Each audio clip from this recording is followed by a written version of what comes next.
23-year-old is suing Tiffany Johnson Cross for crashing into her car in the parking lot of their apartment complex. Why didn't you have insurance on your car? I didn't have insurance at the time. I didn't even know that it lapsed. I had a change of address put in, and my insurance was not mailed to the address that I was residing at. So once I spoke with them, I didn't know that the date was up. Let's go back, Ms. Cross. Where were you living? I was living in Forest Park, and then I switched. I'm now in an apartment at Fairfield, but they didn't know that. Do you have a lease where you're presently living? Yes, I do. When did the lease start? It started in the end of November. Of 2009? Yes. And on what date did your insurance lapse? My insurance lapsed on 2/19/2010. Go over there and show me where the accident happened, because each of you claimed that the other caused the accident that we're talking about, and this was in your building. Go over and show me what you were doing. I was driving. She was behind you? Yes. And she acknowledges she was behind you, because I read your answer. Yes. You were behind her. Go ahead. I was driving down. I was trying to turn right into my parking spot. Do you have assigned parking? No. So you go where there is an open spot? Yes, ma'am. Okay, go ahead. I was turning right into my parking spot when she tried to go around me to the right, and which led her to coming, hitting my passenger door and fender. So she went around you on the right? Yes, ma'am. And where those lines are, I assume there were These lines? empty spaces? Yes, ma'am. Okay. Now, you can step back. Now you go over, Miss Cross, and show me your version of what happened. You're behind her. Yes, I was behind Miss Cawley, and she turned to the left. These spaces here were full. It was 9:30 at night. There were no spaces right here. She turned to park to the left. I proceeded to go past her because she did a complete left turn.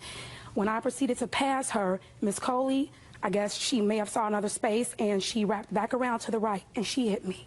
I'd like to see pictures of the car.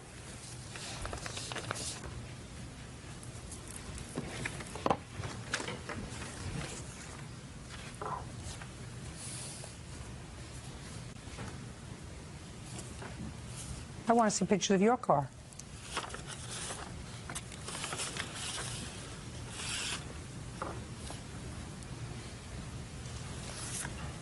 You hit her. She didn't hit you. No, the damage to my car was more than that, but because of the apartment place we live in. You hit, I'm looking at her car. You hit her car with the front of your car. No, the damage is actually on the side. If you look at the other pictures, it's actually on the side of my vehicle, and that's on the corner. It's not in the front.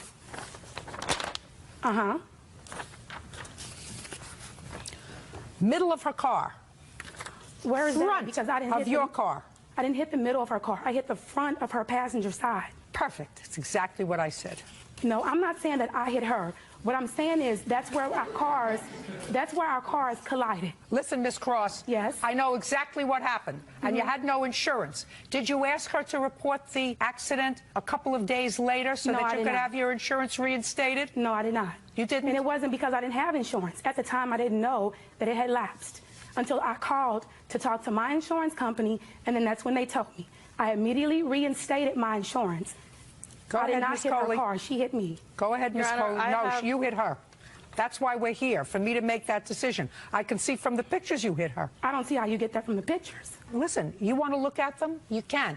But that's what my job is, to look at it, to look at that, to listen to the story, and to make a judgment as to whether or not you were trying to get around her because you were trying to exit and she was trying to park. I don't think you were trying to get her parking space. I don't think that No, I don't even live over that area.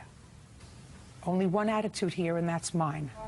You weren't trying to get her parking space. You were probably trying to exit. But you hit her car because you couldn't wait an extra 2 seconds for her to pull into the spot. No, I could have waited. She turned left with no signal. Listen to me. You can't talk over me. No, I can't. That's what the pictures show, that you hit her car. That's what the damage to her car show, that you hit her car. That's what the damage on your car shows, that it was the front of your car that hit her car. It's exactly what she describes in here, that you went around her. How did I go around her if she turned to the left? Okay, can I see your estimate, please? What's the actual estimate right there?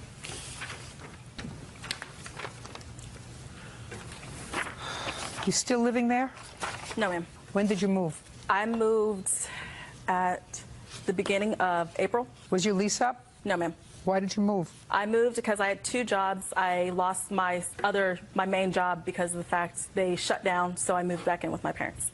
Judgment for the plaintiff in the amount of $1,954. Your counterclaims dismissed. Charges are excused. You may step out. Jose Torres claims ex-girlfriend Janice Semeno threw away his belongings. Janice is countersuing for lost wages. Mr. Torres, you moved in with the defendant and her children while you were separated from your wife. I assume this is your wife, sir, is that right? Yes. And it is your claim that when you decided to return to your wife and reconcile with your family, the defendant kept and/or destroyed some property that belongs to you. The defendant says you had ample opportunity to get what you wanted. Whatever you didn't take with you, she got rid of. She is counterclaiming because she says that because of your broken promises, she lost wages. She's going to explain that to me. When did you and your wife separate, sir? March of 2006. And when did you move in with the defendant? April, can't recall it. June 4th. And when did you meet her? I met her through my boss, which is her brother. When? In May. Where had you been living between March and May? My mother's house. So you met her in May and you moved in with her in June? Yeah. First mistake. Where did you move in with her, sir? And where she used to live in Falmouth. Falmouth? Yes. In a house or an apartment? An apartment. How old are your children? I have a 5-year-old and an 18-month-old. Where's their father? Don't know. Gone. Yeah, Gone. don't know. Were you working? Yes. Who were you working for at the time? Stop and Shop and Dunkin' Donuts. Who was taking care of the children when you worked? They were in daycare full-time. Was that subsidized daycare? Yep. Okay. So you move in, Yes. and then what happened, Mr. Torres? Everything was getting fine. I was missing my kids a lot. You have to speak slowly, Mr. Torres, because I'm going to try to follow you. Okay. Everything was going fine. You were missing your kids a lot, is what I got. Now you're going to try to speak a little slower and keep your voice up so I can hear you. See how I'm speaking and projecting? You don't have any trouble hearing me, right? No, I don't, Your Honor. Good. Go ahead. Everything was going fine. You were missing your children, and that I would like to get closer to my kids. And she agreed to move closer to so I could be near my kids after work. so you said, I want to be closer to my kids. I miss them. Would you move? No, I didn't explain just like that. I asked her if we could. I didn't force her to. Nobody said you forced her, but you said, I want to be closer to my kids. I want to move with you and your kids. Yes, So she moved. we did. How far away from where she was living did she move? I don't know the exact mileage. Time, 15 minutes, 20 minutes, no. a half hour. About an hour. An hour. 45 to an hour. So her children also were taken out of daycare. Yes. And she didn't have her jobs anymore. She had transferred. What do you mean she transferred? What does She that mean? transferred her first job that she first had. Then Dunkin' Donuts, she couldn't get transferred. And then she transferred her kids' daycare vouchers over to a new one in town. So she relocated her whole family because of you. And when did she do that? We moved in December 1st. 12/1/06. So between June and December, you and the defendant lived together. Yes. And in December, you relocated this family to be closer to your children. Yes. And then what happened, Mr. Torres? I received a Christmas postcard from my wife and kids. She takes my picture with my kids on it and my wife and cuts my wife's face off and posts it on the fridge. And from there, everything went downhill. So when did you move out? I moved out before Christmas. It was like December 22nd, 2006.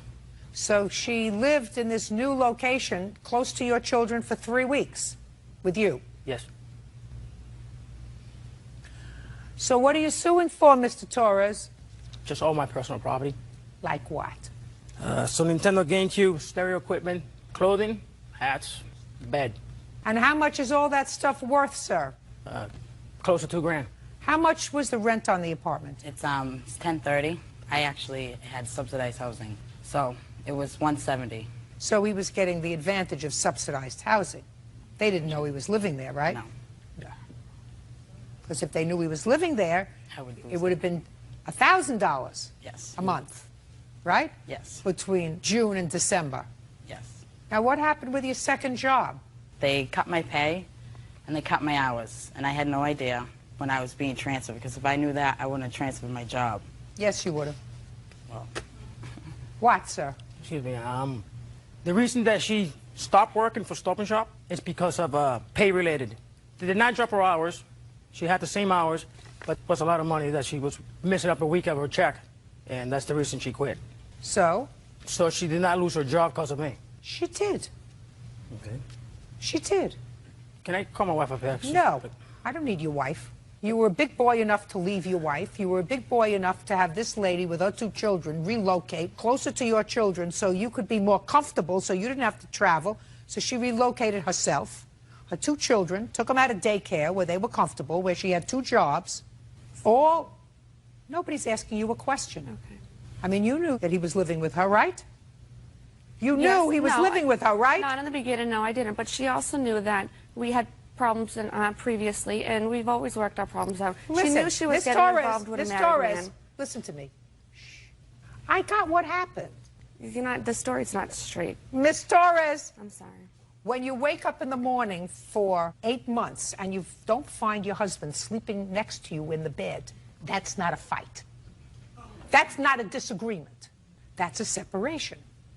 And while I think it's dumb on the part of any woman to get involved with a guy who's just separated from his family, and dumber, and uproot her children and her life, there's no question in my mind that you sent a Christmas card with your picture in it in order to irritate them a little bit.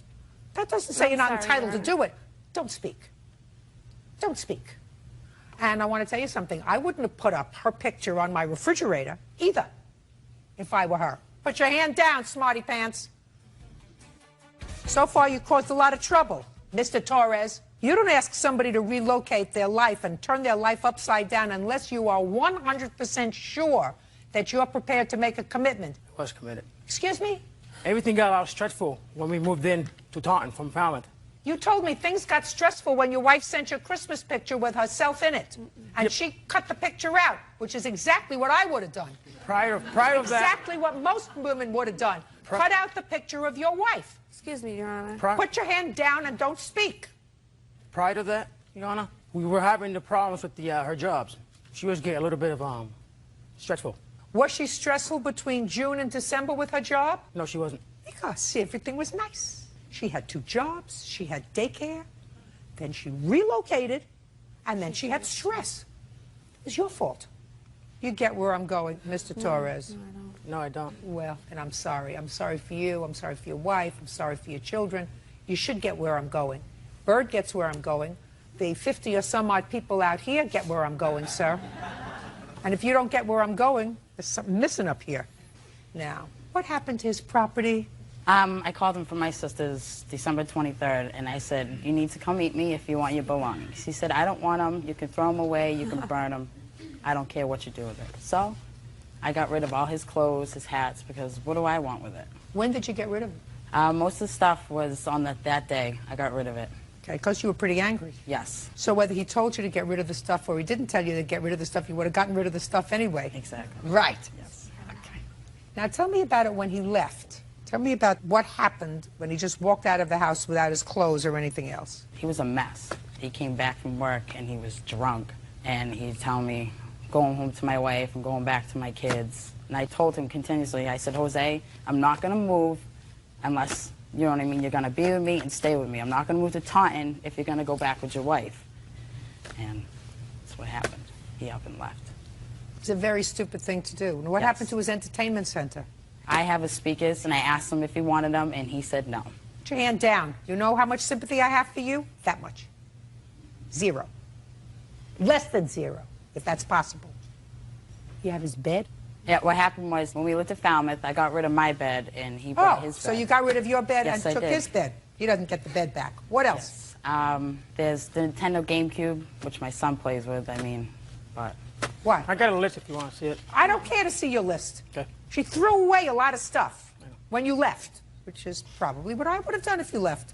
You left, you're not there, you didn't take your stuff, goodbye. Stuff goes in the garbage. Leave, Your Honor. But she has your speakers. What else do you have of his? I have his feet like that. Okay, good. And his digital camera. Okay, I want you to box those things and get them out of your house. Okay. Within 5 days, he's going to pay the cost of putting it in UPS or the post office or whatever. Excuse me. Yes. I really need to speak because he did not get the story out the right way. He's very nervous. He doesn't know exactly what to say. He was buying back his own property. She did not offer to give it back to him. I don't care whether she offered to give it back to him or He not. offered to give her money. She checked off that he could get his own property with police escorts. And We I went, went, and she Good. said she threw it away. Good. You said it now? You happy? No, there's a lot more to it. I'm not interested in a lot more. I got the general gist of it. Your husband? You didn't Your because husband? you didn't explain it right. Don't speak.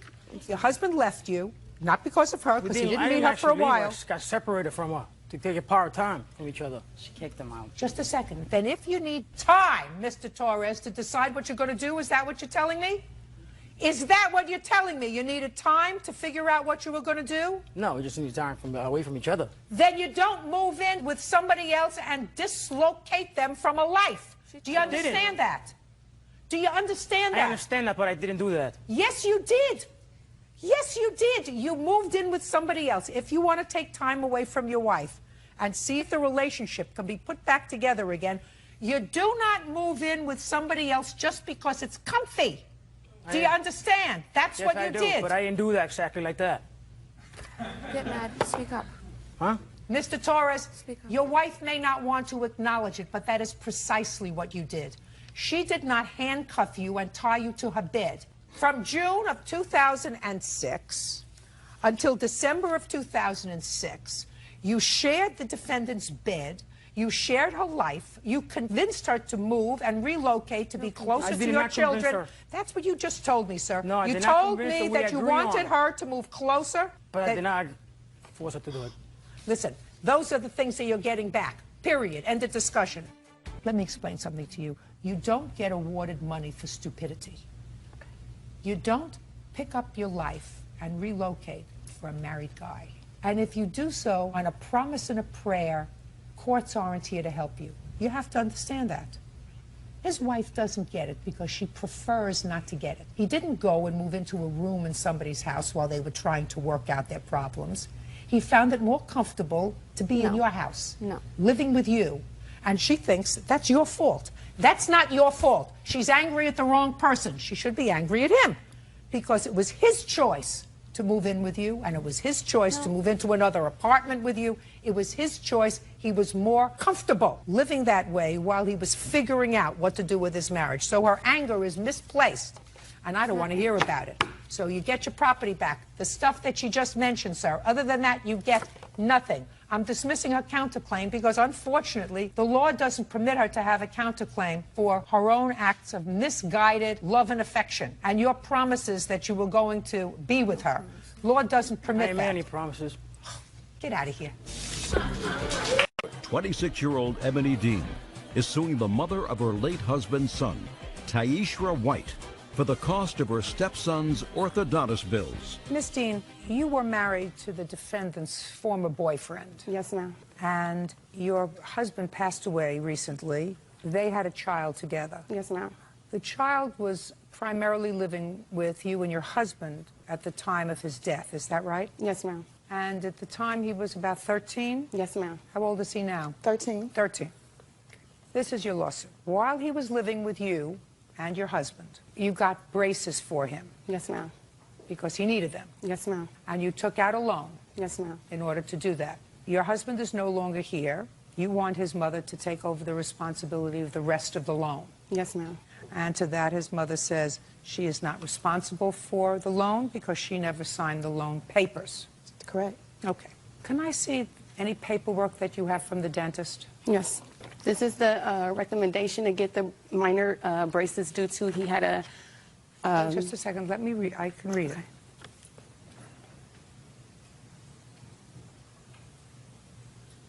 So this was the referral that was done in May 21st, 2007. Yes, ma'am. And at that time, was he in fact living with you, or was Yes, he full was custody. living with you and your husband? Yes.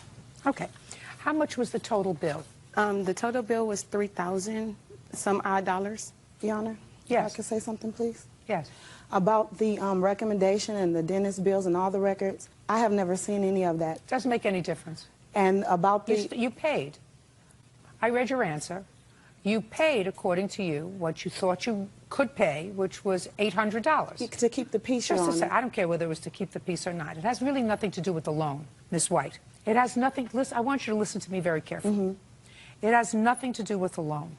It has to do with your responsibility as a parent to give your child whatever necessaries your child needs. Your Honor, I understand that completely. No, you don't. I don't think you do at all. Your Honor. Just listen to me. Who are you? I'm her husband. It has nothing to do with you. Judge, listen to me. Has nothing to do with you. This is not your child. Yes, it is. Has nothing. No. It has nothing to do. He is my child. No. He stays with me in my house. I don't care whether he I've stays been with raising you. him since he Listen to me. It has nothing to do with you because you have, at this point, no financial responsibility with regard to the child's dental care. I do, too. He's in my house. I'm married to her. Listen, this is not a discussion that you and I are having. We don't have discussions. I'm telling you what the law is. You have no financial responsibility for the child's braces. You don't. His mother and his father have a responsibility to ensure that the child gets whatever necessaries the child needs. Now, as far as the plaintiff is concerned, I'm telling you what the law is. This has nothing to do with her obligation under the loan. She is suing you because the child who required braces, because I must assume, and if you don't think that's true, you could sue the dentist for malpractice. The child that I must assume needed braces as a necessary, just like food, clothing, shelter, medical care, that's a necessary. Put him out, please. I just had a question. Mama, I don't answer your questions. Medi-Cal pays for them. He is on medical. You're not paying attention. Sir. Yes. You want to talk instead of listen. Just as your husband has no financial obligation to this child, absent a showing that the state is paying any money for the child, neither does the plaintiff when she was his stepmother. Okay. She took on that responsibility because I assumed that the child's father couldn't get a loan in his name. She assumed that responsibility while she was married to your former boyfriend. She was the child's stepmother. Okay. She is no longer the child's stepmother. A situation that came very close to home because I understand that you don't think that she should have any visits with him. No, that's not true. In any event, you are responsible, Miss White, for necessaries for your child. Yana, can I say something? I Yes, now you can say something. Okay, Malik had Medi-Cal at the time. Now, when you have Medi-Cal, there's certain points that you have to, come up to with your mouth for them to say that they can have them. Well, Medi-Cal denied him because he didn't have enough points. So Medi-Cal said that, he didn't need them. Let me ask you this question, ma'am. You think you're a good mother? Yes, I'm a very good mother. Well, then I want you to think about this. Because he didn't have bad enough teeth to qualify for free braces, do you think that that means that the child didn't benefit from having braces? That requires a yes or a no. No, but, could you let me talk a little No, bit? I want you to. You think that these people put braces on your child because he didn't need them? That's not what I'm saying, Your Honor. Then I want you to tell me what you're saying. Do you think that his father and his stepmother obligated themselves financially because they paid for a substantial part of this loan back? I wasn't involved. I'm speaking. Because they wanted to torture him? No, Your Honor. Do you think that they put on the braces because a private doctor said that your son could benefit from having braces? Yes, Your Honor. Yes. Your Honor, please let me say something, please. I'm begging you. Go ahead. The thing is that I wasn't involved in the process at all. When they told me about the loan and everything, they had already did everything. Fine. They didn't. It has nothing to do with the loan. I could have went and got a second opinion. Put your hand down. No. I could have went and got a second opinion. We could have went somewhere else to try to get something that we both can afford. I have 3 other children. I wasn't involved in anything. It was all about a control issue. Oh, we're doing this. We're doing this. Here, you pay this. Involve me in something. Listen and then she wants me to pay all of it. Listen to me carefully. She wouldn't have come here if the child's father was still alive. No, she wouldn't. No, just listen to me. She wouldn't have come here if your child's father was still alive. If she came here, I would have said, listen, he's a parent, just like she is. You obligated yourself to pay for this. Child's father, he pays for it. But she has no responsibility to pay for the necessaries for your child. She's been paying half all this time. It has nothing to do with the loan. You're not understanding me. Your head is fixed in the loan. It has nothing to do with the loan. Okay. I'm trying to get it through to you. You don't understand. These braces are necessaries, just like you give your child breakfast, lunch, and dinner. Okay. And as the parent that's left, you are responsible in the law for all the necessaries of this child. All of them. She's not responsible anymore for anything with regard to this child. You are responsible for everything, having nothing to do with the loan. The only reason she had the loan is because of her husband. You are responsible for your child's medical and dental care. And there's an outstanding balance now of $1,127. That's your responsibility. And if your husband, all of it, all of it. So she didn't assume responsibility in paying half of it? It's not her. No, it's not her child. It's your child. It's your child. So she can go out and get a car, and he totaled it, and oh, here, you pay it because this is your child, without consulting me at all. No, a car is not a necessary. Put your hand down. A car is not a necessary. If your child, however, needed an emergency appendectomy, and they took the child to the hospital, and there was a $20,000 medical bill, and the child's father died, you would be responsible for the entire $20,000 medical bill because you are his mother, and you are the only surviving parent. And whether they consulted you and you could have gotten the appendectomy cheaper or not, it doesn't make any difference. It's your responsibility. You are his mother, not hers. So it would have been his father's if he was alive, but he's gone. Wow. That's the law. Judgment for the plaintiff in the amount of $1,127. Thank you, Your Honor. 24-year-old Tanya Rendon is suing her ex-roommate, 23-year-old Crystal Zepeda, for 2 months' rent and utility bills. Tanya says Crystal was a disrespect. And then Miss Zepeda was your roommate. According to you, she owes you a couple of months' rent and some utility bills. Miss Zepeda says you told her to leave the apartment. She owes you nothing. Who signed the lease to the apartment? I did. So it was just in your name? No, it's both of our names, but she never stopped by the office to sign it. Listen to me, Miss Rendon. If she didn't sign the lease was in your name. It was printed with both of our names, but she... Show me the lease. I mean, are you not following what I'm saying? Yeah. I thought this was going to be easy. What happened was that... I don't care what happened. This is a contract. Yeah. This is the only contract that exists with the landlord. Who signed it? I did. Period. We're going to start again. Okay. And I'm going to try to come down. You moved into the apartment. The lease is in your name only. Is that correct? Yes. But you moved in together. Yes. And according to you, you had an arrangement with her that you would split all the rent and all the utilities on this apartment. This is from September 1st, 06 to February 28th, 07. Yes. When did you move out? I moved out January 31st. Now, according to what I read, you paid January's rent, and then you went and withdrew money from the bank so that the check bounced. Right. Now, you try to explain to me why you do not owe January's rent if you lived there, according to you, until January 31st. Because I wasn't really staying there. I don't give a rat's behind whether you were really staying there or not. Your things were there. Right. So you owe January's rent. Yes. I would like to say something, Your Honor. She agreed to stay there till March 1st. Why don't you be quiet? Okay. How much was your half of the rent? $590. Put your hand down. So far you owe her $590 for the month of January because you can't give her a bad check for January. Do you understand? Yes. Did you pay the utilities in January? No, I did not. How much are the utilities in January? January only. January, they're $90 a month. So far, that's $680. Now, according to you, she also owes for February. Now you can tell me why she owes for February when she moved out January 31st. When she first moved in, the agreement was that she was going to pay $590 a month until March 1st. It was a 6-month lease. Throughout that time, she kept paying her rent late. She also was very disrespectful to the point that she had people have sex in our apartment with me there. Wow. You want to tell me about February? Because so far you haven't told me about February. I couldn't find a roommate. Obviously, I had to come up with the money to cover for February because she just pretty much left. She didn't even bother cleaning the room. She says that you told her to leave.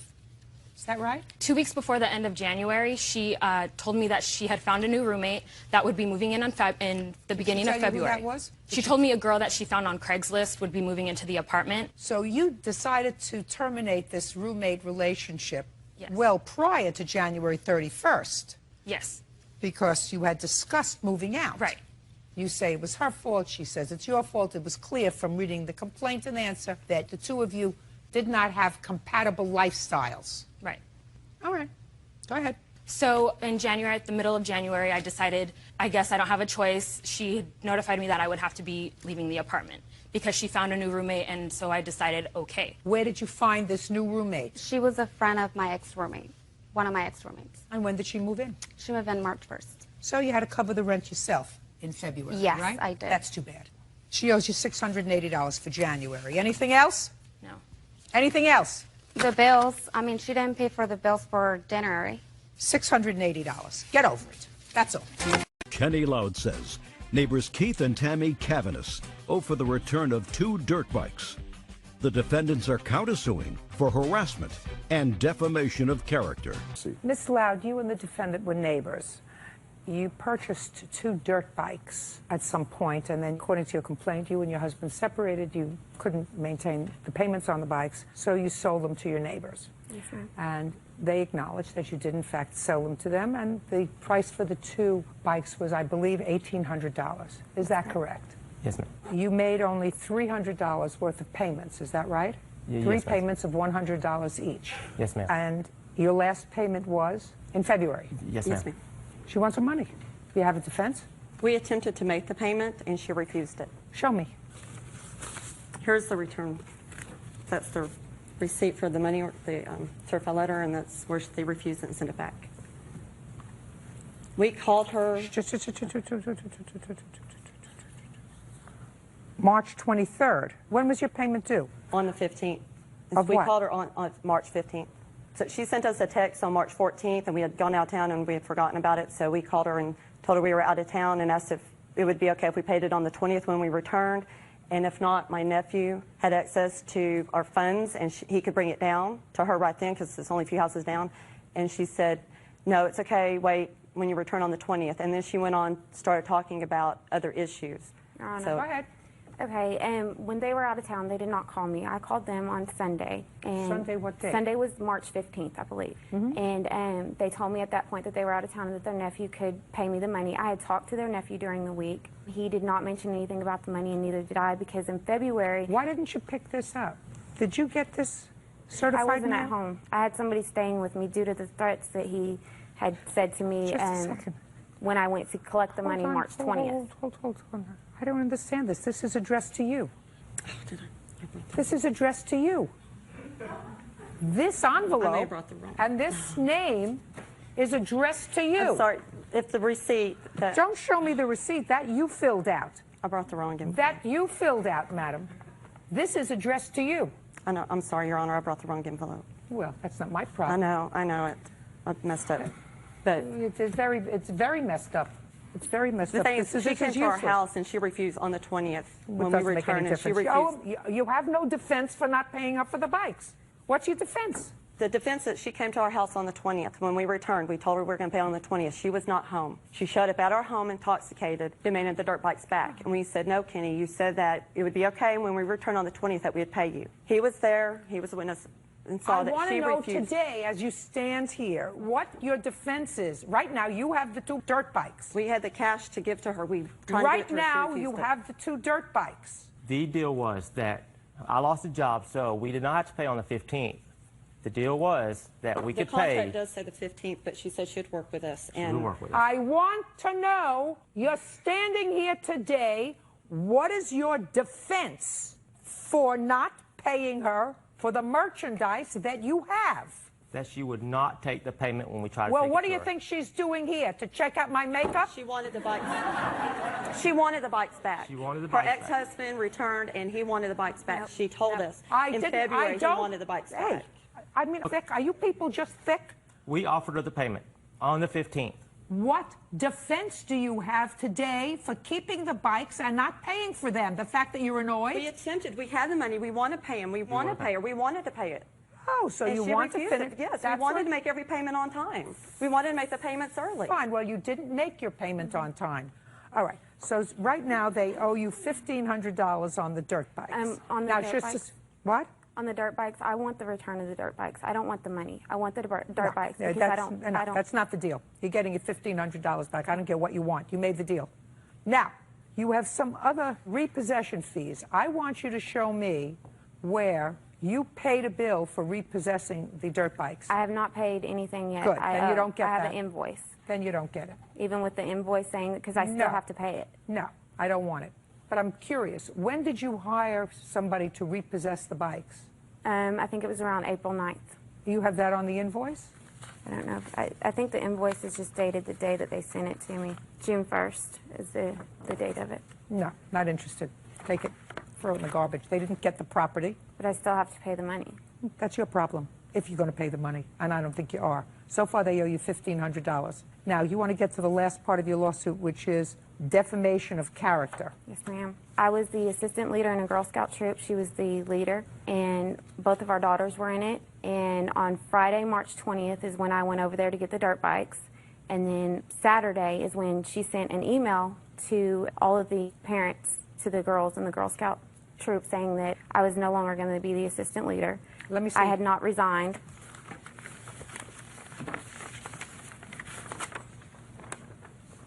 Just want to see what she says in it. I have mine also if you want to compare the two.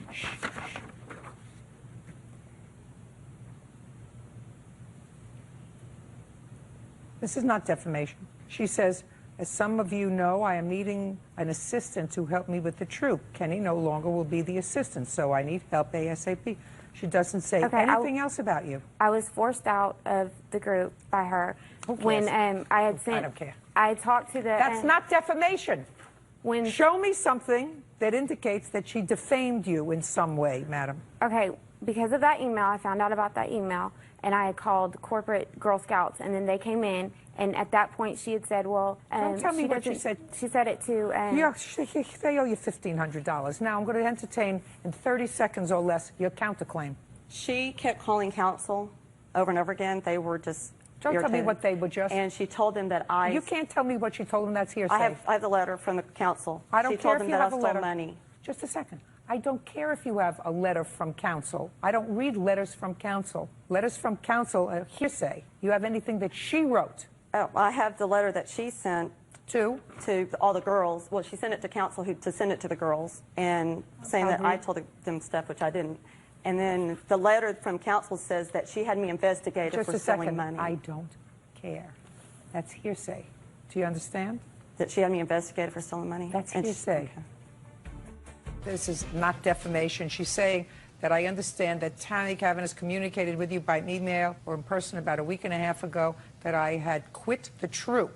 That's not what she said at all in her email to the troop that you gave me. She just said I will be needing a new assistant and Kerry will no longer be. She didn't say you quit. Show me where it says you quit. I have the resignation letter. I don't have it. I didn't ask you anything.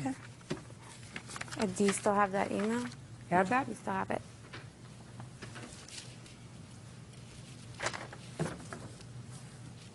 Kenny will no longer be the That's assistant what it leader. says. She will no longer be. She doesn't say you quit.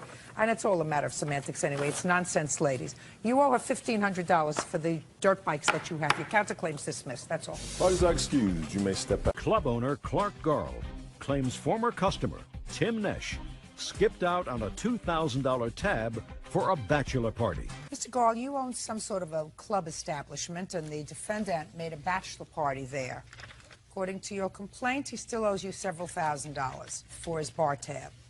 The defendant says that he paid you $900. I believe that's what you... He charged it, but we're disputing it. Did you pay him $900? He charged it without our consent, but we're disputing it, ma'am. You owe him money. No. Yeah, sure you do. Hey, did you go there? Yes. How many people went there in your party? About 30. So you expect to go there and drink for nothing? No, but I expect... Okay. So then you owe him some money. No. Mr. Nash, Yes. let me explain something to you, sir. And there is going to be a judgment in favor of the plaintiff for a certain amount of money. I don't know how I'm going to be able to reconstruct exactly what you owe him, But you had a bachelor party there, you drank his liquor, you used his establishment, and you are going to pay him. You do understand that. Not all 30 people drink, though. Mr. Nash, I'm going to tell you something, sir. Yes, sir. At my age, I know enough about bachelor parties that everybody had something to drink. Everybody. Maybe some water. Well, he's entitled to be paid for water that somebody drinks at his club. Okay. Now, you had 30 people at this bachelor party. What were the financial arrangements, Mr. Garl, with regard to the per-person charge, exclusive of alcohol? The party was set up for January 13th with Christina and Tim. Christina, stand up. Christina is my event coordinator for... Okay, event coordinator Christina, wwho has a last name, which is? Perez. How much were you charging per person to come into the club? $10. So that's $300 if he had 30 people. Correct. Now, did you ask for a guest list? Yes, I did. When did you ask for a guest list? At the time that we arranged the party. And what did Mr. Nash say? That he wouldn't be providing a guest list because he wasn't sure how many guests he would be bringing to the club on January 13th at the bachelor party. Well, how did you expect Mr. Nash to figure out how many people were going to be charged for the $10 entrance fee? We did a head count on the way in. And how many were there? 30. You have a list of those 30? I don't know. How many were there? Over 40. There was more like 55.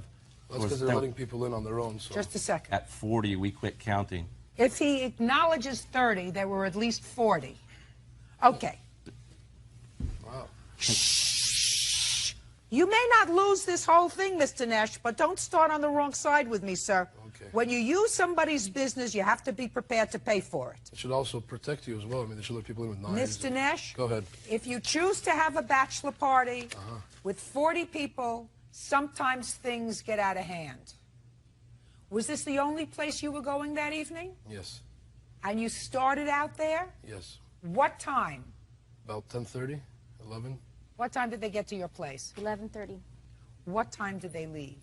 Their party started a ruckus about, it was about 1:40. And what was the financial arrangement with regard to the booze? They wanted to be VIPs, come in, and they were going to take care of everything at the end of the night. Do you have a contract with them? Yes, I do. I'd like to see it, please. What do you do for a living, Mr. Nash? I own a car audio business. So you're a businessman? Yes, ma'am. Did you sign this? Yes. Good. Did you present him with a bill? Yes, we did. The next morning, What was the bill? the bill was $2,297. Okay. So, Mr. Nash, you are a businessman. You signed this contract. The contract says, no guest list, walk in. Christina will take a head count and give it to Audie. Who's Audie? Audie is the bar manager. You said the price per bottle is $100 and up, depending upon selection. Private cocktail waitress was $100. You said number of guests 20 to 30, but you agreed that she would do the head count at the door. We both came up at the same number at the club. No, what I was with her when she was doing the head count. And what was the number you came up with? 30. And she was letting people in, and I tell her that these people aren't with us. I actually had to bring the people back and have them pay them cash. And she still counted them afterwards, after the couple of days that went by. You could have modified this contract and said, Christina, and what's your first name? Tim. Tim will do a head count at the door. That's not what you said. You said Christina, that's her, will do a head count at the door. You said you were going to pay the bar tab. Okay. So? But did you see the rest of it that says that it'll have a mid-VIP section blocked off as well? The entire mid-VIP section? That's what brought the bar tab up to some outrageous amount that he's asking for. Well, tell me why, sir. Because they're supposed to be sectioned off as per the contract. People are coming in and out as they please, drinking our drinks, ordering on our tab, bottles that we don't even drink, alcohol that we don't even drink. So it's coming to our table that we're ended up getting asked to pay. So that's not our thing. He should have had it blocked off and should have checked people walking in and out. Well, when you say blocked off, how was it separated? How were your It's a 30 to midsection. 40 people separated? Because it's a separate section from the rest of the club. Okay. It's supposed to be sectioned off on the sides, which it wasn't. Well, what did you expect them to do? Maybe stand somebody there at the door, maybe chain it off. Just as it says, blocked off, it's not blocked off. How did you block it off? They were offered private security at $100 per person, and they refused. Being that it was a bachelor party, I ended up putting a security person on either end, which they tipped $100 to each security person to go out to the dance floor and bring girls to their private party. Oh, were you there? Did you see that? Yes, I Just was. a second. I'm in that club every weekend, and I was standing right there. That's cute. And Tim actually complained to me about one of the girls dancing with one of my security guys at the entrance of their blocked off area. Did you actually observe women from the dance floor being escorted to the midsection VIP area? Al, which I think is Tim's cousin, was actually asked to get back in the bar from my security because he was out front bringing people in from the outside from the line inside, which we didn't charge. I mean, after 40 people, we stopped charging them, but it got ridiculous that they were inviting so many people in from the outside. And Men or women? women. Who's Al? He's my cousin. Al the procurer? No, Al Nesh. You see? I Good. just like you, that's I'm all. interesting, right? I'm interesting. You are. When you say there were 30 to 40 guests, Mr. Nesh, listen Yes. to me very carefully, sir. I'm The listening. 30 to 40 guests that were yours, were they all guys? No. How many women? Maybe 6, 7. Ooh, yeah, right. You want to know something, sir? Yes, ma'am. I never remember. I have sons, I have son-in-laws. They never invite women to their bachelor party. But can I give you... They end up there, Hey. but they don't come as invited guests. Al, the procurer, may have gone outside and No. brought some women in to dance. Stop laughing. Not helping him. He's going to be angry after you leave that you heard his case. Do you I'm understand? just smiling. Do you understand? Can I ask you Okay. something? No, you can't ask me anything, sir, because you know why? Why? I have spent a lifetime in this profession so that I don't have to answer your questions. You have to answer my questions. I don't answer your questions. That's not fair, though. I thought a Yeah, judge was you supposed want to be fair? fair. You want fair? I was just wondering You if want judge was fair? supposed to be fair. In Washington, D.C., in the Supreme Court, you get fair. Here you get me. Now, Mr. Nesh, listen to me very carefully, sir. If you said to me, listen, there were other people that were left in the VIP section that were not part of our party and they got some drinks, and you were reasonable with the club. Oh, I And was. reasonable with the club and said, listen, let's come up with a figure that I can live with. We had 40 people there that came in, and maybe we brought in another 10, 15 women because we were all dancing, you know, and the women were also drinking. So maybe in total we were 50 people. Times 10 is $500. Now let's say each one of them drank $20 worth. That's an easy, right? You can drink $20 worth in 2 hours. You drank the water. I drank cranberry juice. You drank, well, cranberry juice, very good, very good for you. Very good for you, also expensive. At a club, sometimes you can pay the same thing for a cranberry juice as you can for a beer. Especially at this club where they rip you off. Then you shouldn't have gone there. That's not his I know, I problem. wish I did. Find someplace else to go. But I would say that minimally, at a bachelor party that arrives at 11:30 and leaves 2 hours later, that everybody has one drink an hour at $10 a drink. That's $20 a person. $20 times 50 people, $1,000 plus $500 entrance fee. That's $1,500. Now, if you had said to him, listen, Mr. Garl, we didn't have a good time. Somebody came in, took a knife, we had to leave, whatever the problem was, I'm prepared to give you $1,500. However, they put a $900 tab on your bill, and you just told me that you're contesting that, that you don't owe them anything. That's unreasonable, Mr. Nash. No, it's not. How much did they offer you to resolve this? They wanted to take $650 off of the bar tab because they said that they didn't drink tequila, they didn't like tequila. What was the whole tab that you have? The whole tab of theirs is $22.97. And they just wanted, uncross your arms. No. And they just wanted to take off $600. And $50. So they wanted to give you $1,700. And what did you say to them? I said this wasn't Mexico, it's not negotiable. What does Mexico have to do with it? Why are you so racist Well, about that? I'm not racist about What's it, wrong but with this guy? I actually had a conversation about them putting a car stereo in a car, and then somebody saying they would obviously either remove it, but this is a situation where we can't. But if I put something in someone's car that didn't ask for it, right? Just like as you put drinks on my tab that I didn't ask for, I'm going to take it out and I'm going to Mr. apologize Nash, to the customer for doing The problem is, that. sir, the problem is, sir, when you make a party, how many bachelor parties have you made? Have I made? That Yes. was my first one. Okay. Well, then maybe you need a little bit of an education. When you make any kind of a party, a function, and you have what they call an open bar, they're going to give you a bill at the end of the evening. I'm familiar with that. It's sort of understood that if you have an open bar, that you're going to have to trust the establishment or don't make the party. What? Just want to say something, you're not going to get mad. I don't guarantee you I'm not going to get mad. All right. I'm here because I get mad. What? In an open bar and ordering when you're at the club, I did the ordering myself, so I know what I ordered. You didn't order for all these people, especially for the All these procurers people that we're hanging out with all the time. No, listen to me. But I know listen who to I'm me. hanging out Cousin procurer went out and brought in girls But that's to not dance. true. That's you just taking his word. I am taking his word. You want to know why? Tell I'm me. taking his word, sir, because it's a bachelor party. But it's not a That's bachelor. what they do. You wanted to have a Tupperware party, you should have stayed home. I know. You owe $2,200. Pay the bill and don't make any more parties. You don't know how to do it. That's 24-year-old Thomas Matthews is suing his ex-fiancée, 29-year-old Janice Hadsall, for the return of the engagement ring.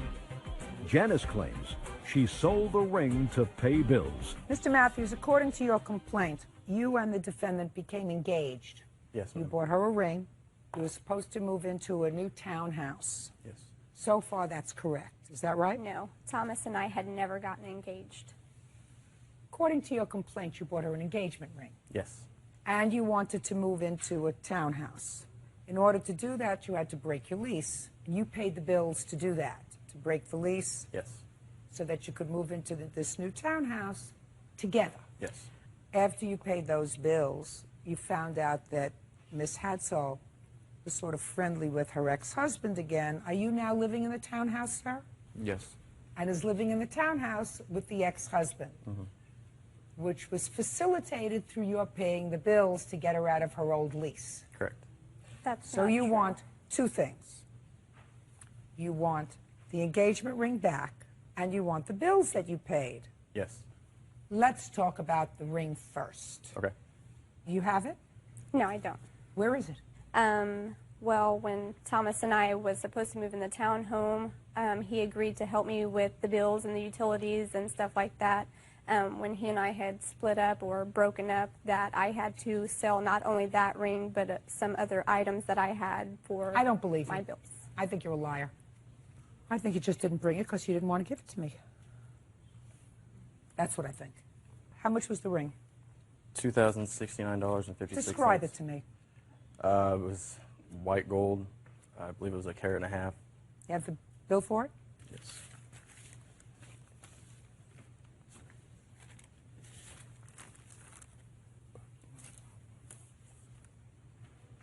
Well, that's what K Jewelers calls it, an engagement ring. And K Jewelers doesn't lie. Talk and talk fast. We had started dating. We moved into an apartment together. We didn't like the apartment that we had gotten. He and I had some problems. We decided that after we were going to move out of the apartment together, that we went ahead and split up, and he moved out immediately into his parents' home. We had talked about, before we moved into the townhome, possibly getting back together. The day after we got back together, he told me to meet him at the apartment, that he had a gift for me. When he showed up at my place, he gave me the ring.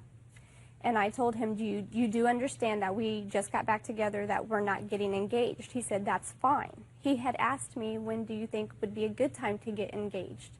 And I told him, not even for a year from now. You're And not he a said that nice was person. fine. You're not a nice person. You said it or not. Bottom line is, you're old enough to know what an engagement ring looks like. And if you accept it, and if later you go back to your ex-husband, you be a nice person, and you give him back his ring so he doesn't feel like a fool. Do you understand? Yes, ma'am. Do I make myself clear? Yes. Let me tell you about the bills. Sometimes in a relationship, you are either the dumper or the dumpee. You got dumped on. The second part of your claim is that you got dumped on because you paid the bills to get her out of a lease so that you could move into a place that you really liked. And she did move into a place she really liked, only not with you. That's something that's not nice, but it's not something that's actionable in a court. Okay. Do you understand? Yeah, I do. When you filed for divorce against ex-husband, were you the plaintiff or defendant? The plaintiff. And what did you allege in the action for divorce? Don't say You remember. What were the grounds for divorce? He had an alcohol problem. So he was abusive? Not physically abusive, mentally abusive. He was abusive, right? Yes. Because when you have an alcohol problem, you're not only abusive to you, you're abusive to your children, right? Not technically. Oh, not technically. No. No. How do you think I'm so smart? You think he doesn't have an alcohol problem now? No. You don't think that? No, I don't. And you brought him back into the lives of your children. Yes, I did. That makes you doubly stupid, but that's your prerogative. Meanwhile, you owe him $2,070 for the engagement ring since it's not here. That's all. Step out. Melanie Clegg claims ex-boyfriend Newell Olmsted owes for rent and a television.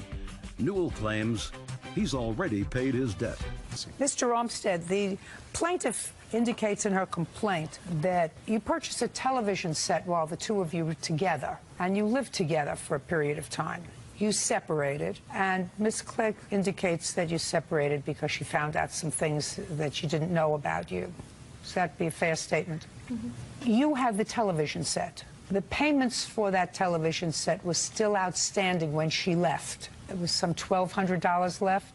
It was $1,257. And on whose credit was it purchased? Mine.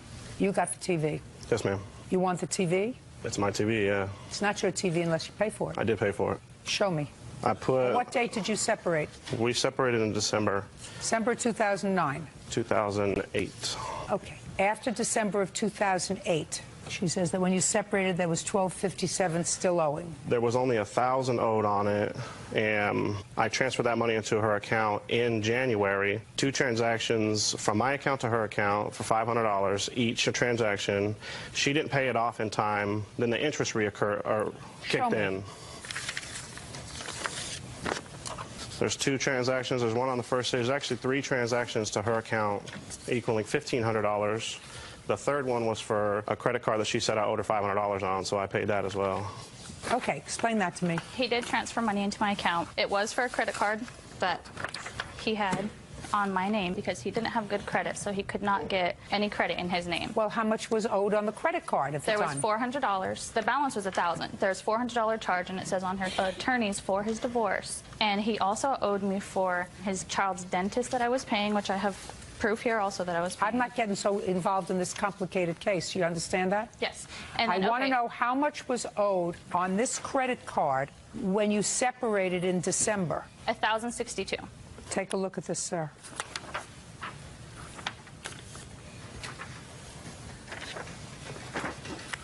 All that one is the form. The only thing on this that I owe was $400, and I paid her $500. $400 for? She paid my retainer for my attorney for my divorce with this credit card, okay? How much? She paid $400. Yes. I paid her $500 for the interest. So I transferred $500. There's 3 transactions there of $500 apiece. And so what you're telling me is none of those other transactions on that credit card are yours? I mean, no. Look carefully. That's only 1 month statement. That's dinner. Only, I wasn't trying to get for that credit card. I was just saying that some of it. She asked me. No. Listen to me, Miss Clegg, very carefully. I see he transferred $1,500 to you at the end of December and the beginning of January. $1,500? Yeah. 3 payments of $500, 2 on January 7th and 1 on January 21st. I did not get those transactions. Those are my bank records from my bank account to her bank account. So I don't know how she couldn't have got them. Miss Clegg, I just need your checking account for the months of December and January. Here we go. December 2008, January 2009. Do you want the withdrawals or just the deposits that he had given me? The statement. You should have it. Transfer from. I have 1 January 7th for $500 that she did, in fact, get. There is only 1 on January 7th for $500, sir, not 2. Oh, you know, as Clegg L., that's a different account. I transferred that because she said that she needed to put it into a savings account. So just a second. You have 2 that you've outlined on January 7th, both to Clegg M. Okay. She only received 1. But they're 2 different numbers. Hold on a second. Yeah, there's 2 bank accounts. I mean, one of them was a savings. Wait a second. How many different bank accounts do you have? I have 2 savings, and I have one, which the L is my mother. That's where you told me to transfer it No, no, to. no, no, no. I have are 2 different savings account Yes, numbers. I do. I have 2 accounts. I have 2 that's different my savings mom's, and I have accounts. 2 other savings accounts. Show me those 2 savings accounts. I can show you on the internet. I don't have anything with that Don't because show me on the internet. yeah, there's nothing. I have nothing. Well, then you take a look at these. Okay. Yeah, Clegg L is my mother, not me. I just put it in the account. She told me to put it in. You owe my mother money. Oh, now I owe her mother money. No, I believe you. Mr. Olmsted, Yes, ma'am. I see where you gave her $1,500. She says she only received 1 payment of $500. That's a lie. Yes, ma'am. She received 3 payments of $500. 2 went into her savings accounts and 1 went into her checking account. Yes, ma'am. So I don't believe that he only gave you 1 payment of $500. Now, One of the Clegg L is my mom. I don't care. But that goes towards the TV? His defense is that he gave you money after he moved out. Some of it was for his credit card, for his lawyer, and some of it was for the TV, $1,000 for the TV, which at that time, that's what was owed on the TV, which he paid for. He said the fact that you didn't make the payment on it and it went up to $1,200 is not his problem. If I believe him, then he doesn't owe you any money for the TV. I put $1,000 down on that TV too, which I have proof of. I don't care. TV, listen to me. All I'm concerned about is whether when you moved out there was any money due and owing on the television that he kept. And there was. Yes. And I find that he paid you for it. Now, the next thing I'm going to go over with you, what you say you loaned him for rent. Yes. Now I'll hear what you say you loaned him for rent. After you broke up, after you moved out, go. I paid $2,600 to rent. He came to me in January of '09 and asked me if I could help him because he could not afford it and it would not look good in his divorce if he didn't have a place to stay. So I paid in January 2nd, I believe it is, I paid $995, which he was planning on paying me after his divorce. And just a minute. Put your hand down. I saw it. Didn't you see me looking at you? Well, I'm just making sure you saw me. I couldn't miss it. Now, first show me proof that you gave him $2,600. Okay. Here's that 1, 2, 3.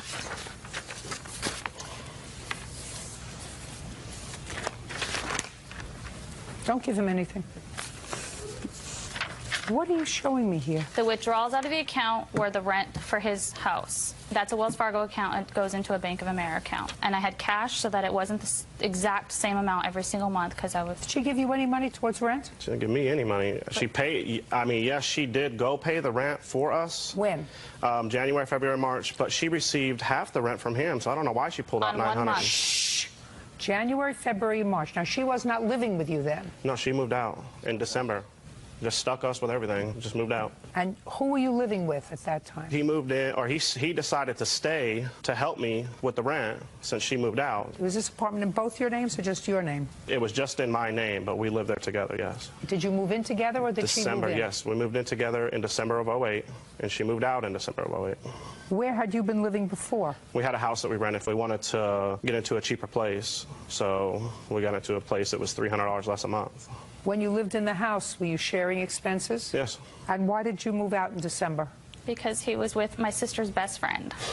Yeah, that's a very good reason to leave. That's not true, Your Honor. Even if she thinks it, it's a very good reason It is to true, leave. but the reason we split up is because she cheated on me. I don't care. So. Actually, that's for another program, another time slot, not mine. Okay. I don't actually care about that. All I want to know is she moved out, the lease is in solely your name. Yes. And would you tell me why she paid any of the rent for January, February, and March? She was helping me out, like she said. You know, I didn't have... She was helping you? Yes. Why, if she was furious with you, because that's what she says, she was furious with you. I didn't say she was furious. Why? She says. She says she's furious. I didn't. Why? No. Listen to me. Hey. Yes, ma'am. Okay. Why would somebody who is furious with you, she says she was furious with you, give you money? That baffles me. I had wouldn't no give you a idea. penny. I wouldn't either.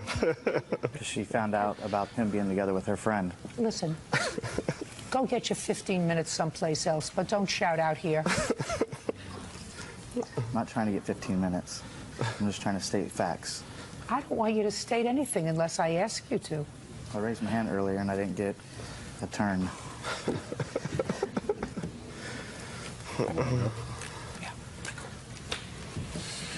Excuse me. But tell him not to go far in case I need him. Will do. I'm pretty sure we'll need him. Oh, I'm not sure. Okay. Just as long as she knows that he's here. The gentleman, Motormouth, who was here a moment ago, did he give you any money? No. Towards rent? He gave me 0. You never got any money from him? From him, no. If it came from his account, I don't know where the money came from. Did you get any money? That $500 that I put on there that says Tim's half of rent on that page, yes, that's the $500 of Tim's half of rent. Who is Tim? Motormouth. Motormouth. Yes. Okay, so you got that money. That's it. Well, that's what I'm asking you. So you got $500 of the 26 that you gave him, which means you're out $2,100. If that's what, wait, can I ask you something? You're out $2,100. Yes. Can I ask you something? Is that going towards the TV? Forget the TV. The TV's over. I've already made a judgment on the but TV. if you're accounting that $500 transferred from his account that you see out of Newell Olmstead's account into my account, the $500. I thought it was from him. It's out of Newell Olmstead's account. Oh, well, you can't use that same $500, Mr. Olmstead, 10 times. I'm not. You can only use it once. Tim gave her... Listen to me. Yes, ma'am. Listen to me. You might be a very, very nice man and have many redeeming qualities. You're not George Clooney. Nobody who's not living with you, sir, is going to pay $2,600 for your rent. Not somebody that looks like that.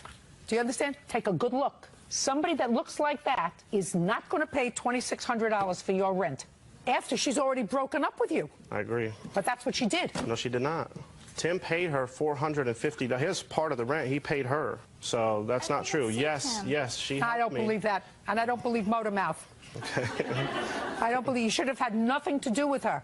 After you separated, you should have nothing to do with her. How come she gave you money? Did you call her and tell her that you needed money for rent? I asked her to help me with rent. Yes, Good. You owe her $2,600. Judgment for the plaintiff. That's it. Parties are excused. You may step out. 23-year-old Lisa Murray is suing her ex-boyfriend, 21-year-old Ish Easton, for the cost of a plane ticket to New Jersey. Ish claims Lisa is being vindictive. Miss Murray, Mr. Easton and you dated briefly, according to your complaint, and you believe he owes you for an airline ticket that you purchased for him in order that the two of you go home to meet the parents. And then you broke up for the trip. Mr. Easton says that the going home to meet the parents was strictly your idea. He never asked you to buy the ticket. You bought it on your own, so you pay for it, right? Yes, ma'am. Okay. When did you meet him? February 2006. We were working together. And when did you start dating? We started dating in the beginning of June 2006. And when did you want to go and introduce him to your family?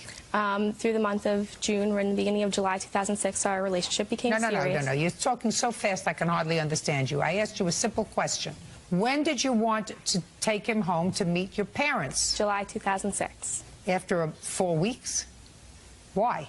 Well, I had missed my family very much, and he also said that he would like to go. He was excited about going to see New York City and seeing New Jersey. If he was so excited, why didn't he buy his own ticket? He currently did not have the money at the time, nor did he have a credit card. What was the arrangement that you made with him? That when we came back from our trip, that he would be reimbursing me. And when did you break up? September. And when were you supposed to go to New York? September 9th, 2006. I'll hear you. After she had initially brought the idea to go visit her parents, I told her then, I was like, well, I don't have money. No, look at me, look at me. Oh, I told her then, I don't have money to pay you back for any kind of ticket before we even discussed repaying anything. Why would you say that to her? I thought you met at work. This is after we started dating, man. No, listen to me. You're not listening. You don't have your listening ears on. You said, I don't have any money. And she just told me that you met at work in February of 2006. What kind of work were you doing? I, at the time, was working at Home Depot, man.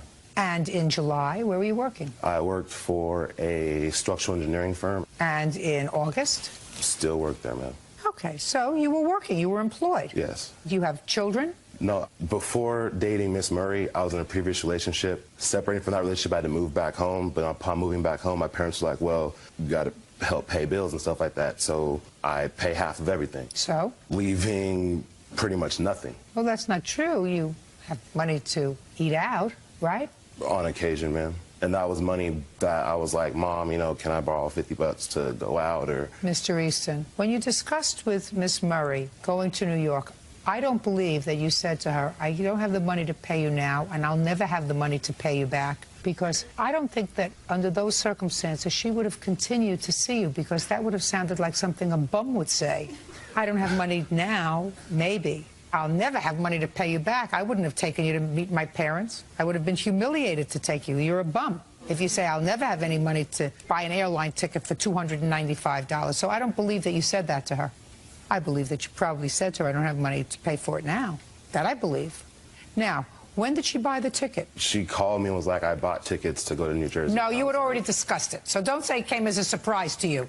It didn't come as a surprise. I don't know the exact date of her When did you buying purchase the tickets? July 25th, I purchased the tickets. I have phone calls. Shh. And she told you that she purchased them in July? Yes, ma'am.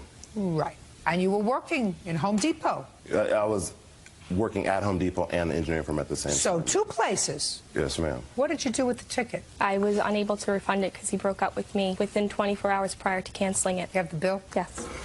Why did you break up right before you were ready to leave for New York, sir? Well, there was a span of like 2 weeks where her and I barely ever saw each other, and that was because my work schedule at the engineering firm went from a regular 8-hour day to 9 to 12-hour days, and I didn't have time to see her. It was work, home, work, bed, pretty much. Okay. A gentleman that I play football with, his girlfriend and Miss Murray became very good friends, hanging out, had informed me that the plaintiff had gone to MySpace and read a quote that I'd written on MySpace. And that was one of the first issues. One of the other issues was Did you say something not nice about her? I didn't say anything toward her at all.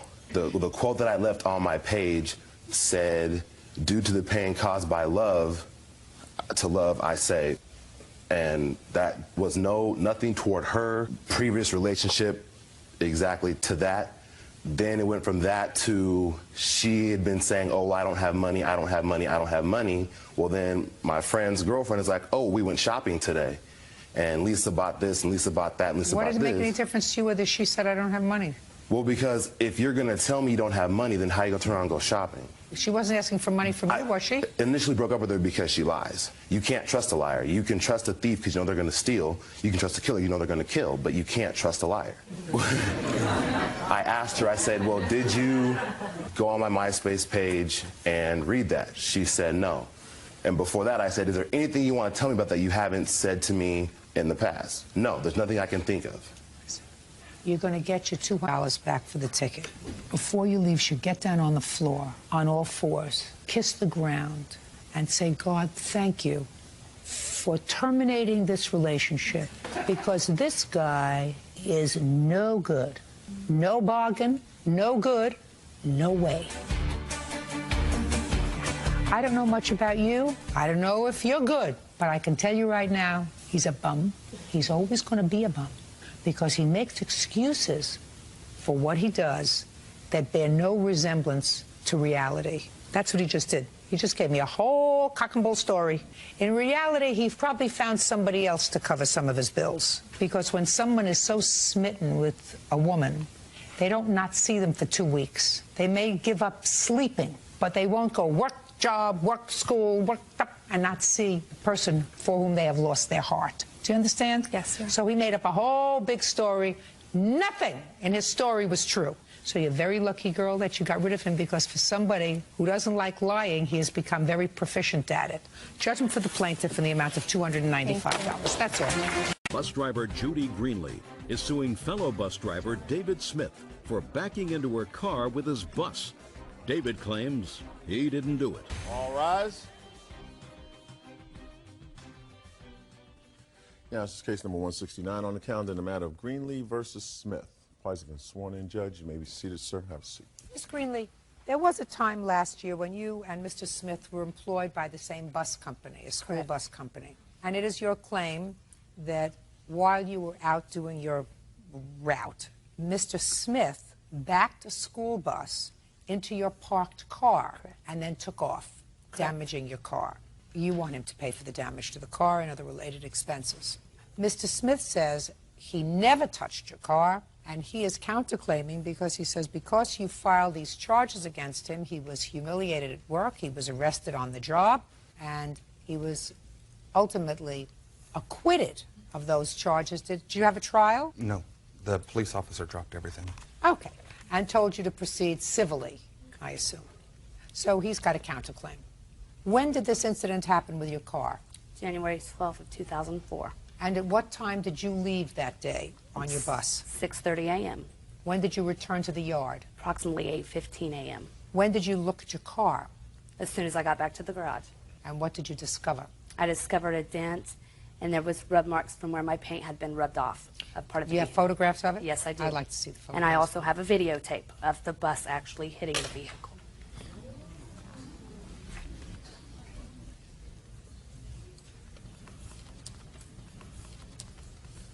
There's the videotape. So your car is red? No, my car is orange. Orange? Yes. Okay. Orange. Orange.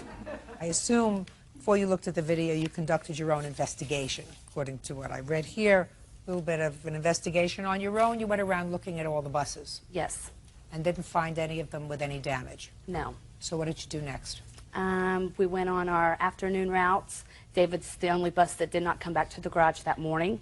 So when we both drove at the same elementary school.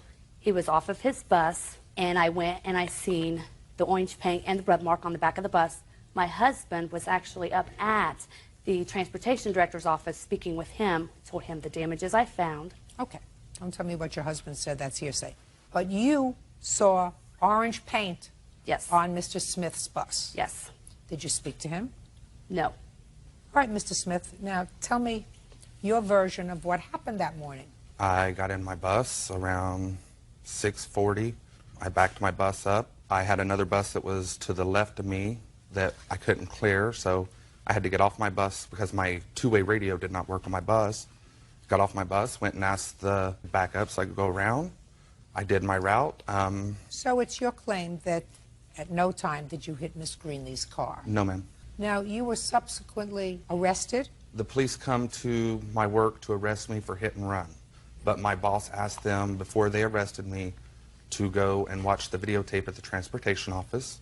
So my two bosses, the transportation director, the police officer, and myself, all went down. We watched the videotape. The police officer watched the tape twice. He come out, told me he was not going to arrest me. Just a second, did you watch the tape with him? Yes, ma'am. Well, what do you mean he came out and told you? What is that? He watched it twice. The first time we watched it together. Yes. The second time he watched it with the transportation director. And he come out and said he was not going to arrest me. He was not going to write me a citation, that he would let the insurance companies deal with it. Okay, can I see the videotape, please?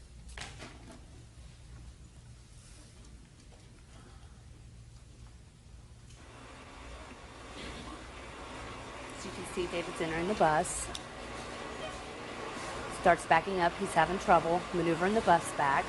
Stops and pulls up. As you can see, my vehicle to the left. He keeps That's your backing. car? Is that yes. your car? Yes. He keeps backing. But there was no There is contact made. point of impact. Pulls an emergency brake. Apparently gets off of the bus for 14 seconds to see what he has hit. Well, there's certainly a shadow back there now that I see. Yes. Gets back on the bus and proceeds to take off. Okay, if I hit the vehicle, why do I sit there for 30 seconds before I pull off? What are you asking me a question for, Mr. Smith? That wasn't a bus back there. That was a car. Yes. What you told me a moment ago, Mr. Smith, was that there was a bus behind you. There was a bus that prohibited you from making a turn. You got off and you spoke to the bus driver and asked her to move. I saw no other bus back there, The bus sir. was to my left. I saw a car that you came dangerously close to if you didn't hit it. Yes, ma'am. What I'm saying is I couldn't make my clearance. That's when I got off my bus to go ask the lady if she could back up so I could go and make my clearance to the left. Not a big deal, Mr. Smith. You just should have accepted responsibility and said, it was a total accident. I didn't mean to hit your car. I will certainly pay for the damage. And be finished with it instead I of didn't making... hit her. You did! You hit her car. No, I did not. Yeah, you did. Yeah, you did. Unfortunately, we have electronics to establish it. If you look at the tape like the police officer did, you will see I did not hit her car. You think his eyes are better than mine?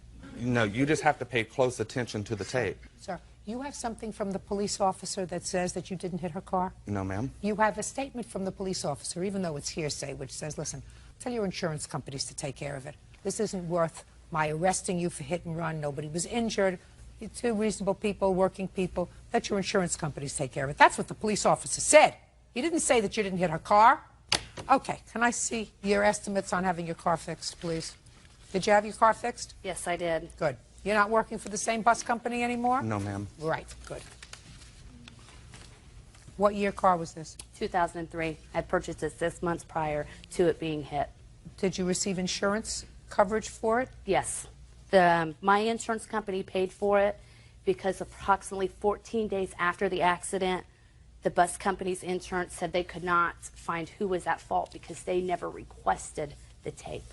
Well, what was your deductible? $450. And then I also had to get a rental car, and that total was $138.57. And I have Why my credit are you card. suing him for $5,000? For the deductible, the rental car, the actual damages to pay back the insurance company because my rates are going up because of the accident, and also $2,801.94 in punitive damages for the stress, the mental anguish that I went through over a year and a half of dealing with this incident. Unfortunately, you don't get paid for that. So your deductible was $450? Yes. And you rented a car for $138? Yes. It's $588. Could have resolved the whole thing. I don't owe her a dime. You do too. I do You not. hit a car. I did not hit her car. And it may, Mr. Smith, be giving you the benefit of the doubt, because this didn't look to me as if this was this kind of crash. It looked as if the bus was going very slowly, and maybe you just eased into it with the bumper. But if you could see the damage, even if I eased into it, it's not going to cause that much damage. You have an expert that's going to testify to that, sir? I can get one. What did you think you were coming here for, a tea party today?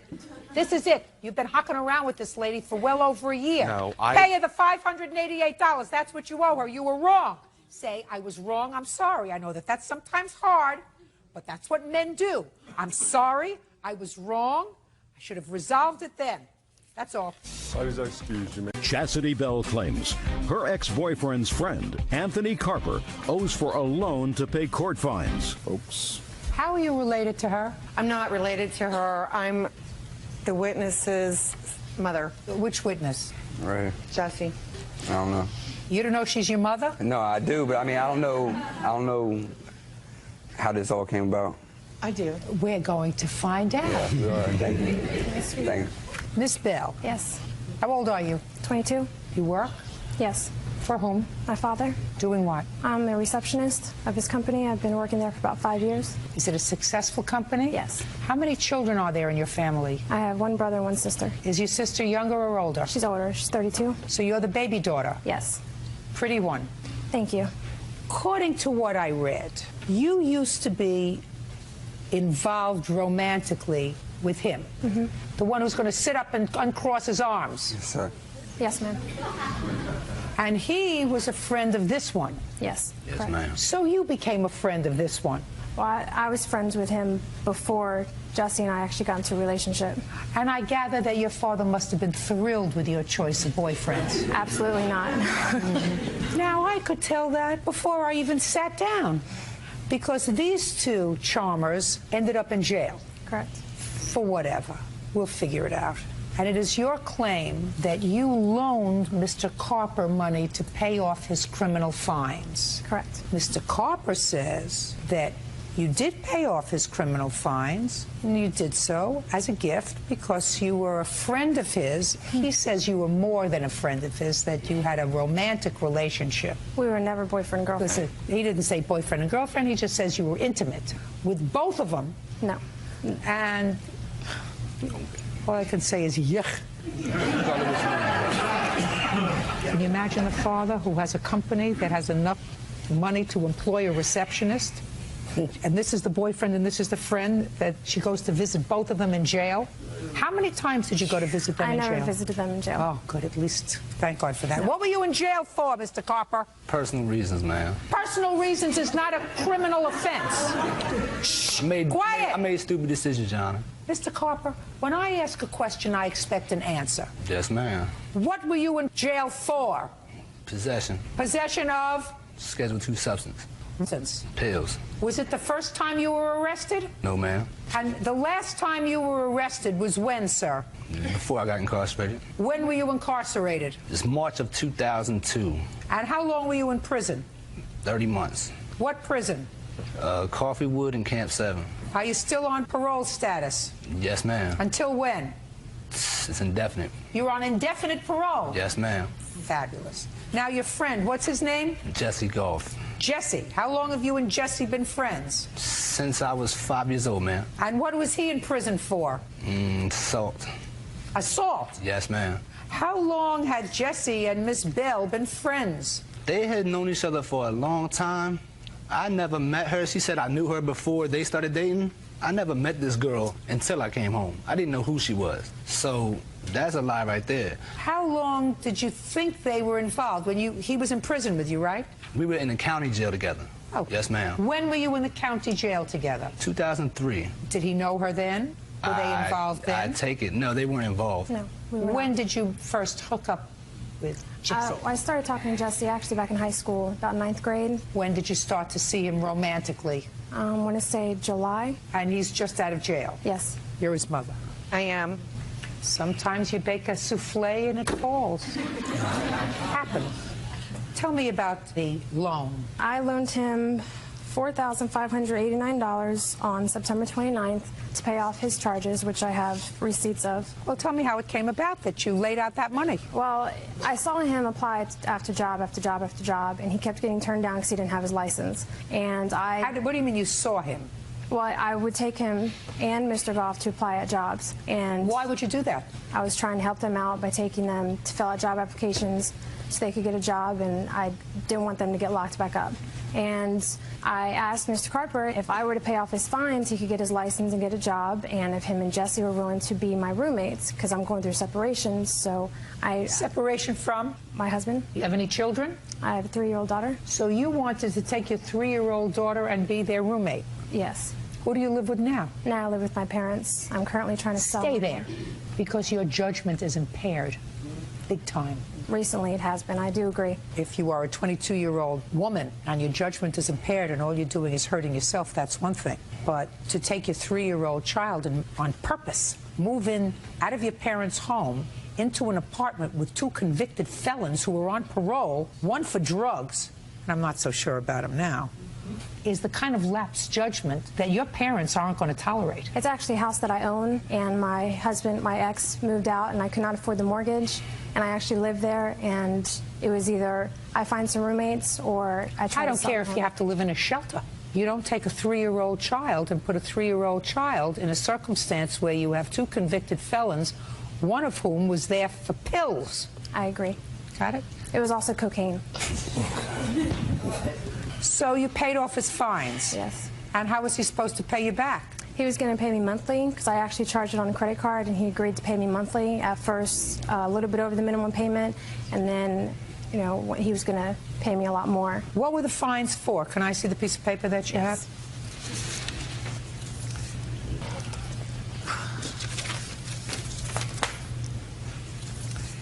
You think that's a real diamond in his ear? It definitely is. I doubt it. Is that a real diamond in your ear? Of course, ma'am. I don't wear fake things. What? I said I don't wear fake things. Just Could I see it, please? You yeah, said take it out. Wow.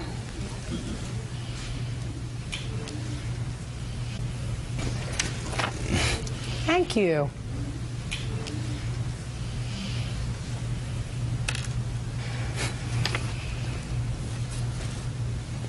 Felony fee, fines, $1,000. Felony fee, $350. Jail admission fee, $25. And court-appointed attorney, $437. Love it. Commonwealth of Virginia. Good for Virginia. And what would happen to you, Mr. Carper, if you didn't pay these fines? They would probably violate my parole. And then what would happen to you? Then I would not see the light of day forever. What do you think fines are for, sir? To be paid, ma'am. Because they're part of your what? Probation. Part of your what? Punishment. Yes, ma'am. And if somebody else pays your fine, then you have no... Punishment. Right. Why do you think a court would allow that to happen? Because it's the law, ma'am. What's the law? Why do you think a court would allow somebody else to do your punishment? Let me ask you this, sir. We've already established that payment of the fine is what? Punishment. Right. And you're going to jail was a form of? Punishment, ma'am. Now, You couldn't say to somebody else, listen, I want you to do me a favor. I don't feel like going to jail. I'm going to go out and sell a whole bunch of pills and maybe a little cocaine, so I'm going to have a couple of bucks, you know. I'm going to give you $10,000 to do my 30 months. You think that the state would permit that to happen? No, ma'am. What would the person say to you now? I don't mind going to jail. I have nothing else to do. I could really use the $10,000. I'll go to jail for you for the 30 months. You think the state would permit that? No, ma'am. Because then you wouldn't be doing your own. Let somebody else pay your fines. You're allowing somebody else to do your punishment, ma'am. Is he a quick learner or what? So the first thing you have to do in order to do your punishment is sell your diamonds. That's what the first thing that people do is sell their diamonds, right? Yes, ma'am. Then they pay the rest of their debt, $4,500. Maybe you can get $89 for this taupe diamond. When did you give him up as a boyfriend? We weren't really actually together because he's not capable of just having one girlfriend. We were supposedly together for probably about maybe a month. You are an articulate, nice-looking girl who clearly has very low self-esteem. Because if you didn't have low self-esteem, you wouldn't have been involved with either one of them. Correct. You have parents who have a business, you have a child, you've made some bad judgments, but you're only 22 years old. You have the capacity to change. You have anything you want to add to what I've already said? I do. I mean, I'm just dying to hear why you would come be her witness if your son is sitting over there. Because what's wrong is wrong, and you're absolutely right. He's skating his punishment. Do you have anything new to add? I think it's a fine how you do to thank somebody for doing all that she did for you. Okay, good. Thank you very much. By the way, did she also pay your son's fines? Yes, she did. Did he pay her back? No, we actually go to court for that on March 7th in Prince William County. Should we just hang out here? Just a second. Just a second. So why don't you do this? You're his mother, right? I am. You made him. You raised him. Why don't you pay his fines? Because he's 24 years old and I'm not responsible for him anymore. Right, yeah, I know, but you're more responsible than a stranger. Maybe you should just I would not have paid his fines in the first place. You would let him go back to jail? I would. You're absolutely right. Sit down. In any event, she paid $4,589 in order to keep you free. I'm entering a judgment for $4,500 and his diamond. Thank you. That's all. Shelby Crowther is suing her neighbor, 24-year-old Cody Moore, for vet bills. Shelby says Cody's 6-year-old son, Caden, threw her dog in the air and broke his leg. According to your complaint, Miss Moore's little boy, this 6-year-old, was in your backyard where your dog was playing. He was invited over by your son, who is a couple of years older. How old are you? 8. Stand up next to your mother. I have a few questions for you. Tell me your name. My name's Cody. Cody, do you know this little boy's name? No. What's your name? Caden Moore. He does know my name. Caden Moore. Yeah, when we were at daycare. Okay. Is he your neighbor? Yes. Remember that day when your dog got injured? Yes. You remember? You have to answer my questions. Were you playing in the backyard? Yes. Did you invite him to come over in your backyard? No. Did you offer him a lollipop? Yes, but I put it through the fence. Did you offer him a lollipop? Yes. And did he take the lollipop? Yes. Did he come around in your backyard? No. He was never in your backyard? Yes, but... How did he get there? Climbed the fence. And what happened when he got there? We started playing for a little, then he picked him up and threw him up in the air and broke his leg. What did you say to him when he did that? Nothing. What did you do? I picked up Gizmo. And where did he go? My mom told him to go back home. And he did. And you took your dog Gizmo to the doctor? Correct. And he had a broken leg? Mm-hmm. Right. And you want Miss Moore to pay for the vet bills? Correct. I'm listening. I did not become aware of the situation until she had come over to my house to let me know what was going on. I talked to my son, and he said that her son told him that if he'd climb the fence, that he would give him a sucker and they could play. So he's over in the backyard? Mm-hmm. And my son did say that he picked up the dog, that her son asked him to put the dog down, and my son did that. However, he did not throw her dog at Well, how do you all. think the leg got broken? I believe that he did drop her dog. A dog that weighs 4 pounds has a leg like a toothpick, so I'm sure it did break. That's, I believe that. So, either way, whether he dropped him or threw him. I offered to pay the bills. I gave her my cell phone number. I asked her to please call me when the dog was done so that I knew what was going on. She's my new neighbor. I just moved in. So, what was the problem?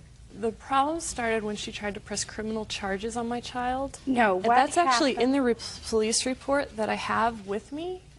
She had told the police a completely fabricated story. The police Well, came... what did you do after the dog? You took the dog to the vet. After I picked the dog up, went in the house, and immediately went over to her house. My husband held the dog for me. I went over to her house and explained to her what had happened. She told me that's not possible. Her son was in his bedroom, and that is not true. He was just in my backyard, and I told him to go home. Okay, well, maybe she didn't know that. We went into the backyard. He wasn't in there, so he was in the garage. And she asked him, and he said yes, he did pick the dog up and drop the dog. Okay. And I told her, I said, you're going to be responsible for these vet bills. I said, I don't have the money. She looked at me and said, well, I'm a single mom, so maybe it's best to put the dog to sleep and I will buy you a new one. I immediately looked at her and said, that's not how this works. This is my dog. I mean, he's my baby. We're not going to put him to sleep. Did you go over there, Miss Crowther, angry? No, I did not raise my voice at her. You don't have to raise your voice. I was upset. I was bawling. Okay. I was upset. Okay. I mean, I can imagine that you were upset, and I can imagine that you were not calm when you spoke to her. You may not have been screaming at her. You may not have been cursing at her. I don't know. But I assume, based upon just the way you phrased it to me today, that you did not go over there in a neighborly-like way. Right. Well, that was wrong. This is not something that's done maliciously. Right. So then you should have taken it down a notch. Right? Right. You owe her an apology. I'm sorry if I upset you. You should have taken it down a notch. She didn't do anything. Right. I didn't become enraged until she told me to put my just dog a second. to sleep. Enraged is a relative term. If you went over there and you say, gee, that was just a real bad accident, I think that your little boy was responsible for my dog's broken leg. Right. You know, I'm going to take the dog to the vet. You know, we're going to be able to handle this. That's one way of putting it. Another way of putting it is to go over there with screaming Mimi's on, you know, because your dog is injured. I got it. But I think, at least with her, you overreacted. She said she'd pay the vet bill. What's the vet bill? Well, the problem is... She said she'd pay the vet bill. What's the vet bill? $364.25. That's a hefty bill for her to pay, but if she said she would pay it, it's her responsibility, and she's going to take care of it. Did you call the police? Yes. Why? Because I was informed that I had to have a police case number in order to file a civil claim in court. Well, I don't know who's giving you legal advice. Certainly not any reputable person I know. You don't need a police report in order to file a small claims case. I don't understand if I said I would pay it, why she would have to file a small claims case. I have no idea. I have no idea. She was only going to pay the initial bill. She told me she would not pay to have the cast removed. She flat told me, I'm only going to pay the $299. And I says, what about the remaining cost? She told me, too bad, I've talked to an attorney and you're not getting any more than that. Actually, she told me she wanted to take her dog to the vet weekly for the next 6 months. The- And she wanted me to pay for that. The vet Don't required that he come in every week to have the cast looked at so that it didn't get infected or anything Whatever. happen. The whole bill was $364.25. Judgment for the plaintiff, $364.25. When you have a new neighbor, you try to handle things reasonably. She seems like a nice lady. Now you're at odds with each other and you share a backyard. That's terrible. And you have two kids who would probably play very nicely together. You know, they're two nice little boys. See if you can go have a cup of coffee together. It would probably be a very good idea. You're going to live there for a long time? Plan to. All right, so you got off to a bad start. See if you can make it better. Okay. You'll be happier. That's all. Thank you. 33-year-old Jackie Harder is suing her ex-husband's new girlfriend, 38-year-old Denise Novo, for defamation of character. Jackie alleges that Denise passed out flyers in her neighborhood, accusing her of being a child abuser. Denise says the flyers are true. Order, all rise. Your Honor, this is case number 244 on the calendar in the matter of Harder versus Novo. Parties have been sworn in, Judge. You may be seated. Have a seat, please. Have a seat, ma'am. Ms. Harder, the defendant, according to your papers, is the present girlfriend of your former husband. Correct. Who you allege defamed you Yes. in your community by slandering you and by publishing flyers demeaning your character and saying things about your children. Yes. Well, is this the ex-husband? Yes. Do you not get along with each other? No. You don't get along with him and you don't get along with her? No. I get along with him if she's not involved. How many children do you have? 2. How old are they? 9 and 6. And how long have you been divorced? 6 years. So you were married for a short period of time. 5 years. Tell me about this defamation. I have a copy of the flyer right here. I moved into a new home October of '96, and in February, my neighbors came to me, 3 separate neighbors came to me on one Sunday afternoon and said that prior to me moving in, a strange woman had gone through the neighborhood, knocked on the door, and handed out these flyers. Can I see them, please?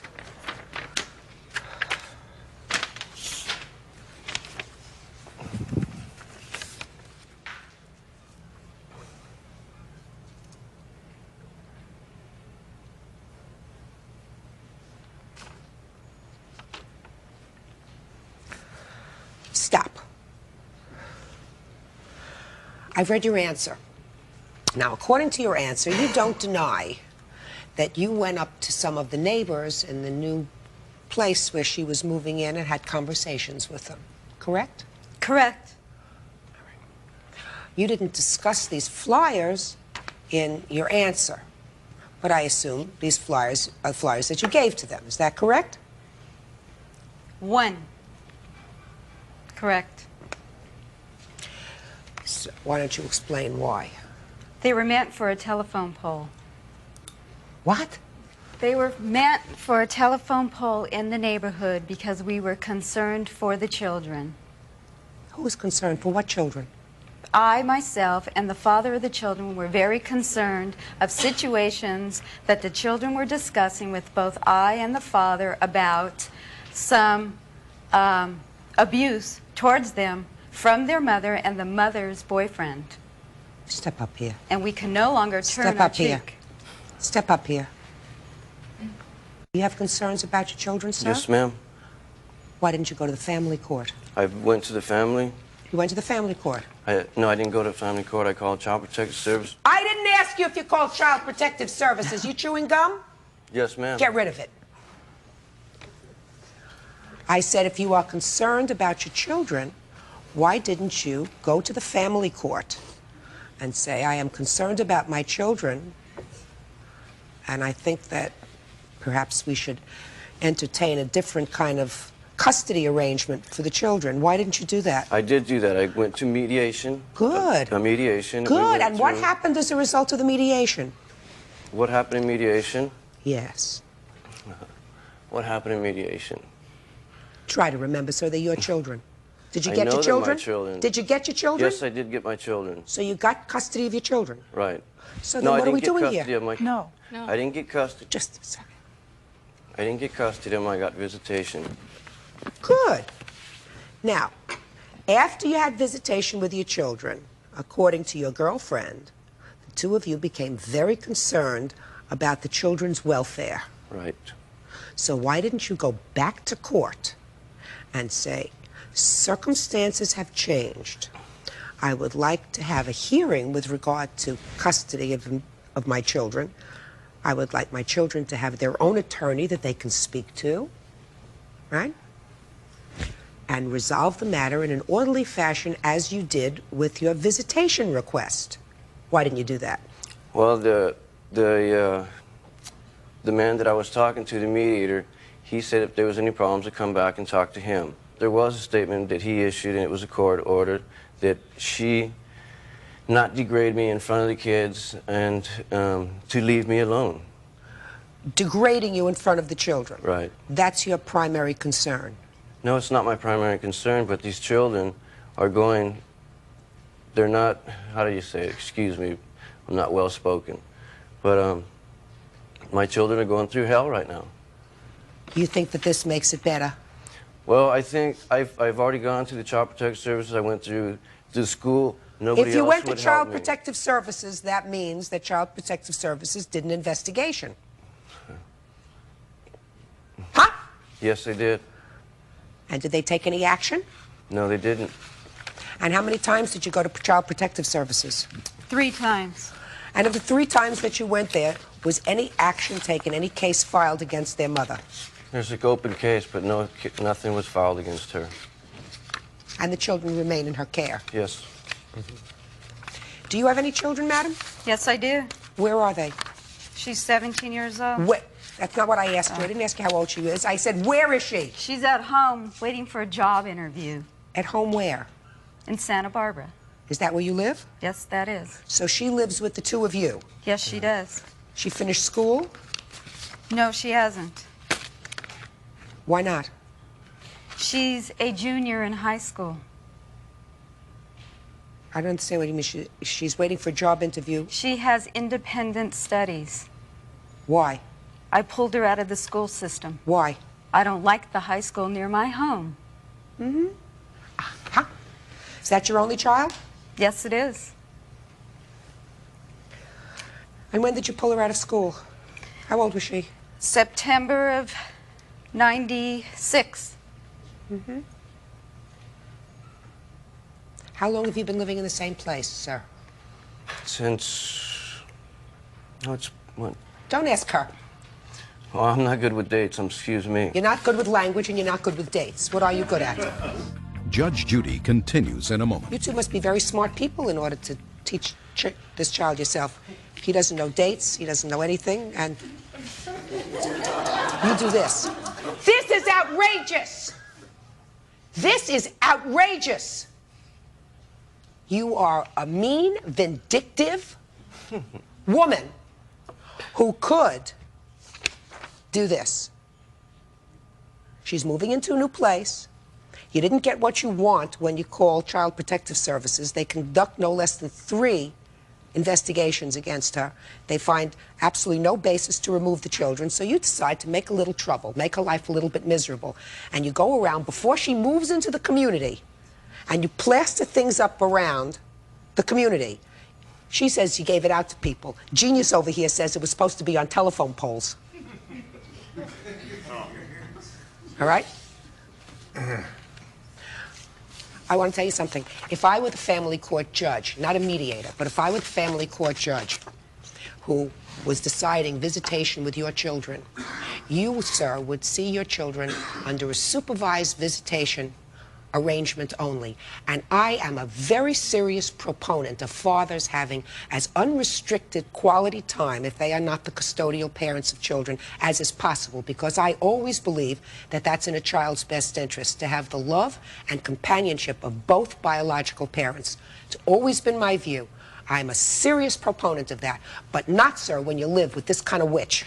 Judgment in this case is for the plaintiff in the amount of $2,000. Whatever counterclaim there is dismissed. That's all. Parties are excused. You may step out.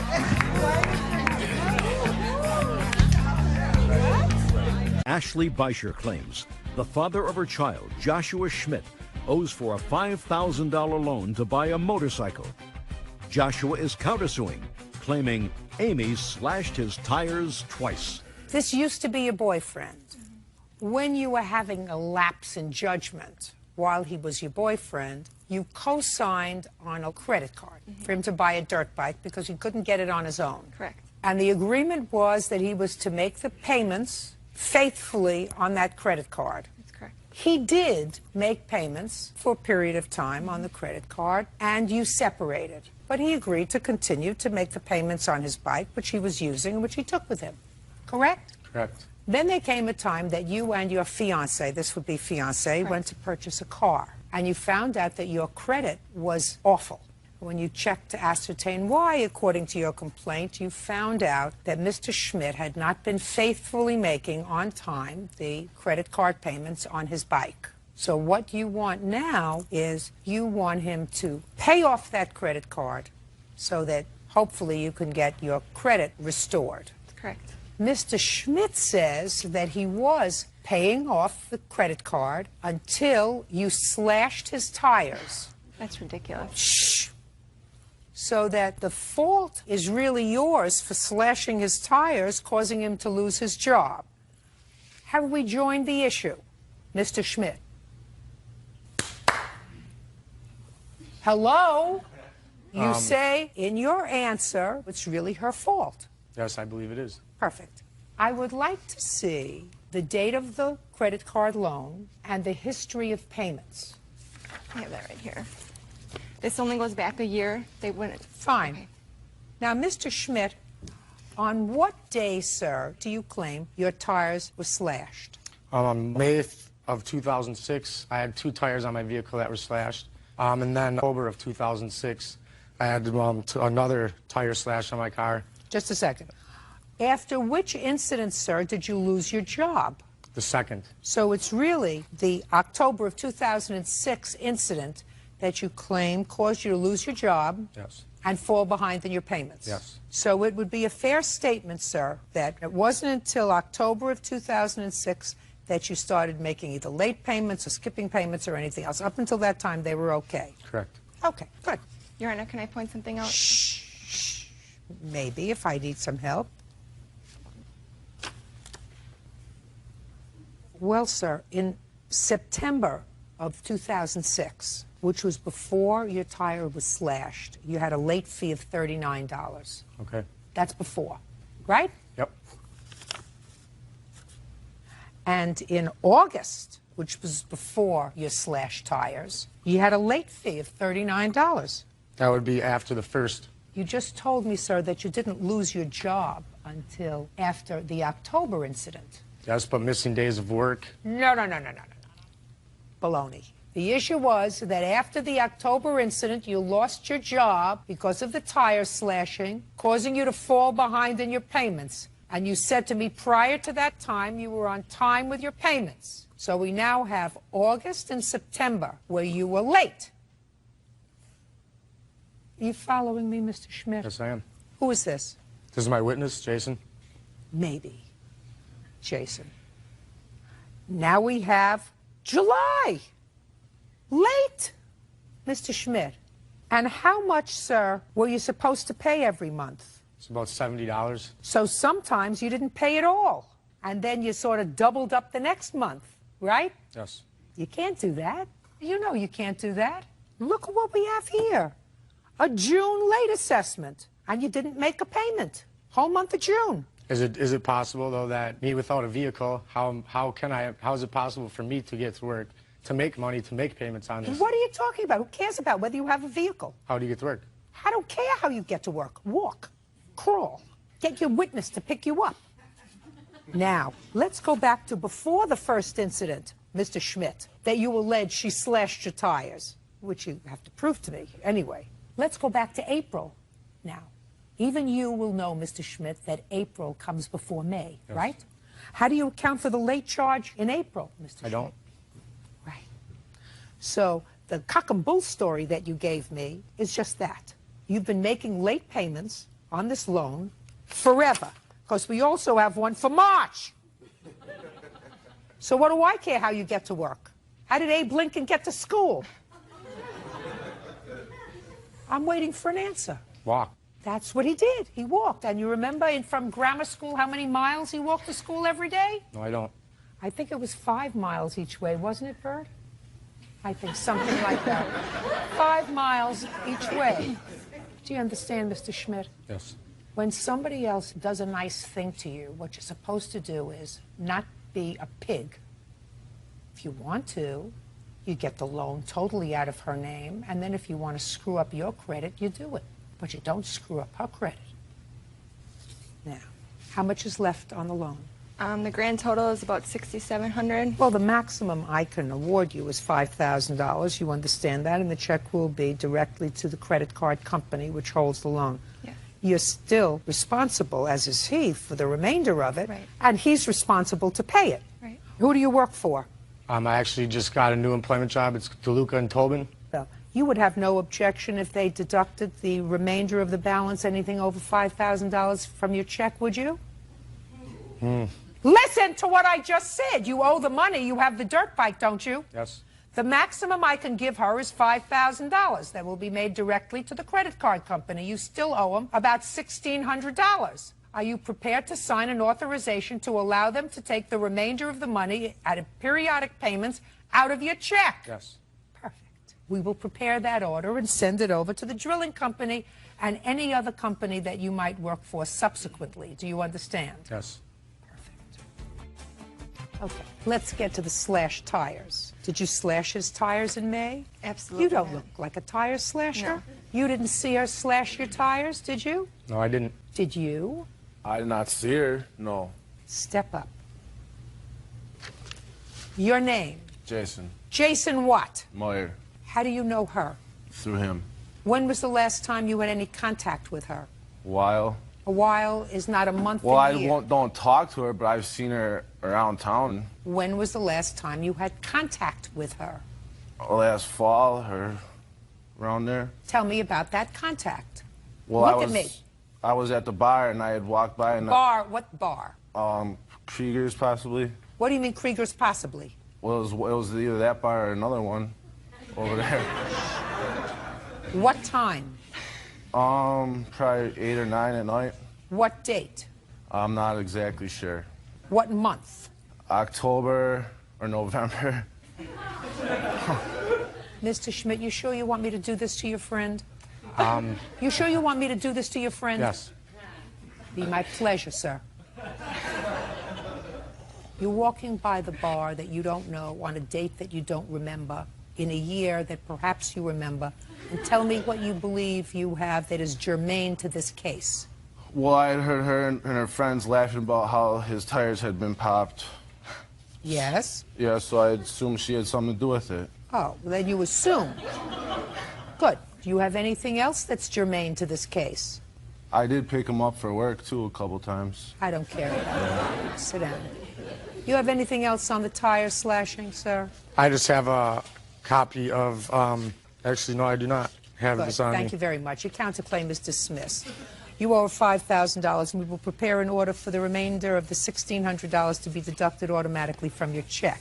Forward that to your employer with my love and hugs and kisses. Thank you very much. Goodbye. 25-year-old Aaron London is suing his former co-worker, Corey Bell, for defaming his character. Aaron claims Corey passed around a phony Craigslist ad. Mr. London, did you and the defendant work in the same company? Yes, at one point we did. This is your complaint. You put an ad in Craigslist. I gather you went to school to become a massage therapist? Yes. And you put an ad on Craigslist for massages with your picture on it. Does it have your picture? Yes. Mr. Bell saw that ad on Craigslist. Is that right, sir? I did. And he thought it was really funny that you had posted that ad on Craigslist. So far, am I right? Yes. So he circulated it around the office. He sent it to a lot of other people. He thought it was funny, like, you know, like people send jokes on the computer, and he sent it to a whole lot of other people. So you're suing him for defamation because you were very embarrassed. Yes. That's what this is all about. Mm-hmm.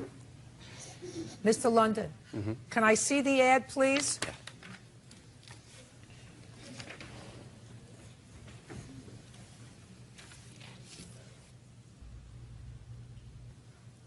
Okay. So this says, hello, ladies. Imagine casting your eyes upon this gorgeous whatever. It's got pictures of you, right? And it says, massage for big, beautiful women. Reply to personals, it looks like a number at Craigslist.org. And when people reply to this personal, they get you. Is that right? Well, they get transferred to an email, yeah. But it's you. No, not in this particular case. There's a little bit more to the story that hasn't been revealed yet. Sir, all I want to know Yes. is, it comes back to you. Yes. Now, is this the same ad that you sent to other people? Yes. You didn't modify it in any way? No, didn't modify You didn't it. change it? You didn't add words? No, You didn't... no, I didn't. I just sent the link. You sent the link and you said, take a look at this. That's it. That's not a crime, Mr. London. That's not a crime. That's not a lawsuit. Yeah, there's a little bit more to it. Well, though. give me 30 seconds, sir. That's what happened. You put this Well- ad that you didn't want to be circulated among your No. office mates. He circulated it among your office mates. If you didn't want it out there, you shouldn't have printed it. Well, no, that actually isn't what happened. What happened is I work for the bank, and I also have a personal training and massage therapy business, like you said. And another kind of job side hustle that I do is I write personal ads for Craigslist. Also ads for businesses, whoever needs advertising. Very nice. who I'm lacks- not an advertisement for you, sir. So you have a lot of businesses. You And- put this on Craigslist. Yes, technically speaking. That's what But we're here for. that ad wasn't for me. Who cares I who it wrote was the ad for? for somebody else. Who cares who it was for? Who cares? He doesn't know that. All he knows is this is the ad that he saw on Craigslist. He had every right to send it to whoever he wanted to send it to. To my workplace? Well, he doesn't work in the workplace anymore. I don't care. He could have sent it to the King of Siam. He could have sent it to me. He could have sent it to the President of the United States. He could have sent it to the Vice President of the United States or the Secretary of the Interior. It doesn't make any difference. It's out there in cyberspace, put on the internet by you, Mr. London. He could send it to whoever he wants. It's open. That's what it is. It's like sending an open letter. To send it to my job for what? For Who laughs? cares? If you don't want to be embarrassed, you don't put embarrassing things on the internet, Mr. London. If you don't want to be embarrassed, keep your private thoughts to yourself. Yeah, but the ad is not mine, is what I'm trying to tell you. Can I actually tell you? Listen, Mr. London, I understand the nonsense what you wrote in your complaint. You said you were doing an ad for somebody else, and this was just a sample of what the ad would look like.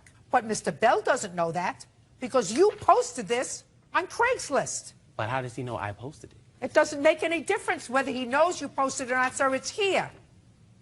It's out there in the world. Just like he sees it, anybody else can see it. He can send it to whomever he wants to send it. The truth of the matter is, you did post it on Craigslist. Did somebody tie you down and take these pictures? No, those are sample pictures. Those are pictures that The pictures don't even match the ad, is what I'm trying to tell you. Oh, it's yes, not they even... do. Oh, yeah, listen, Mr. London, you can tell me whatever you want to tell me, sir. This may have aggravated you. It may have upset you. It's a very good lesson. If you want to think privately, you go, I want to take it all in, and this is what I want to do. I want to keep these thoughts to myself. If you want to give massages to big, beautiful women, and that's what you're thinking about, and I'm going to see, but I'm not going to write it in a letter to my mother or my sister or my boyfriend or my girlfriend. I'm going to keep it to myself. Once you type it in the machine and you write send, it's over. It's out there. It's in Mexico and Burma and Jersey and Brooklyn. It's all over the place. And you can't complain about it if somebody says, this is really funny. I want to send it to everybody that I know who knows this jerk who posted this on Craigslist. So, Mr. London, grow up. You want to keep things to yourself? You want to talk into your pillow. Don't talk into your computer. Case is dismissed. 22-year-old Catherine Govis is suing the father of her child, 23-year-old Brian Epley, for the value of a computer. Brian claims he supported Catherine the entire time they lived together. Miss Govis, how old are you? I'm 22. Who do you live with? My parents. You have a baby? Yes. How old is the baby? 6 months. How old are you? 23. Who do you live with? My parents. Well, there was a time that you lived together because you have a child together. That didn't last very long, and according to your complaint, he owes you for a computer that you purchased on your credit while you were together. Mr. Epley says that you left the computer when you left him, and you left the computer because he had supported you for 6 months while you were pregnant, and your arrangement was that you were each supposed to contribute to half of the expenses for the house. Yes, ma'am. Oh. Is there any reason why you decided to have this child? We were together for 3 years off and on. Together off and on, Miss Govis suggests to me that when it was off, it was because it wasn't good, right? Yes. Did you think having a baby was going to make it better? No. Your parents, did they have other children? Yes. How old are they? We're all 2 years apart. I have older brothers and sisters. So all of a sudden, your mother's taking care of a baby again? Yep. Terrific. And you don't even live in the same state. No, ma'am. Do your parents see their grandchild? No. I'm just suggesting to you that you just think about things before you do them. Like buying an expensive piece of equipment on credit. Now, you want to tell me how that came about? He was going to school and working at the same time, and he was working nights, so for him to wake up and go to the library to use a computer and all that, it was too difficult and too time-consuming, so he asked me to get him a computer on my credit. Play with your nails. Sorry. He asked me to get him a computer on my account because he has bad credit. My parents paid for his bankruptcy, which was a couple months prior. He got that all settled, and then in February of the next year, I got him the computer. And 3 weeks later, we broke up. Were you pregnant when they paid for his bankruptcy? No. Your Honor, they didn't pay for my bankruptcy. It was $600 for me to file bankruptcy. I only had $400 of it at the time, $100 that I didn't have to go ahead and file for it. Did you pay him back? Yes, ma'am. No, he did not. My father would not take the money from him. But you offered I him. offered the money. Oh, that's fine. So you put it on your credit card. When you left, what was the discussion about the computer? That he would have it paid off by August before the finance charges started coming in. Oh, so you bought it for 6 months free Yes. financing. And you did discuss it when you left? Yes. Tell me about the discussion. He said that he would have it paid off by August before the finance charges because he didn't want to pay any extra money on it. He told me to go ahead and send in for the $100 rebate and send that in towards the computer, but I never got the $100 rebate back from it. Did you send in for it? Yes. I don't know if I put the old address and it just didn't come within the time frame of my change of address or what. A detail. Yeah. Okay, Mr. Repley. Let me hear. Okay, we moved in together on January 1st of 2005. I moved her down there from Illinois. That's whenever we got together, and I told her at that point in time, you know, I wasn't in a hurry for her to get a job, but I would appreciate the help. We lived there for 4 months, and then we moved into a more expensive place, and I told her I needed her help at that time. We agreed she would pay half the bills and half the rent to help me out, as well as I was going to school full-time and working full-time. So whenever she left, she said, okay. No. Okay, needed help. And when you told her you needed help and she agreed to pay for half of the expenses, sir, in what month was that? That was in February of 05. And in what month did she become pregnant? I believe it was September, October. August. Between February of 05 and August of 05, did she work? For about a month, Your Honor. Did you work? I worked for about 3 months. Who did you work for? I worked for temp service. What'd you do with your money? Gave it to him. You contributed your money to the household? No, ma'am. And we got a car together, and I paid for the car payment, the gas, Whatever. and She wasn't insurance. spending the money on drugs. Oh. So she was contributing what she could to the household. And in August, you became pregnant. Yes. So you stopped working? No. I was working up until November. So you stopped working and you didn't contribute anymore? No. All right, now you tell me, sir, about the conversation you had about the computer when she left. Whenever she left, her family came to Indiana to help her pack up to move back. And she said, you know, she only worked for a total of, it might have been 2 I or don't 3. care. I don't but care, sir. she- but That's she- irrelevant to me. But she owed me for the half of the rent for all the She months doesn't that owe she you for didn't anything. work. I just want to know what she said. She said, you can have the computer for the money that I owe you for all the expenses that you've paid to take care of me during this time. You mean you never had the conversation with her, I'll pay you for this computer by August? At the point whenever we broke up, I talked to her a couple months, like No, a month no, later. look at We me. were talking. I asked you a question. That requires a simple answer. Did you ever have a discussion with her that the computer would be paid for by August? Yes, ma'am. Why did you decide not to do that? Because I felt that I did not owe her anything, Your Honor. Well, feel. That's what we're talking about. So you see, you did have the discussion. Yes, ma'am. How much does he owe you for the computer? After everything, it is now $1,750.79. So, Mr. Repley, this is the situation. If you move in with somebody and things don't work out, that's one thing. She moves on, you move on. Takes two to tango, it takes two to make a baby. Takes two to have a problem if they don't want to have a baby. I believe her that she worked on and off, not consistently, not like you did. Maybe that was a good indication that you didn't want to get involved with somebody who was not keeping up their half of the bargain, right? Yes, ma'am. Then what you don't do is have a baby with her. And there are things that you can do in order not to do that, right?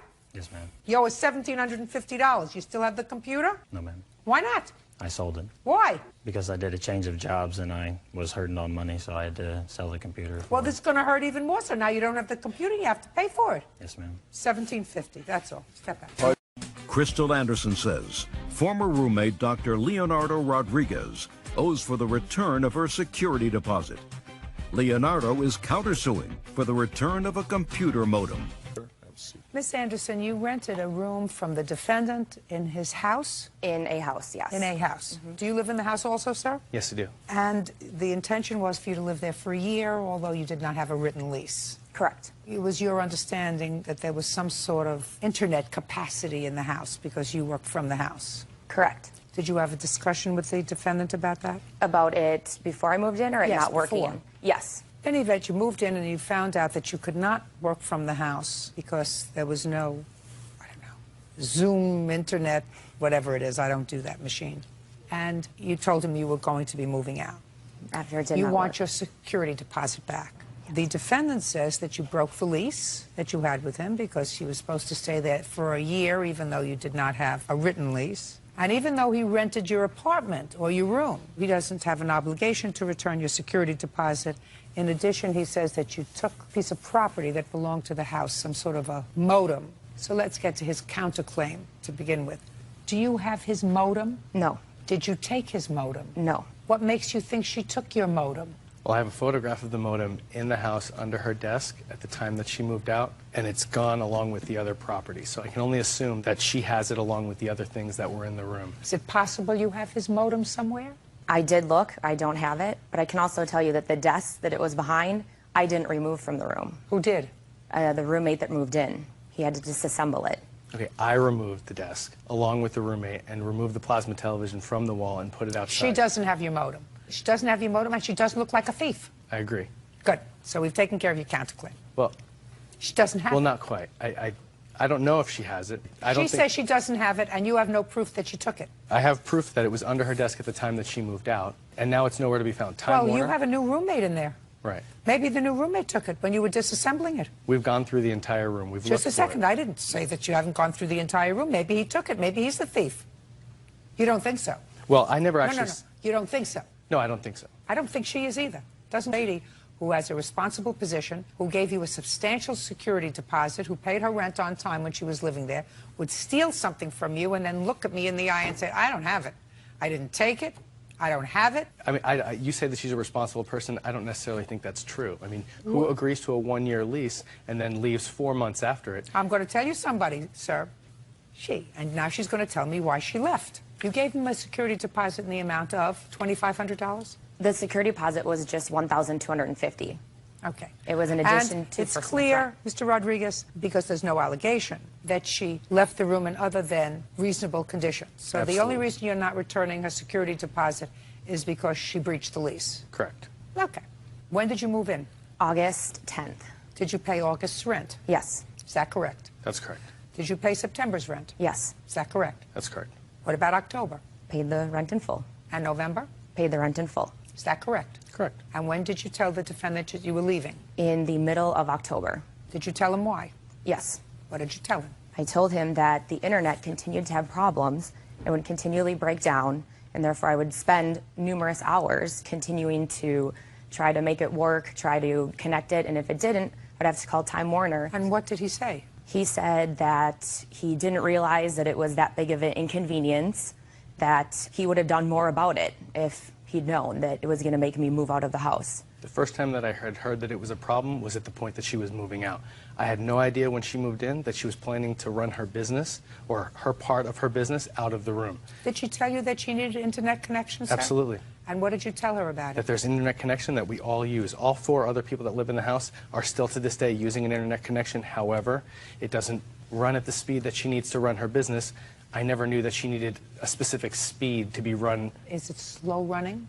It runs average. It runs normal for me. It would break down in my part of the room. It was split. The last time Time Warner had come to the house, they had spliced it so many times, according to what they say, that they would tell me what they said to you. But you told him in mid-October, and you moved out in December. December 1st. When did the new roommate move in? December 6th. The new roommate's name is? Lee. How much was your rent each month? $1,250. And what is Lee's rent? $1,250. Did he pay December's rent? Not in full. In what amount did he not pay? He paid minus 5 days of rent. I'm not sure the exact dollar amount. Okay. Did you have all your property out by December 1st? Minus a plasma TV and a desk. So you did not have all your property out by December 1st? Correct. When was all of your property out? I know for sure it was all out as of the 4th. So you overstayed your stay by 4 days? Yes. Okay.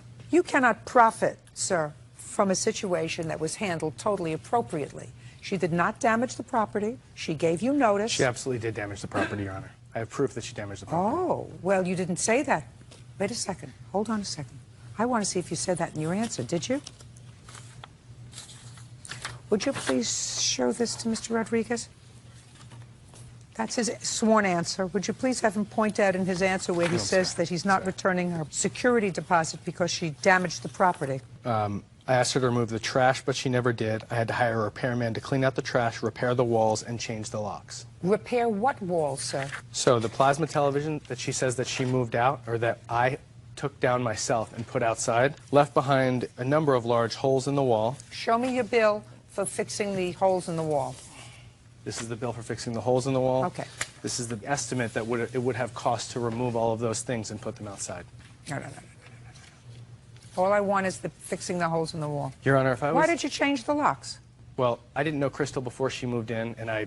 Sir, you want to change the locks, change the locks. That's what you do as a landlord. But, Your Honor, if I was in the business of being a landlord and... Listen to me, sir. I want to see a picture of the wall, and I want to see a bill for spackling the hole in the wall. Period. Okay. Your Honor, we had a one-year lease agreement. You did not have a one-year lease, sir. One-year lease has to be in writing.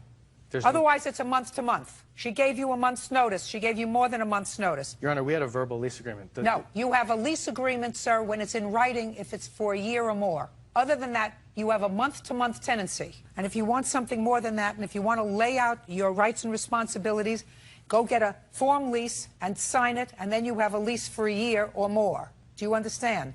The only reason I am charging her the extra days is because she actually had property in your house. And if she actually has property, even if it's in the hall, that means she's still a tenant. So she didn't vacate December 1st. She actually kept property there for at least 4 days.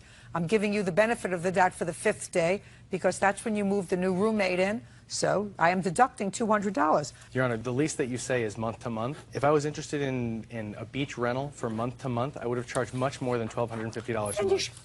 Do whatever you want to do. You want to lease your place for a year or more, get a written lease that outlines everybody's responsibility. Other than that, you have a month-to-month tenancy.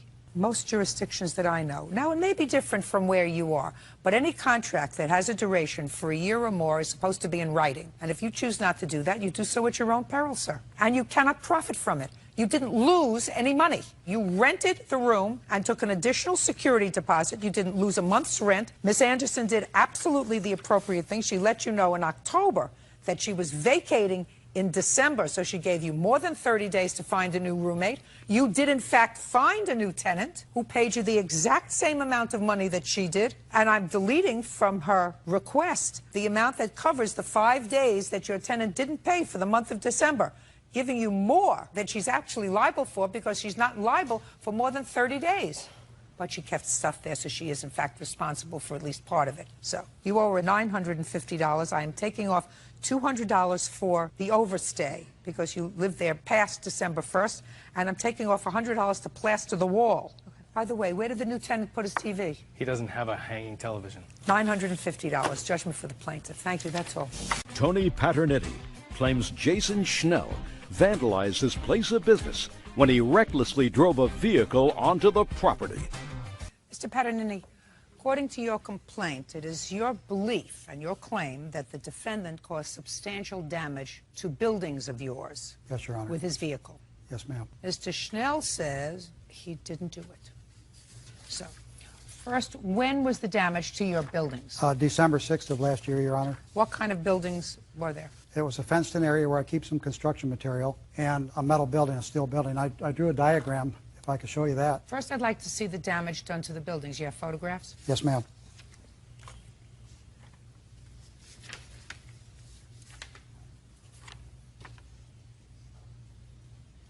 There wasn't a tornado in your area, was there?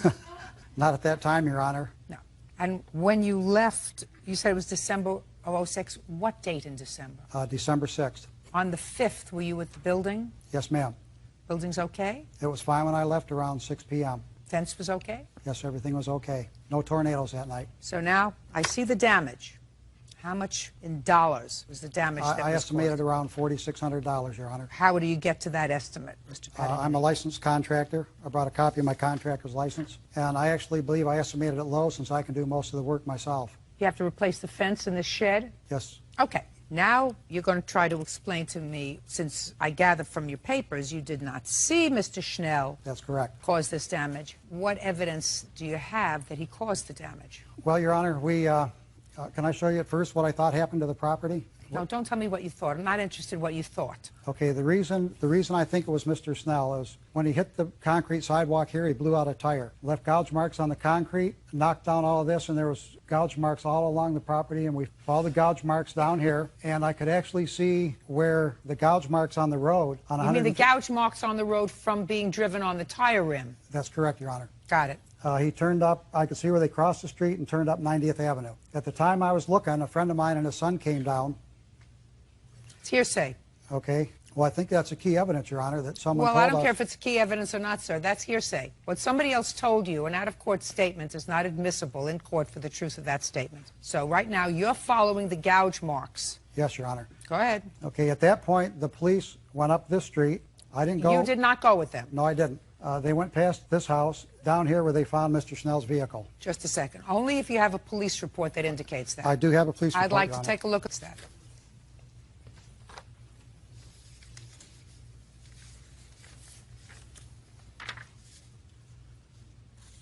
Police observe in their report that the damage appears to have been done by somebody doing donuts on the property with their car and lost control and struck the concrete pad, causing the right front tire to blow out, which caused damage to the rim. And then the writer observed pieces of the rim on the concrete pad. The writer observed gouge marks in the concrete from the broken rim. Then it ran into a chain-link fence.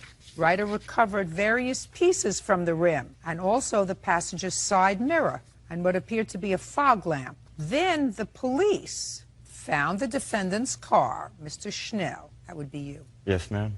Stand up on your own 2 feet. Yes, ma'am. And found that the mirror that was located at the location matched that of the subject vehicle. Coincidence. Big coincidence, Your Speak Honor. not! Yes, ma'am. And the writer, that would be the police, also observed that pieces of the rim that were found at the incident location also matched that of the subject's vehicle. That would be you.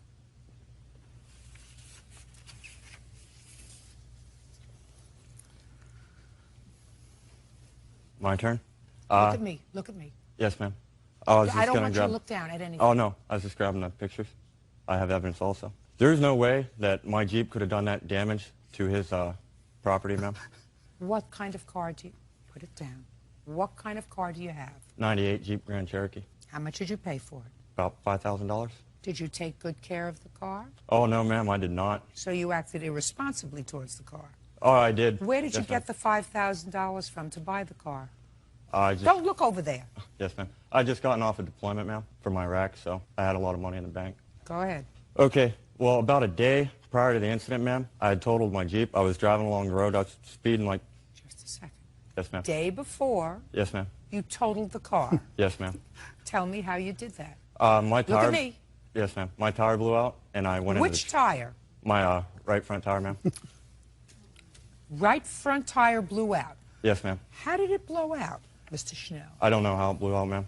Right front tire blew out, and? I went crashing into trees. I got pictures here that shows the trees that I crashed into. I'd like to take shows a the look. brake marks. I'd like to take a look at the tree you crashed into. Yes, ma'am.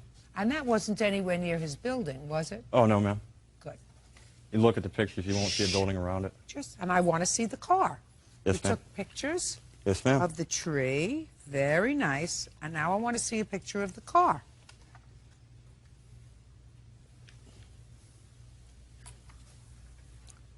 Totaled undrivable? Oh, yes, ma'am. It was completely undrivable. Completely. Yes, ma'am. Well, it would start, ma'am, but... Don't speak. I have questions. Yes, ma'am. So you went into a tree. How far away from where you live? A couple miles, ma'am. About 2 or 3. Would it be anywhere in this area that's on the bottom? I can show you on the map, ma'am. Sure. It would be out this way if the map extended further. Okay, good. So it would be all the way over there. Yes, ma'am. And how did the car get back to your house? I rode it home on the rim, ma'am. I thought you told me that it was not drivable, sir. It was... Listen to me. You just told me a moment ago, Mr. Schnell, Yes, ma'am. that the car was not drivable. Not safely drivable anyway, ma'am. Mr. Schnell, this is not going to go well for you, sir. For you to drive it home. Well, on the limp it rim. home's more like it, ma'am.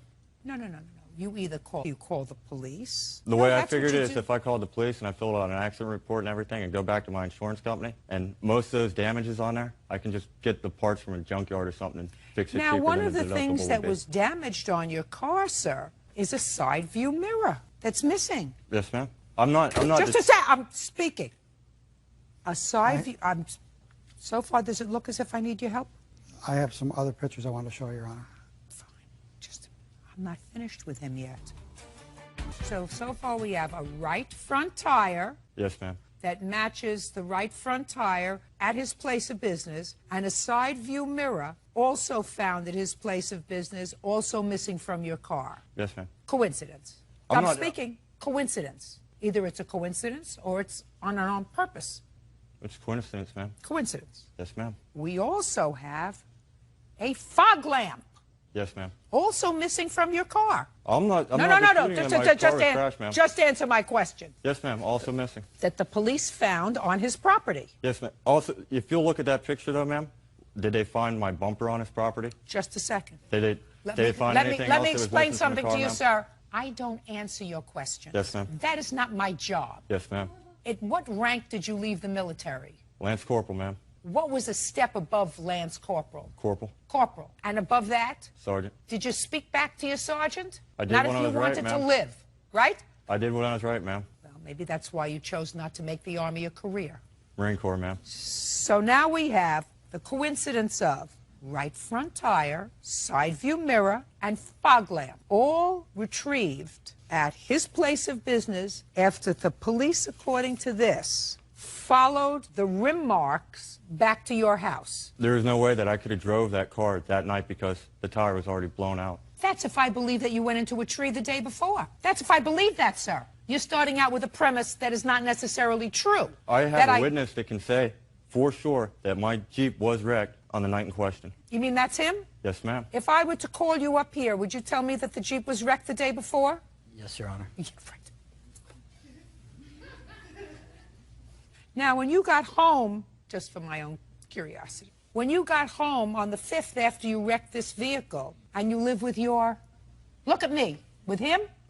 I'm asking you a question. Oh, me, ma'am? I Yeah. thought you were talking to him again. No, Sorry my about that. eyes look at the person I'm talking to. Yes, ma'am. No, I live at home, ma'am, with my family. With your family? Yes, ma'am. Mother and father? Yes, ma'am. Did you provide the police with your mother and father's names so that they could confirm this story that you told about your car being damaged the day before? The answer is either yes or... Okay. Now I'll see your pictures.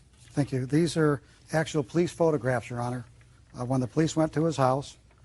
And these photos are still in evidence that show the fog lamp in question and the mirror and some parts for the rim. I'd like to see that the police matched to the vehicle. And I've also found more pieces on my property since I've been doing the cleanup. Okay, just a second.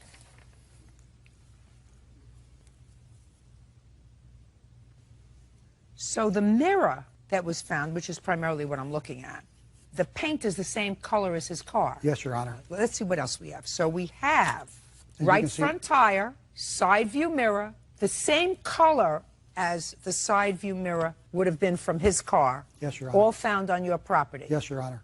What kind of work do you do now, Mr. Schnell? I'm unemployed, ma'am, How long have you been unemployed? since end of November. Why? Unemployment pays better than Walmart. So your parents just let you sort of hang around after you... When did you come out of the service? My EAS was November 26th. Of 06? Yes, ma'am. So you stayed home December, January, February. At this point, it's time for you to get into gear, right? Oh, yes, ma'am. First, you pay him the money that you owe him, $4,600. Judgment for the plaintiff, that's all. Beth Garcia claims her boyfriend's ex, Jamie Petola, vandalized her car by keying it. Miss Garcia, the defendant is your current boyfriend's ex-girlfriend. And also the mother of his child. Where is your boyfriend today? He couldn't make it because he's had too many issues with her and pending court problems with her that he has to take care of. So that's why he couldn't make it. He didn't have any pending court matters today, did he? None at all. Hmm? None at all. He never None at all. has. But he decided to take the high road and just be absent, even though he probably created all of these problems to begin with. Now, when did you last live with, what's his first name? E. Lincoln. E. Lincoln? E. Lincoln. E. period Lincoln? Yes. Well, what's his first name? E. Lincoln. There's no period between the E and the Lincoln. It's just E. Lincoln. E. Lincoln. When did you first live with E. Lincoln? When was the first I lived with him? Yeah. First, give me the year. Probably it was 2001. And when did you last live with him? 2005. When in 2005? Around February, March. And when did you start to be involved with Mr. Lincoln? We officially were involved in October. Of 2006? 2005. Before a friend. So there was a little overlapping? No. Yes. I was living with them and she knew. Okay, so there was a little overlap. Yeah. But they weren't keeping it together. Shh, Yeah. hey. There was some overlapping. Now, It is your claim, Ms. Garcia, that the defendant vandalized your car, not on one occasion, but on multiple occasions. Yes. And despite the fact that you never saw her vandalize your cars, you have proof by way of admissions that she did, in fact, vandalize your cars. The car was vandalized. On the morning of October 23rd, 2005 was when I noticed it, so it was that night. Okay. And what was the nature of the vandalism? She had keyed... Don't tell me what she did. She keyed Someone. profane No, no, words. listen to me. Someone. Someone keyed profane words on my hood, my driver's door, and the back driver's door, because it's a four-door, and put key marks on the rest of it, and knocked off the driver's side mirror. Okay. Do you have photographs of the car? Yes, I do. I'd like to see them.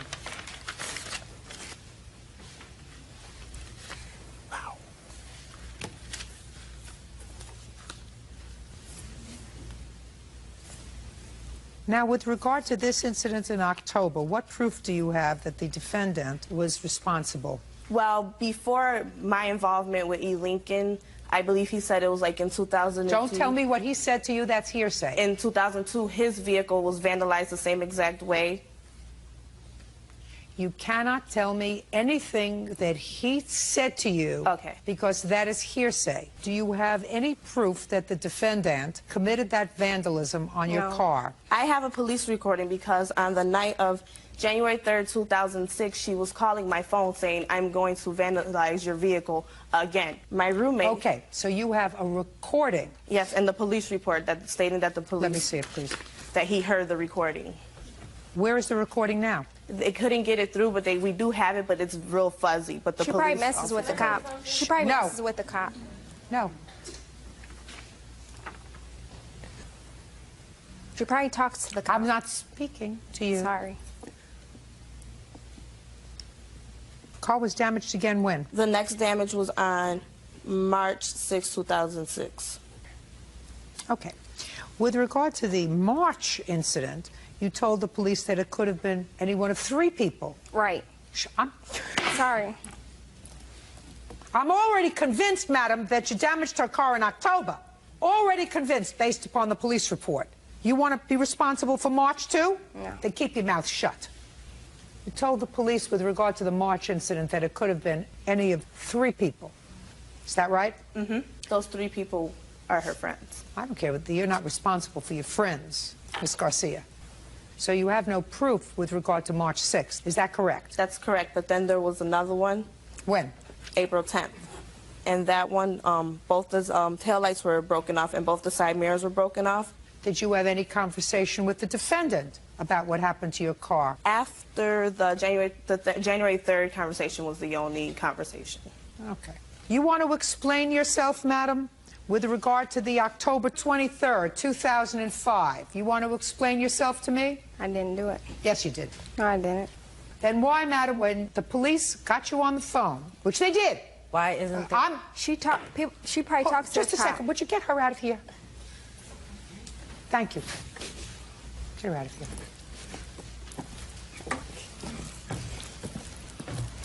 Why did you hang up the phone when a policeman identified himself on the phone? Because when a person says the police are on the phone, you don't know if you could go to jail for something stupid or not. She played on my phone up until she called the cops on purpose, and then that's when I called back and was arguing with her because she told my son when he stayed at her house with my ex-boyfriend that she don't like me and all this other type of stuff. So I called her and was, you know, arguing with her or whatever. And then she was like, you did this to my car or whatever. She had the police right there. So he probably was hanging out at her house because she talks to a lot of people and she goes downtown and she talks to cops and stuff. So he probably was sitting right there maybe. Maybe that's the case.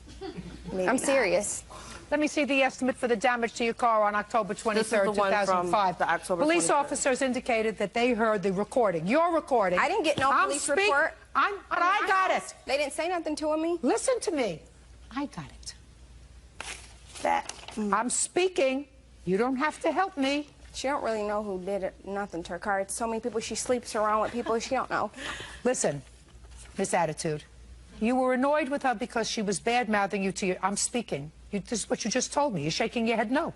No. You're shaking your head no. You just told me you were angry with her because she had bad-mouthed you to your son. That's why you were yelling at her on the phone. Right. Because she had bad-mouthed you to your son.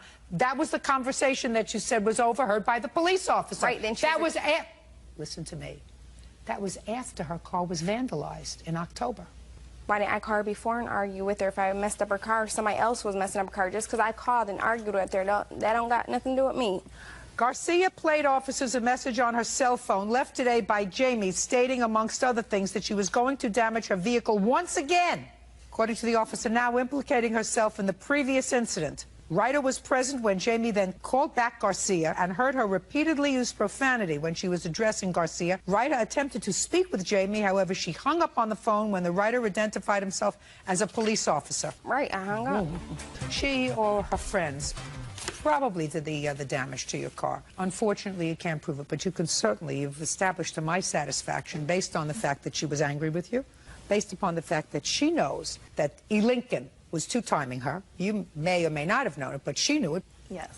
October 23rd, 2005. Was that on or about the same time that you had this discussion with your son? No, it just was recently when the first time I called her, the time that she taped me. That was not the first conversation with us. I had to have my phone cut off. No, that wasn't just recently, madam. It wasn't just recently. That was 4 months ago. I know. That was the last time I talked to her. How did you get her phone number? She called my phone playing on it with her phone number. That's how I got it. So what did you call her back for? Because she was arguing and playing on my phone, so I cussed her out for playing on my phone. You also said to her that you were going to damage her car again. I did not say that. So the police are lying? Yeah. The police are lying? lying? I don't think the police are lying. I think maybe it's one of her friends or something. Police were lying? No, I'm not going to say the police were lying, but... Good. Judgment for the plaintiff in the amount of $3,619. That's all. Stay away from her car. Kate Vermeulen is suing her ex-husband, James Vermeulen, for the unpaid balance on a Saturn he totaled. Mrs. Vermeulen, this is your former husband, and according to your complaint, you swapped cars with each other because your mother was coming to visit. You needed a larger car. That was last summer. So it's nice to hear that there was at least a reasonable relationship that you had, so that you accommodated your former wife, because you have children together, so that she would use a larger car that was yours. And in any event, you wrecked her car. And there was an outstanding loan on the car. The car was, in fact, totaled. And your former wife feels as if you should be responsible for the difference between what the insurance company paid on the car and the amount of the loan that she's still responsible for. And that amount is $3,634. Is that correct? Yes. You have a counterclaim because you say at the time she borrowed your car, she had a minor fender bender, but damaged the bumper of the car. Correct. To the tune of about $800, and she should pay that. Yes. That's your counterclaim. But let's get to the big ticket item here, Mr. Vermeulen. When did you total her car? I believe it was August 10th. I was on my way to work. 8/10. And when did you damage the bumper to his car? Actually, it was so minor that I don't have the exact date. Okay, but you called and told him about it? Yes. Okay. And you have a picture of it, I'm sure. Yes, I do. I have a picture of the damages that were done to the bumper and actually an imprint. Okay. Your Honor, it was September 5th, I do believe, when he ruined my car, when he totaled my vehicle. Why do you think that it was August 10th, sir? I thought that was the day. Well, it wasn't. It was September. In September? Yeah, because she would have a police report with regard to it. Okay, I didn't know that there was any police report. I wasn't charged in the accident. You have a police report? Yes, I do. May I see it, please? So it wasn't in August, it was September. That's a big difference. Sorry. How do you account for that difference? I don't know, Your Honor. I was working at that time there. I wasn't really paying attention to the date. When did you swap cars? Probably a couple days before her mother arrived. She was Which was coming when? in for England. Near the end of the summer, which was in August. In August. Now, it's clear that, according to your answer, sir, that the accident was your fault, that your foot got stuck, according to you, on the gas pedal. Between the gas pedal and the brake, Your Honor. So it was your fault, right? I guess if that's the way that you see it, yes, Your Honor. Well, sir, unless you were driving a very unique car. The gas pedal was put in by the factory. It remained in the same spot. The brake was put in by the factory. It remained in the same spot. You were familiar with the car. You had had it for some time. According to your answer, my foot got stuck between the gas and the brake. You want me to read you what you signed? No, Your Honor. So if your foot got stuck between the gas and the brake, it's your fault. Okay. Those two things didn't move together. I was wearing my work boots at the time, which are larger than my way to work.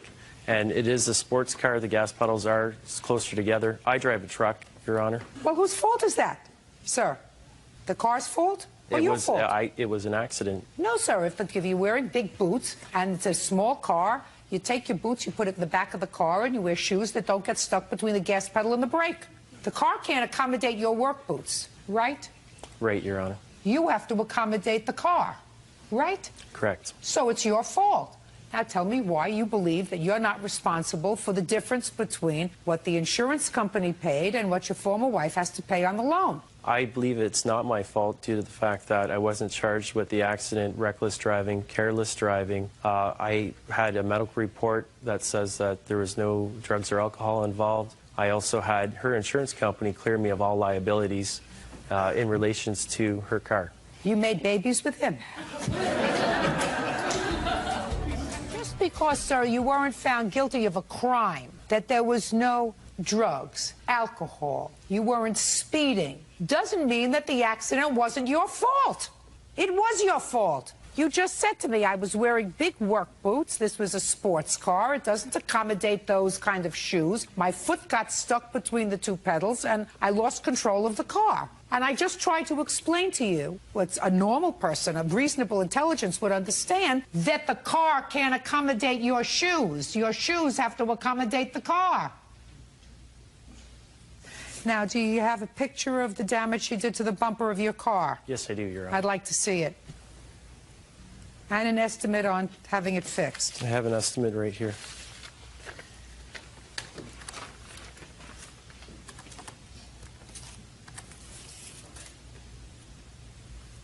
Sir, you brought me an estimate from this place for $1,154? Yes, Your Honor. Well, would you explain to me why? I'm only asking for to cover the parts, the actual bumper itself, and have it painted there. I'm not asking for taxes, labor, insurance there. Originally, I asked her to pay for half because she is still entitled on her vehicle. She's entitled on the insurance, and she's still Did you have liable. insurance on the car? Yes, I did. And what was the deductible? $500, Your Honor. So that all you're going to pay for is $500. And then you're going to have a claim with your insurance company, and your insurance will go up. I decided to pay for the claim out of pocket rather than going through my insurance company and having my deductibles raised. Well, what do you think's going to happen to her insurance, sir?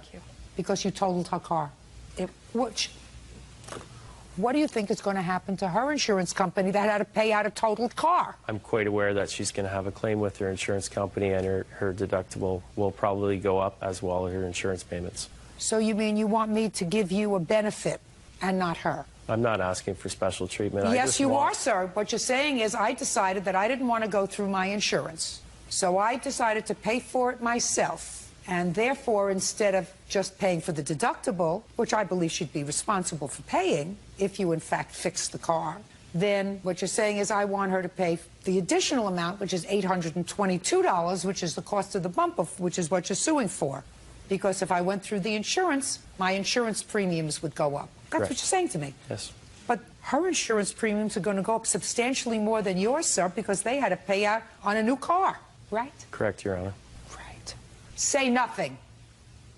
You had a $500 deductible. You had to pay out $3,634. From that, I'm deducting $500. I'm awarding you on your claim $3,100. Do you understand?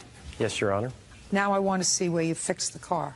You have a bill for fixing the car? That was a quote there. I've had the work done since Where? I paid for the parts. Show me. I don't have that with me, Your Honor. Well, why did you bring me this, sir? That is a quote of what it would cost at a body shop to get it done. What I paid for out of pocket was the parts and the paint. Why, sir? Wouldn't you bring me the actual cost of what it cost to fix the car? I didn't have the bills at the time. It was short notice. I didn't care at the time, Your Honor. I didn't really save the bills there. I didn't plan on coming to court. I didn't think I was going to be in court today. When did you get this? When did I got that? Yes. 3 days before I knew I was going to be in court. Well, instead of put your hand down.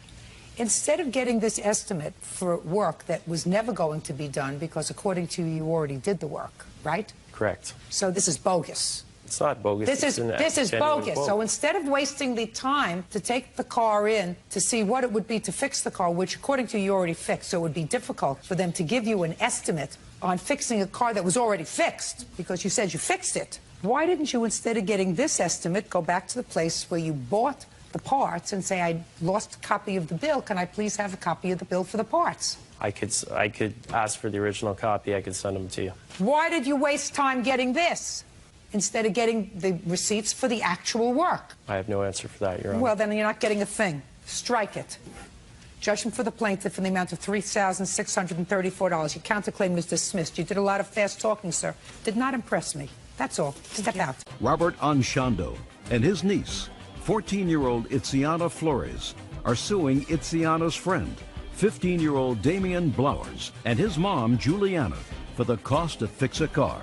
Mr. Anshando, you have a car. Yes, ma'am. This must be your niece, is that Yes, right? ma'am. There was a party at your house. He was there, this young man, whose name is? Damien. Damon, who's 15 years old. This is Damon's mother. You gave Damon permission to drive your car. That's correct, ma'am. And Damon had an accident with your car. That's correct. And you think that his mother should be responsible for paying to fix your car. That's correct, ma'am. Convince me. Okay. February 6th, we're having a birthday party, Your Honor. About 7:30 that night, the party was winding down.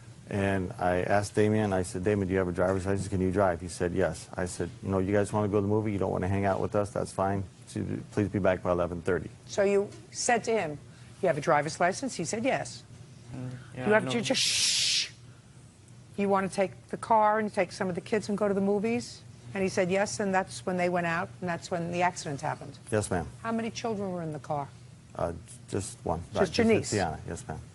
How did the accident happen? Well, we got in the car, and well, I guess he pressed the gas too much, and it went like really fast back. And I guess he didn't see my neighbor's van, and like parked, and like it hit it. Now, how do you know Damien? We've been good friends.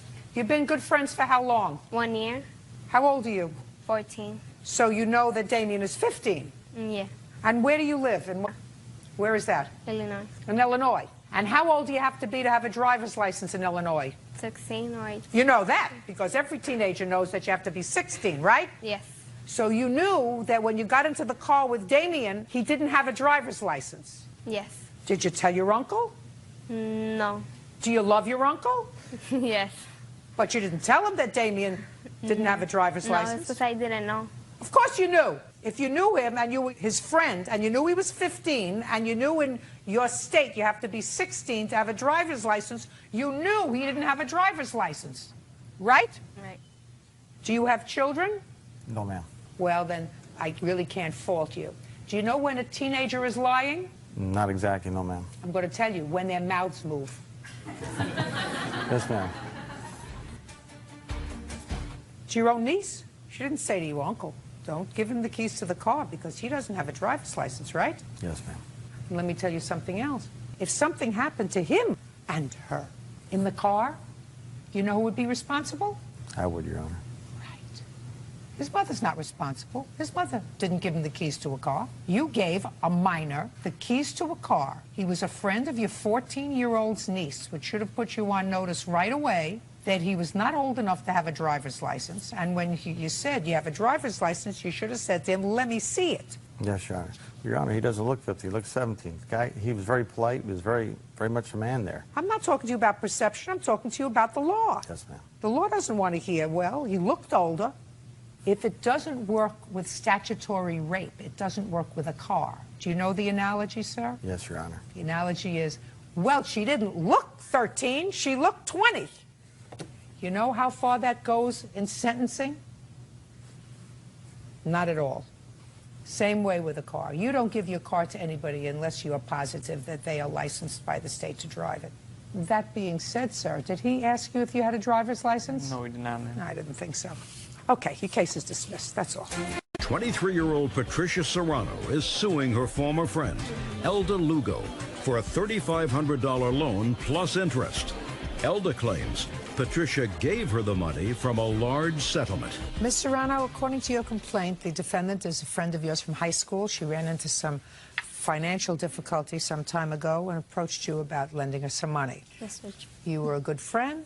You lent her the money, $3,500. She didn't pay you back. You want your money back. Yes. Ms. Lugo says that you were a good friend to her. You gave her $3,500. You would come into some money. There was never any discussion of payback.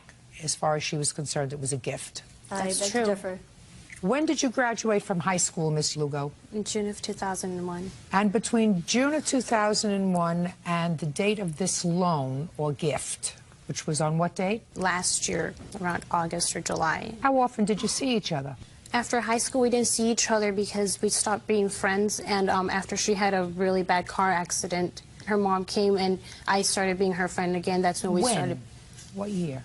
I honestly do not recall what year she had a car accident. What year? It was in 2002, Your Honor. Now, tell me about the day you approached Miss Serrano with your money troubles. I did not approach her. I was just telling her my problems that I had with my family. Shh, I don't. Listen, if you interrupt again, I'm going to dismiss your case. Do you understand? Yes, sorry.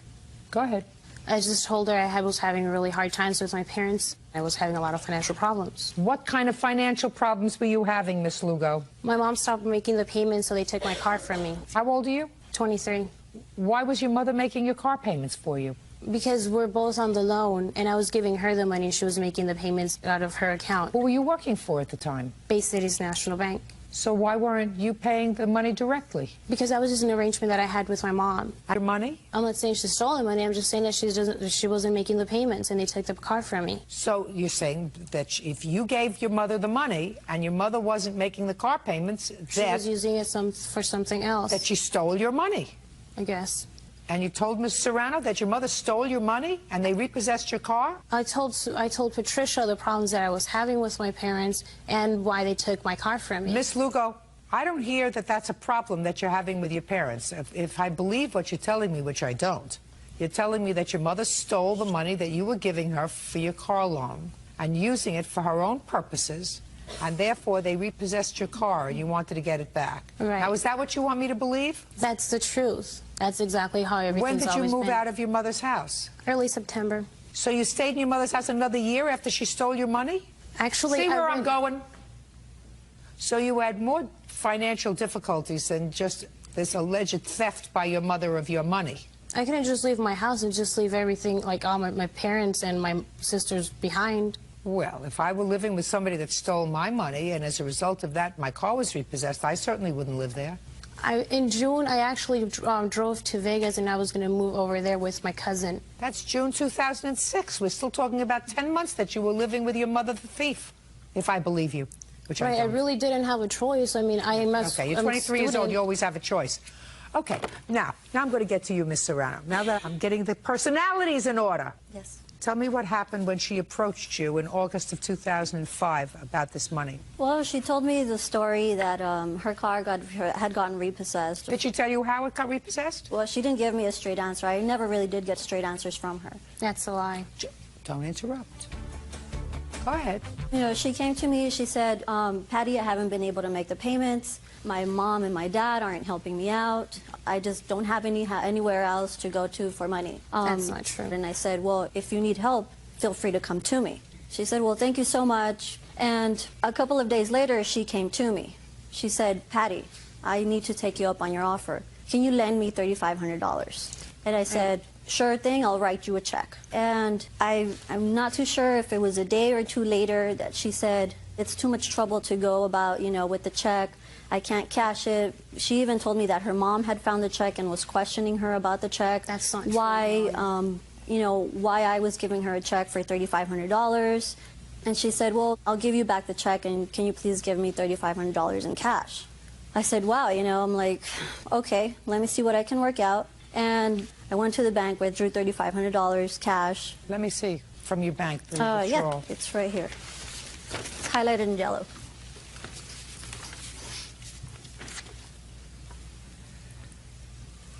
Where did you get all this money from? I was involved in a very serious car accident in 2002, and I got a small settlement out of it. A large settlement. Oh, that's interesting, Miss Lugo. Did you say a large settlement? How large? I don't know. When you said it was a large settlement, you must know something about the settlement. That's all she would always say. She got a large settlement. I never wanted to ask I never how much. told you anything. When did she tell you about this large settlement? After she was recovering from her injuries. When did you get the settlement? Sometime in 2004. You still have any of the money left? Yes, I do. Some in investments. Good. So you gave her $3,500 in cash. Yes. And what was the arrangement about paying you back? She said, okay, Patty, you know I wouldn't have done this if I really didn't need it. believe me, I'm going to have this money to you tops the end of the year when I get my bonus from the bank. That's not true. So I said, okay, you know what? What part of keep quiet don't you understand? I didn't see the money. She said, well, you know, I just need a couple of more months, whatever. And I said, okay, you know, just don't forget about it. You know, I'm being your friend here. When for the first time, Miss Lugo, did the plaintiff ask for this money back? Early September. That's a lie. So what part don't you understand? Sorry, Your Honor. Tell me about the conversation when she asked you for the money back. She started calling me at work and she started emailing me at work. What would she say when she called? She was just calling me, telling me that she needed to meet me somewhere. When did she, for the first time, ask you for the money back? Answer my question. I believe her first email was September 7th. That's not true. Shh. Next time you're gone. Do you understand? Yeah. I assume you want me to consider giving you your money back. Yes, please. Then don't do it again. September 6th, and what did she say in the email? Do you have a copy of that email? No, I don't. Do you have a copy of the email? Yes. I want to see the email from September 6th. She emailed me a promissory note that she wanted me to sign, that she saying that I owed her the money, and because. Shh. Well, you emailed her and you said to her that you planned on giving her the money. Yeah, she was calling me at work nonstop and she was just harassing me. No, this has nothing to do with a response to harassment. That's only the email that she gave you, but she didn't tell you about the phone calls that she was making to work. I just want to see the emails. This is Wednesday, September 6th, and it's a lovely email. Absolutely lovely.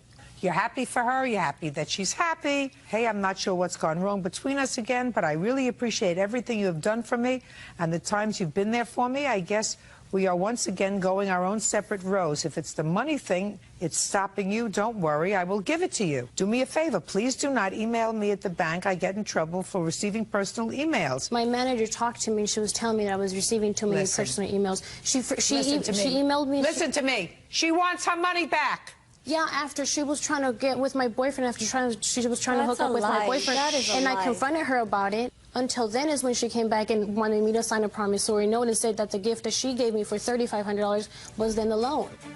I don't see why somebody who doesn't look like they're rolling in dough would give you $3,500 and not expect to be repaid at some point. Not necessarily in a week, not necessarily in a month or 6 months or even a year. But someday, within a reasonable period of time, when you got your act together, if you ever get your act together, she expected her money back. And to stand there at this point and say, well, she tried to get over on my boyfriend, and that wasn't right, and therefore I'm not paying her a dime, that's the wrong thing to do. It's not the moral thing to do. You want to end a relationship with her? Terrific. Do it. You're not friends anymore? You don't want to be friends anymore? Fine. But she was there for you when you needed her. And you're supposed to do the moral right thing and pay her her money. Just for the plaintiff in the amount of $3,500. That's all. Christine Lawson is suing her ex-boyfriend, Joseph Lemos, for the cost of a big screen TV they purchased as a couple. Joseph says when they broke up, Christine kept the TV. Ms. Lawson, this gentleman used to be your boyfriend. You lived together for a period of time. Something happened while you were living together with your TV. You claimed that he wanted to buy a big screen TV. You put it on a credit card. You allowed him to use the credit card. He used it not only for the TV, but for some other things. He paid for the other things that he used. Ultimately, he paid off the credit card up to the amount of the TV after you broke up, and then he stopped paying for the TV. You want him to pay for the television. Sounds very reasonable, right? Yes. Except that you have the TV. Correct.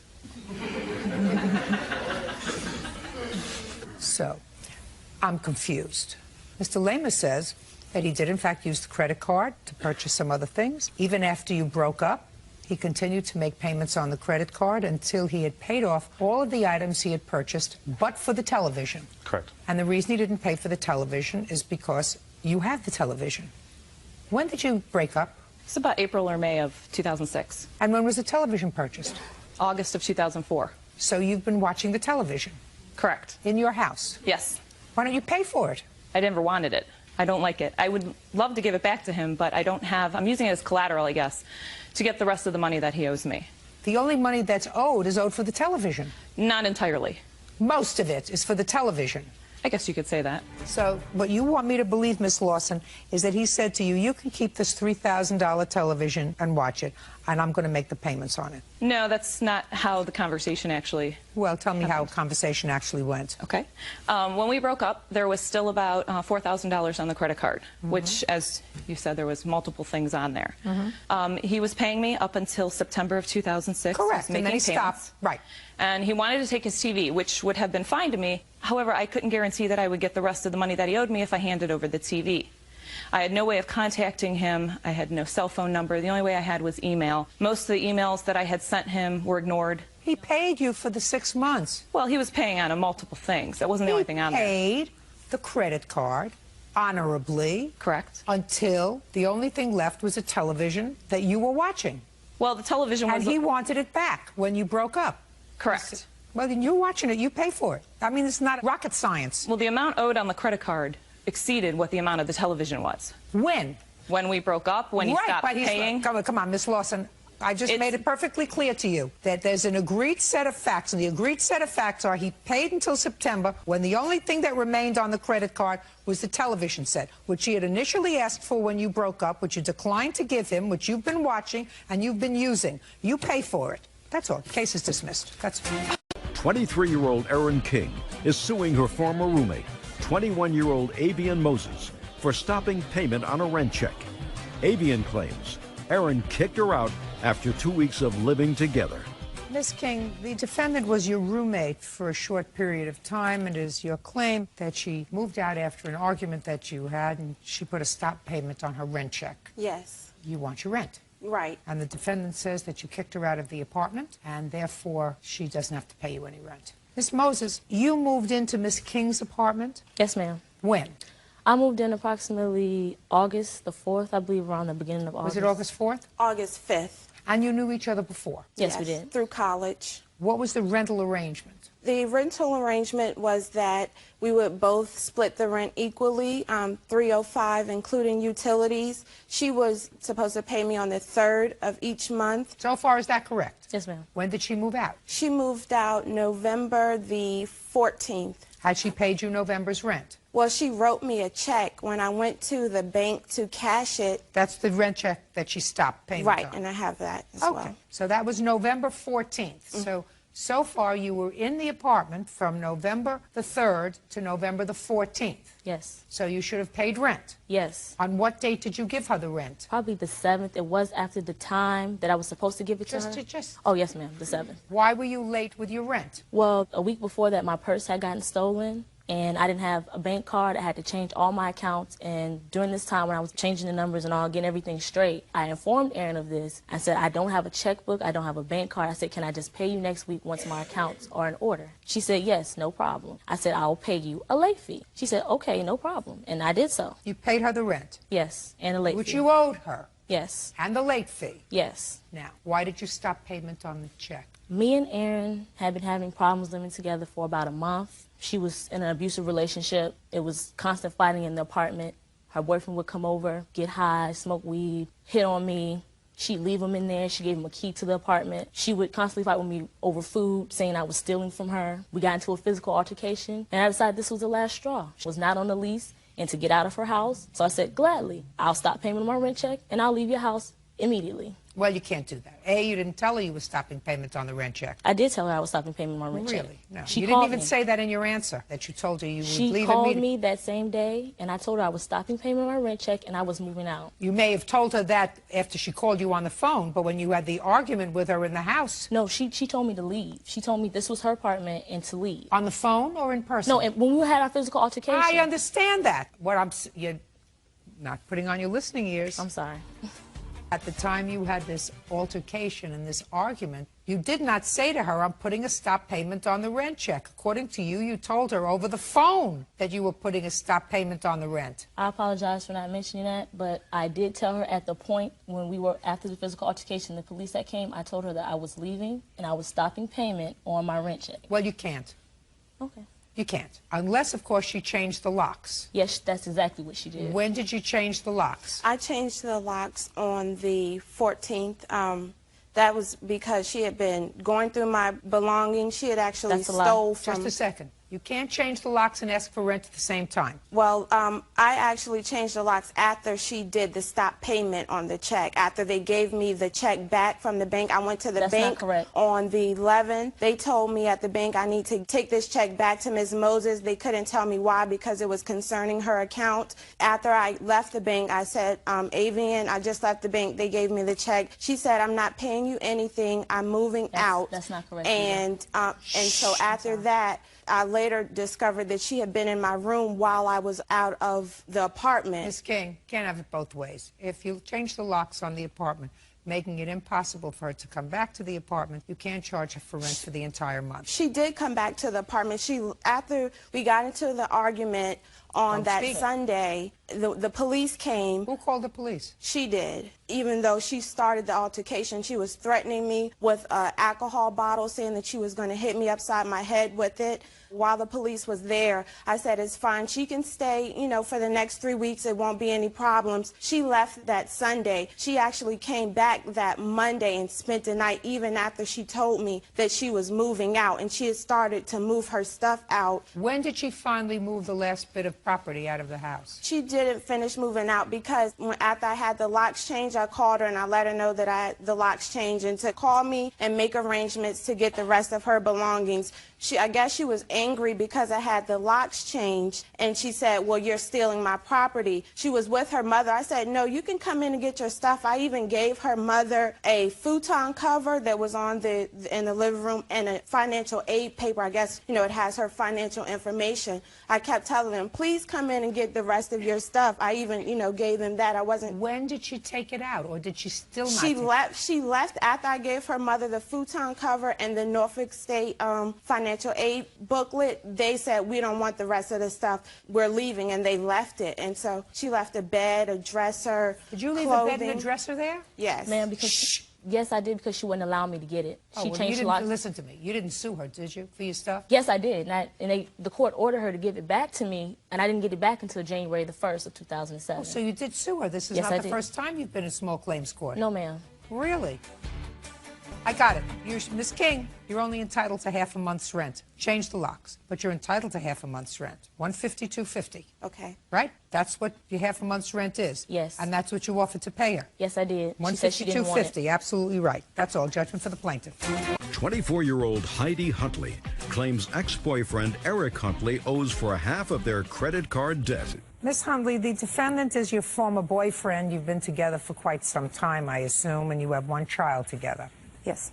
Your complaint is that when you broke up, Mr. Huntley agreed that he would take over half of the credit card debt. He made a couple of payments and then stopped. You also claimed that he used a car that belonged to you and caused some damage to the car and vandalism to the car. You wanted to take care of that. Mr. Huntley said he walked out of the house, leaving you in the house with your child. How old is your child? My son is 7.5. And he left with his clothes, and that's on that credit card remained in the house, and he doesn't see why in the world he should pay for it. Yes. And with regard to the car, his defense is that any vandalism that was done to the car was paid out by your insurance from an act of vandalism that had nothing to do with him, and you chose not to have the car fixed, but to pocket the insurance money, and therefore he's not paying for it because you already got paid for it, right? Correct. Correct. Good. You lived together from when to when? February of 2003 until October 8th of 2006. When and why did you leave, Mr. Huntley? The relationship just didn't work out. It was an agreed upon thing. It wasn't like I just stormed out. I mean, both of Okay, us so you were agree. So it unhappy. was a civilized, orderly Yes. arrangement. We were both unhappy. What arrangement did you make, Mr. Huntley, with regard to the debt? I had been paying pretty much all of the, I mean, I had a full-time job and I was going to school, making financial aid and some scholarships, and that was all going to bills while she was only going to school for about 4 years. When I left, I was still paying the credit card bills, but it didn't take a long time to figure out that what was going on was it was an attempt to make sure I didn't have enough money to survive, and I couldn't. Right now, she's living in a 2-bedroom house with hardwood floors, with 2 cars in the driveway. She's got a college degree. I think she's had a job for a little while. I'm sleeping on my dad's couch. The credit card bills were how much? We have $38,000 in credit card debt over the course of our 3-year relationship. He'd been paying half the payment on all of the 5 cards, and I had also been paying half a payment on a card that is only in his name, on not my name at all. Our credit cards have both of our names. We're both joint signers on these cards. We just made the arrangement that, you know, hey, you would pay half and I would pay half the minimum payment, and that went on until September. And in September, he told me, I need to save for my own place, I have a new girlfriend, or October, I have a new girlfriend, I just bought a new truck after I lost $1,500 selling our truck that was in joint of our names, and I don't have the money to pay it, so you're just going to have to deal with it yourself. It's not my problem. Well, you have to deal with it, and he has to deal with it, because if they're joint credit cards, they're going to come after both of you. Absolutely. So, what are you doing in court? Here. He won't pay the credit card. Well, they're going to come after him. They'll attach your salary, they'll attach his salary. Well, Your Honor, I have a credit score of 760. His credit score is now 720, but when we met, it was in the 500s and mine was in the 700s. And Miss Huntley, how many years since 2003 were you employed? None of those years was I legally employed. Well, you're not going to stand here in court and tell me you were illegally employed. I went to school and I had scholarship funds. I had 8 different scholarships, of which I got about $2,800 a month take-home cash. That you don't have to pay back? I do have loans. I have student loans. Of but course you do. some of that I do not have to pay back. The answer is you did not work. He worked. He provided for the household while you were living together. You have to remember, folks, you're not married. We don't have courts in this country for almost marrieds living together, trying it out. We don't have courts for that. If this was a marital situation, I would have no problem. I would say, listen, you have credit card debt, you're responsible for half, and you're responsible for half. That's it. Goodbye and good luck. But that's not the case. The truth of the matter is that if you have $38,000 worth of credit card debt from 2003 in February until 2006 in October, he paid the credit cards. No, he didn't. He was unemployed for 6 months of that time straight. Well, you were unemployed for 4 years. Somebody had to pay for these cars. But I wasn't unemployed. I brought home $2,800 a month every month, except for July and August. What did you do with it? I paid as many bills as he did. Car payments, credit card payments, food, clothing. All kinds of stuff. It's very, very interesting, Miss Huntley. I have no idea how you did that, because I had kids, and nobody ever gave them $2,800 a month in cash in addition to what they were getting. So you got some kind of gig going here that probably the rest of the civilized world would like to know about. I have a 3.8 GPA, and I'm an engineering student, and I volunteer 170 hours a year. Fabulous. What do you want me to do? You want me to say to him what you should do is pay half the bills? Yes. Yeah, well, I'll say to him what you do should be half the bills. Be nice if you paid half the bills. That's a moral judgment. These bills are in both of your names, and eventually the credit card companies who have advanced to you foolishly $38,000 in credit card expenses are going to come after both of you for the return of this money.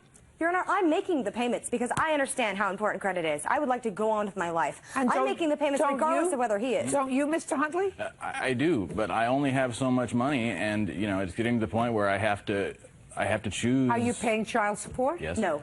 Oh, interesting. No, he has not paid child support, and he has not made a payment on any credit cards since August. Requested to make child support payments 2 weeks ago by the state. Mr. Huntley, requested by whom? The state. The state, because he wouldn't pay it. I was never asked to pay it. Just a second. I've been paying all these other bills. Listen, you may be angry. You may be angry. I don't know what you're angry about. I don't know. The truth of the matter is I really don't know what you're angry about. I was going to jump down his throat when he said I was never asked to pay it, because that's not an answer when you have a child. You're supposed to pay child support. You don't have to be asked by anybody to pay child support. Child has to eat. Both parents are responsible for that. How much are you paying in child support? $200 a month right now. $200 a month is not a lot of money, Mr. Huntley. No, it's not. At the time when I was requested to make child support payments, you know, my paychecks are $800 or $900, and she asked for $600 or $700 every 2 weeks for bills. Well, you can't do that and pay child support. I can't do that and pay child support. I haven't asked for child support until he stopped paying on the bills. Oh, well, but just a second. But then you did. I only want what's fair. I only want half of our debt. Miss Huntley, what you have to do, my dear, if you want half the debt, is you have to get married. That's what happens.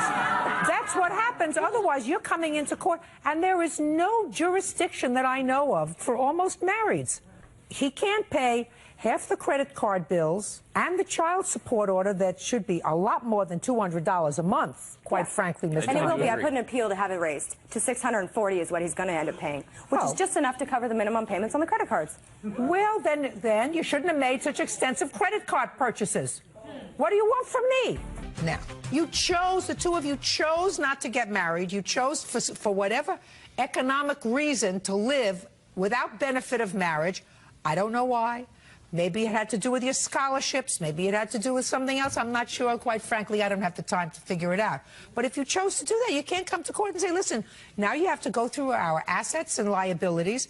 If I were to go through your assets, if I were to go into your home, Miss Huntley, and look at what you have in your home, would anything in your home be the product of the purchases that were made on these credit cards? Some things. And did Mr. Huntley take any things out of the home when he left other than his clothes and personal effects? No, but some of those things were also on these credit cards. No, just a second.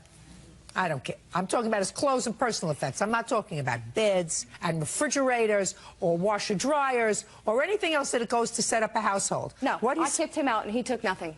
Right. Well, then you pay the bill. Bye. 18-year-old John Banks Jr. says 16-year-old Diana Helzer stood him up for his prom. Diana and her mother, Lori, are countersuing for the cost of summer school classes and defamation of character. You are suing Mrs. Hessler because her 16-year-old daughter, according to you, stood you up for the prom. Yes. For your senior prom. And you had a lot of expenses, and you believe that her mother is responsible for her standing you up. No, not necessarily, Your Honor. I don't Well, feel she's that... responsible because you can't sue her daughter, so you have to sue her mother. Ms. Hessler says that her daughter did not stand you up, that you didn't should, but she has a substantial counterclaim, and her counterclaim is that since you believed you were stood up for the prom, you have embarked upon a course of conduct that amounts to harassment and defamation of her daughter's character, which forced her to leave school because she flunked all of her finals, and it became a catastrophe, and she has a counterclaim. When did you invite Dana to the prom? About May 20th. Did you do it in person? No, ma'am. I was introduced to her through a friend of mine. It was her best friend, and I was on the internet, and she instant messaged me. She sent me a message, and... Who did? Diana. Diana sent you a message? Right. Saying what? Just starting a conversation, just, hi, my name is Diana, something to that effect. So you didn't ask her to the prom? I did. Eventually, I did. In person or over the internet? Over the internet and in person. Is that right? I don't remember him asking me in person to prom, no. How do you believe he asked you to the prom? Over the internet, we were discussing the fact that he needed to date, and he said, you know, do you want to go with me, basically? And, I said, and what did you say? I said, okay. You said, okay, so now you had a date. And you knew when you go to the same school? Yes. So you knew when the prom was? Yes. Okay. So you had to buy, you rented a tux? No, I bought a tux. Bought a tux. Figure stopped growing? Yes, Your Honor. Buy tickets? Yes, Your Honor. Rented a car? No. I was going to drive. Okay. Tux, tickets. What else? I also had dinner reservations. There was no fee for making the reservations, but there was for canceling reservations. And what were all your expenses? My expenses totaled to be, I believe, about $500 and some odd. How did you end up going to the prom, Mr. Banks? No, ma'am. Did not? No. Tell me what happened. What was the date of the prom? Saturday, June 4th. And just prior to June 4th, when had you last spoken with Diana? June 3rd. Where did you speak to her? I spoke with her at school. What did you say to her, and what did she say to you? I informed her that I'd be getting everything ready. And did she tell you what color her dress was? Yes, it was pink. Did she tell you what kind of flowers she liked? No, ma'am. Did you get the flowers? Yes, ma'am. What kind of flowers did you get? I got a bouquet of roses, and I got a corsage and a hand thing. I don't know. A whole 9 yards? The whole 9. Did you tell her what time you'd pick her up? Yes, Your Honor. I told her I'd be there to pick her up at 4. So what happened, Mr. Banks? Saturday, I had been running around picking things up, doing everything, getting everything ready. I hadn't spoken with her, but I had been speaking with her best friend, the one that set us up, and my best friend, because we were going to double date to prom. I had been with her friend's date all day, and I was on my way to pick her up, and I got a phone call from her friend saying that she had an allergy attack and she couldn't go to prom. What time was that? I'd have to say about 3:50. Go ahead. I was getting ready for prom at about 9 o'clock in the morning on Saturday. Got dressed, went and got my nails done, and made my hair appointment, and went and picked up my dress. When I was getting my nails done, I did have an allergy attack, and I went home and I tried to call John after talking to my mom. I called him, and his sister answered, saying that he would be out with friends all night. So I decided, okay, I'm going to stay home for a while. A friend of mine called and said, Diana, or aren't you going to go to prom? And I said, no, I don't feel good. She says, would you like to come over, hang out, and we're not going to go do anything? And I said, okay. We ended up going over to another friend's house, just relaxing and watching movies the rest of the night, and we fell asleep. Well, that's pretty outrageous, my dear Diana. That's pretty outrageous of you. You agree with that? Yes, ma'am. You agree with I disagree. Excuse me, I'm not speaking to you. I'm speaking to your daughter, whose conduct was outrageous. Now, if you have an allergy attack and you are bedridden, that's one thing. But to go over to a friend's house, hang out and watch a movie is something entirely different. And I would be angry, too, if I got stood up at the last minute. I had not yet given my permission for them to go. I don't care. Okay. Whether you gave your permission or not. Did she use her own money to buy the dress? Yes, she did. And you didn't know about it? I did know about it. All right. And when you found out about it, did you say to her, I haven't given you permission? Yes, ma'am.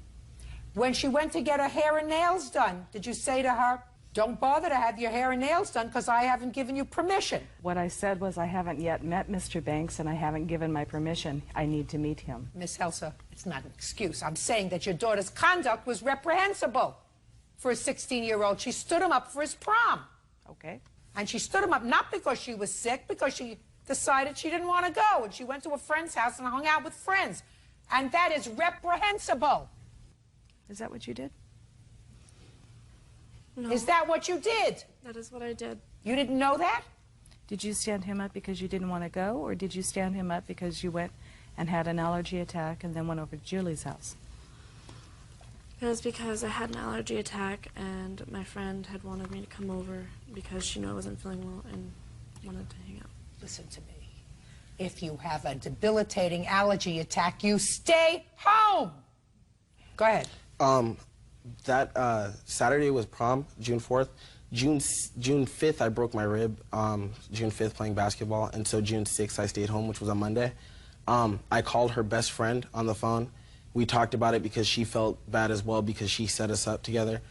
And I decided to call Mrs. Helser, and we spoke on the phone for a while. She was a really nice lady, and she also felt that what she did was inappropriate. And I know that she's not legally obligated to pay me back because, you know, it's an agreement to go to a social event, and that's not a contract. However, her mother being of age and me being of age, she did make a verbal contract over the phone, and I have a witness here. Her best friend is here to testify because she was on the phone when I called her. What did her mother say? We spoke about what Diana really did on prom night. Well, what did you say to her mother? Her mother's here. She's a party. You can tell me what you said to her I mother. told her that I had an agreement to go to prom with her, and she informed me that she was aware of that Diana actually had an allergy attack, and I told her no, that Diana actually decided to spend the day with her boyfriend because I guess apparently she got a boyfriend that morning, and he asked her not to go. She got a boyfriend that morning? Yeah, Saturday morning she got a boyfriend, and she decided, and he asked her not to go. So, you know, and that's perfectly fine. But Are you saying that somebody knows that? That you have a witness here? That I was on the phone and that she told her that? Yes, I have a witness here. I'd like to see the witness. Raise your right hand. Do you swear to tell the truth in these matters? Yes. State your name for the record. Kayla Brett. Kayla, are you a friend of hers? Not anymore, but I was. Were you the girl who was supposed to double date with them? Yes. You had originally set them up? Did you have a conversation with Diana with regard to why she didn't go to the prom with him? Yes, I did. I called her to make sure that she was ready to go because John was on his way, and she had informed me that she did not want to go. Did she say why she didn't want to go? She said she had an allergy attack, but as I continued to talk to her later on that day, before my date came to pick me up, she told me that, or I think it was June 5th, that she told me she had spent the night at her boyfriend's house. What boyfriend? His name is Jason. So she said she spent the evening with Jason? Yes. Prom evening with Jason? Yes. She also had, there's a website called MySpace. I don't know if you're familiar. It's I don't do that machine. It's a website where you go and you can write journal entries on there, leave comments for friends, and post pictures up there. She had left a blog explaining what she had done that day, and she said that she was at a friend's house roasting marshmallows and she had spent the night there.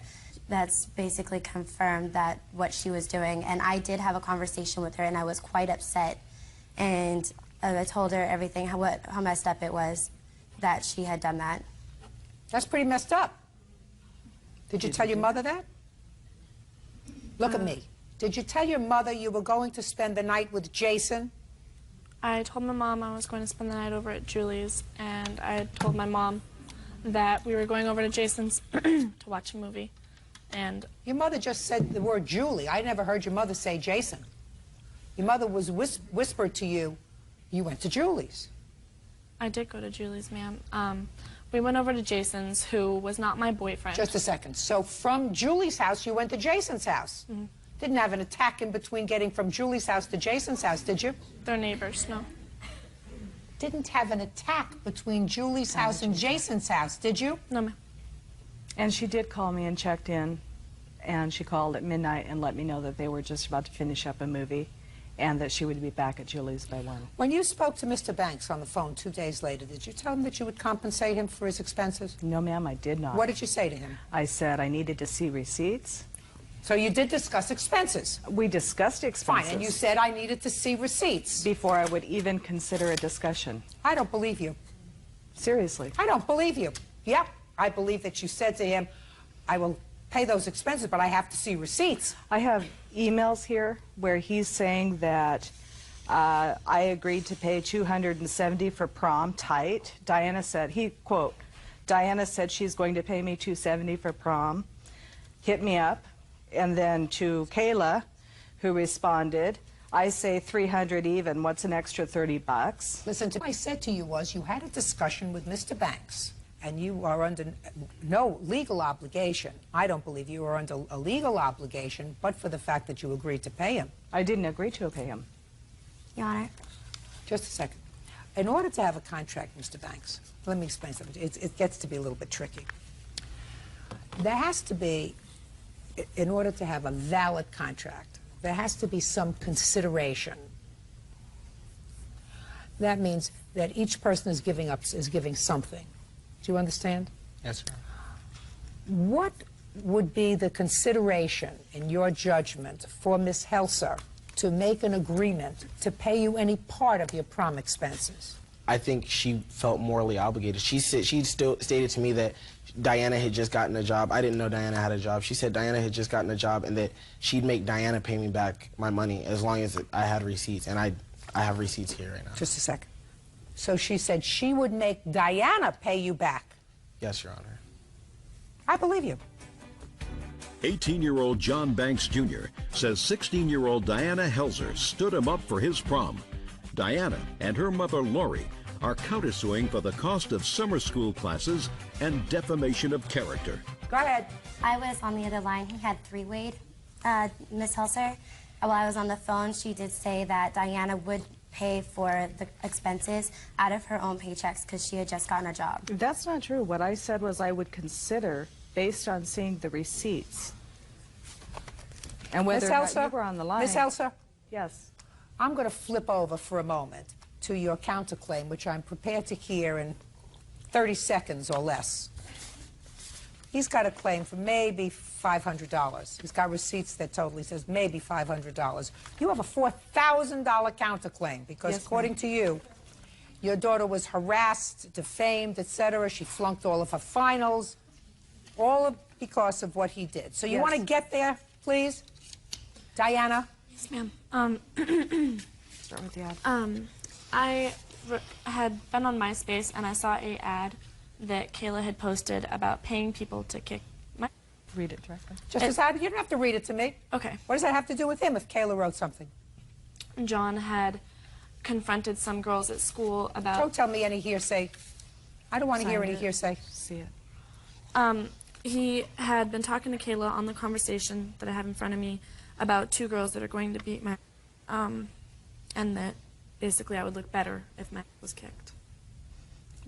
What else? Okay.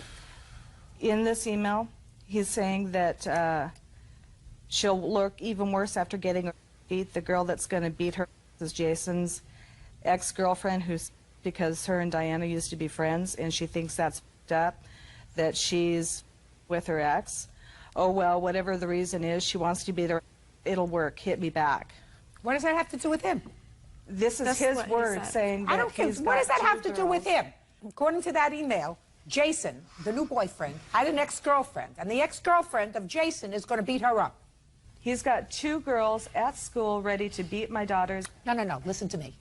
What you just read to me was that the girl is Jason's ex-girlfriend who is angry with her. He may not discourage it. He may even like it. But that's what you just read to me. I disagree. Well, I don't care what you agree with, Miss Helsa. I would listen to you if you took responsibility for your daughter's bad behavior and said to me, listen, this was a teenage thing. I feel responsible for my daughter's bad behavior. Blew him off, and he was a very nice young man. And I didn't know I'm that. speaking. I'm speaking. Well, he was a very nice young man. He called you 2 days later. He called you most respectfully. Otherwise, you would have hung up on him. He called you most respectfully and said to you, this is what your daughter did, and it was not the right thing to do. So he was most respectful. And if you came into court, or didn't even have to come to court, if you said to him, look, I think what my daughter did was reprehensible, and I'm going to do the best I can to cover your expenses, and I'll make my daughter pay me back for whatever your costs were, because what she did was immature. She's only 16. But also unkind. And I don't raise my child to be unkind, an unkind human being, then I would have respect for you instead of making excuses. I'm not making excuses. You did make excuses, because I didn't hear you say to me at any time, he's a nice young man, he tried to do the right thing. My daughter did the wrong thing. My daughter was not hospitalized. She did not seek doctor's counsel that day or the next day. She went out with her girlfriend, Julie, and her new boyfriend, Jason, and they hung out together until after midnight, and it was not the right thing to do when he was supposed to pick her up at 4 o'clock, and between 4 o'clock and midnight, she was not, I'm speaking, and between 4 o'clock and midnight, she was not in an emergency room. We did not have any idea when he would arrive to pick her up. Madam, you are operating somewhere in La La Land. Your daughter knew he was going to pick her up at 4 o'clock. Did you know that? No, ma'am. Yes, you did. Because you spoke to her and you were supposed to double date. So don't give me baloney. Let me see the receipts, please. Did you flunk your classes? Yes, ma'am. Did you leave school? Yes, ma'am. That's what happens when you do the wrong thing.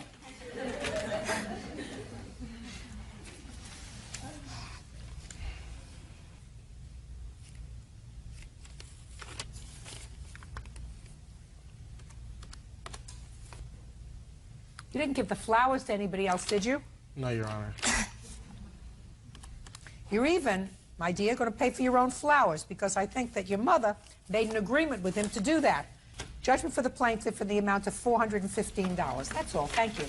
Ann Gribben claims professional singer Porter Singletary stopped performing halfway through her son's birthday party. Porter claims he was rattled by one of the guests.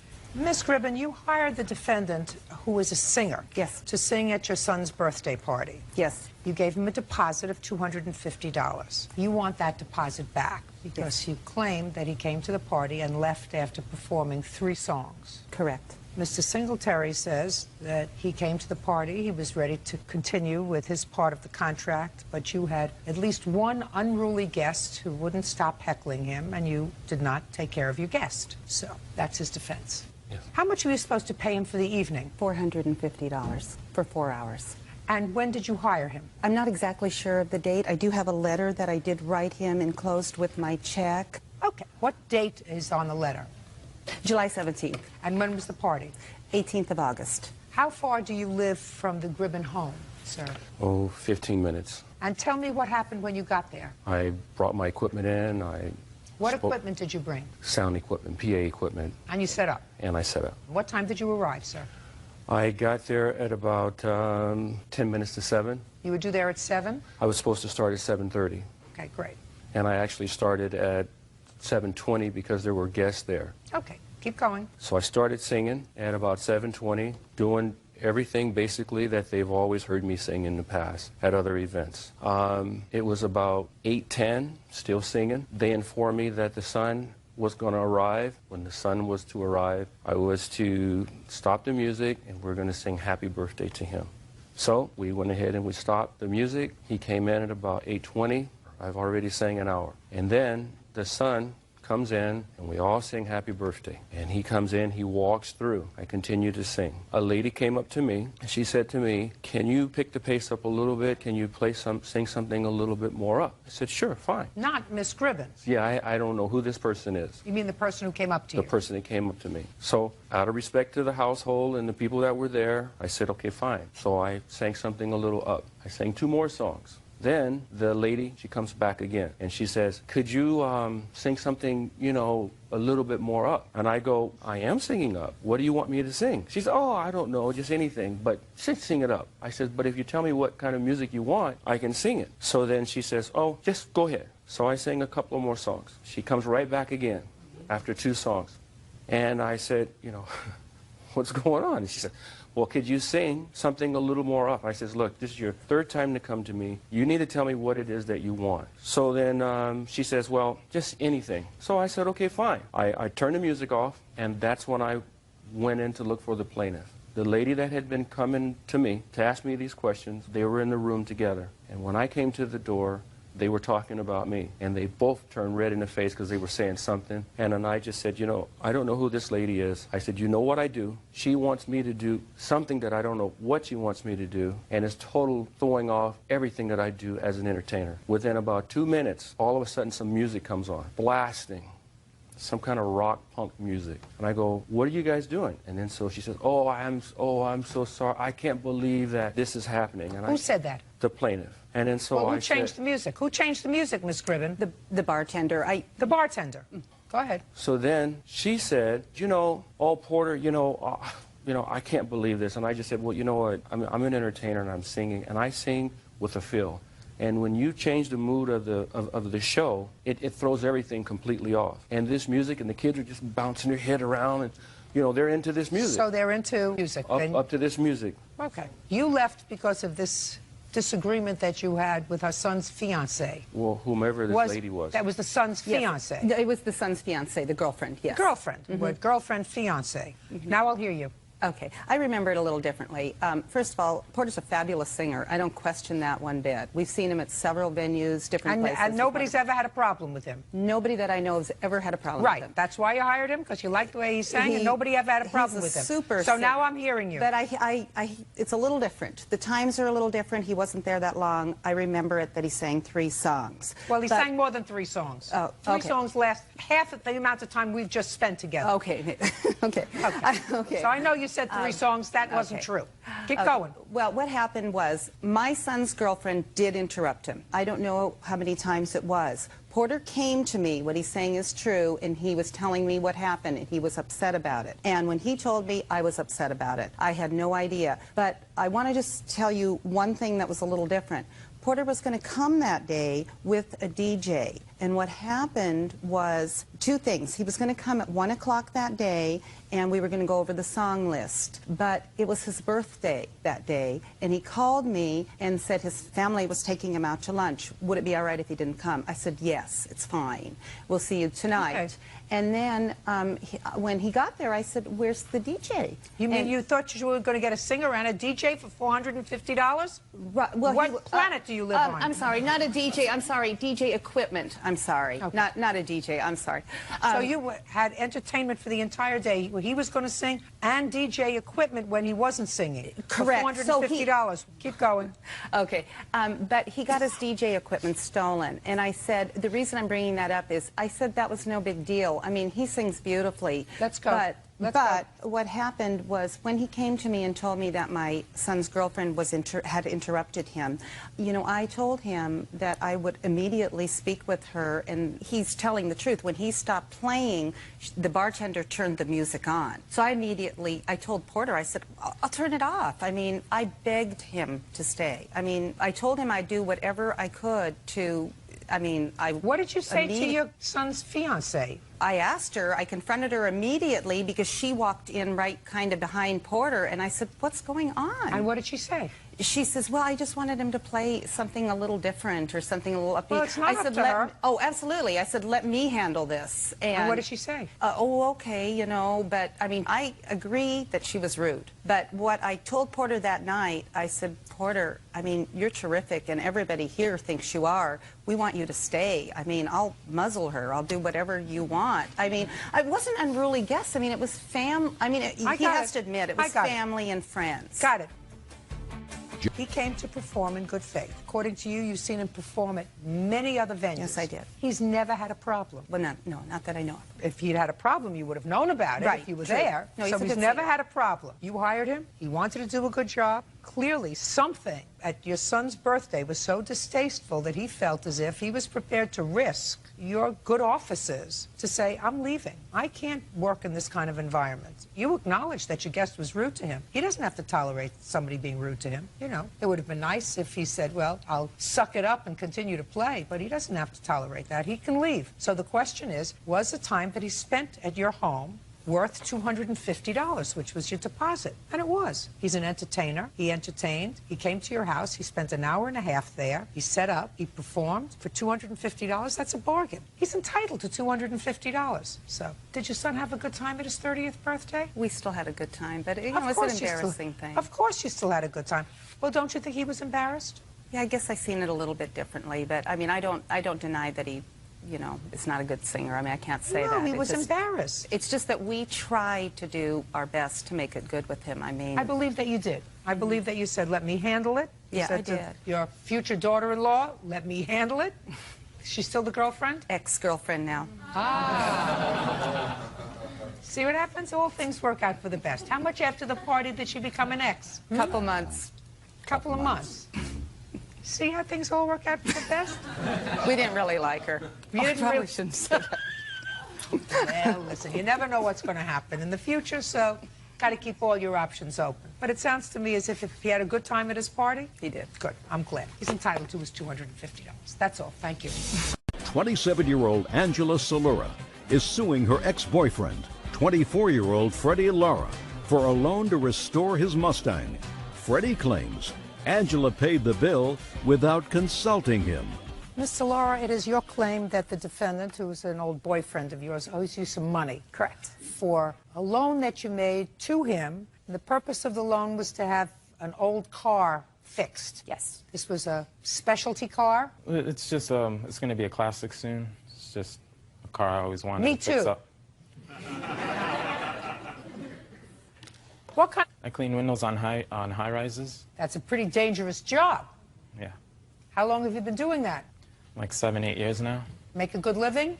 Yeah, except when they lay you off. Well, you don't do it when it's windy or snowing or raining. Right. How much do you make a year? Anywhere from 48 to 68,000 a year. And how many people do you support? Just myself. What kind of car is this that you have? It's a 1986 Ford Mustang GT. And your age, sir? 24 now. Got a lot of money in the bank? No, unfortunately. Do you own a home? No, I'm working on it. I'm renting an apartment for now. Well, you make a lot of money. What do you do with all your money? It's expensive to live in New York. You don't put any money away? No, I try. Not really. You need a good woman, sir, to help you out. You also have a claim for harassment. It is your claim that he's been making harassing phone calls to you, and it's because you believe it's because you confronted his now girlfriend and told her that he was still involved with you. She did not know about the payments. She never knew. He began dating her a week after we broke up, and she just found out about our involvement beginning of January of this year. How did she find out? She found a text message in his phone. Is that right, sir? Yes, sir, because she was harassing. She was harassing for what? Yeah, she was mad about the breakup, so she couldn't mad leave about me the alone. breakup, or did she ask you for money? She was harassing me about everything. Was money involved? Yes. These are not hard questions, sir. Now, tell me about this loan. We were dating for about a year, and within that time, he needed some major repair work done on the car. It was a car that both of us were using for transportation, or rather him. I don't drive. I don't have a license. So he was driving you around? Yes. I used to live with him, and where we live, you cannot get around unless you have a car. How long did you live together? About 9 months. Where were you living at the time? In your apartment? Staying with my mom at the time. So how were you living together? She Where did you live together? In his bedroom.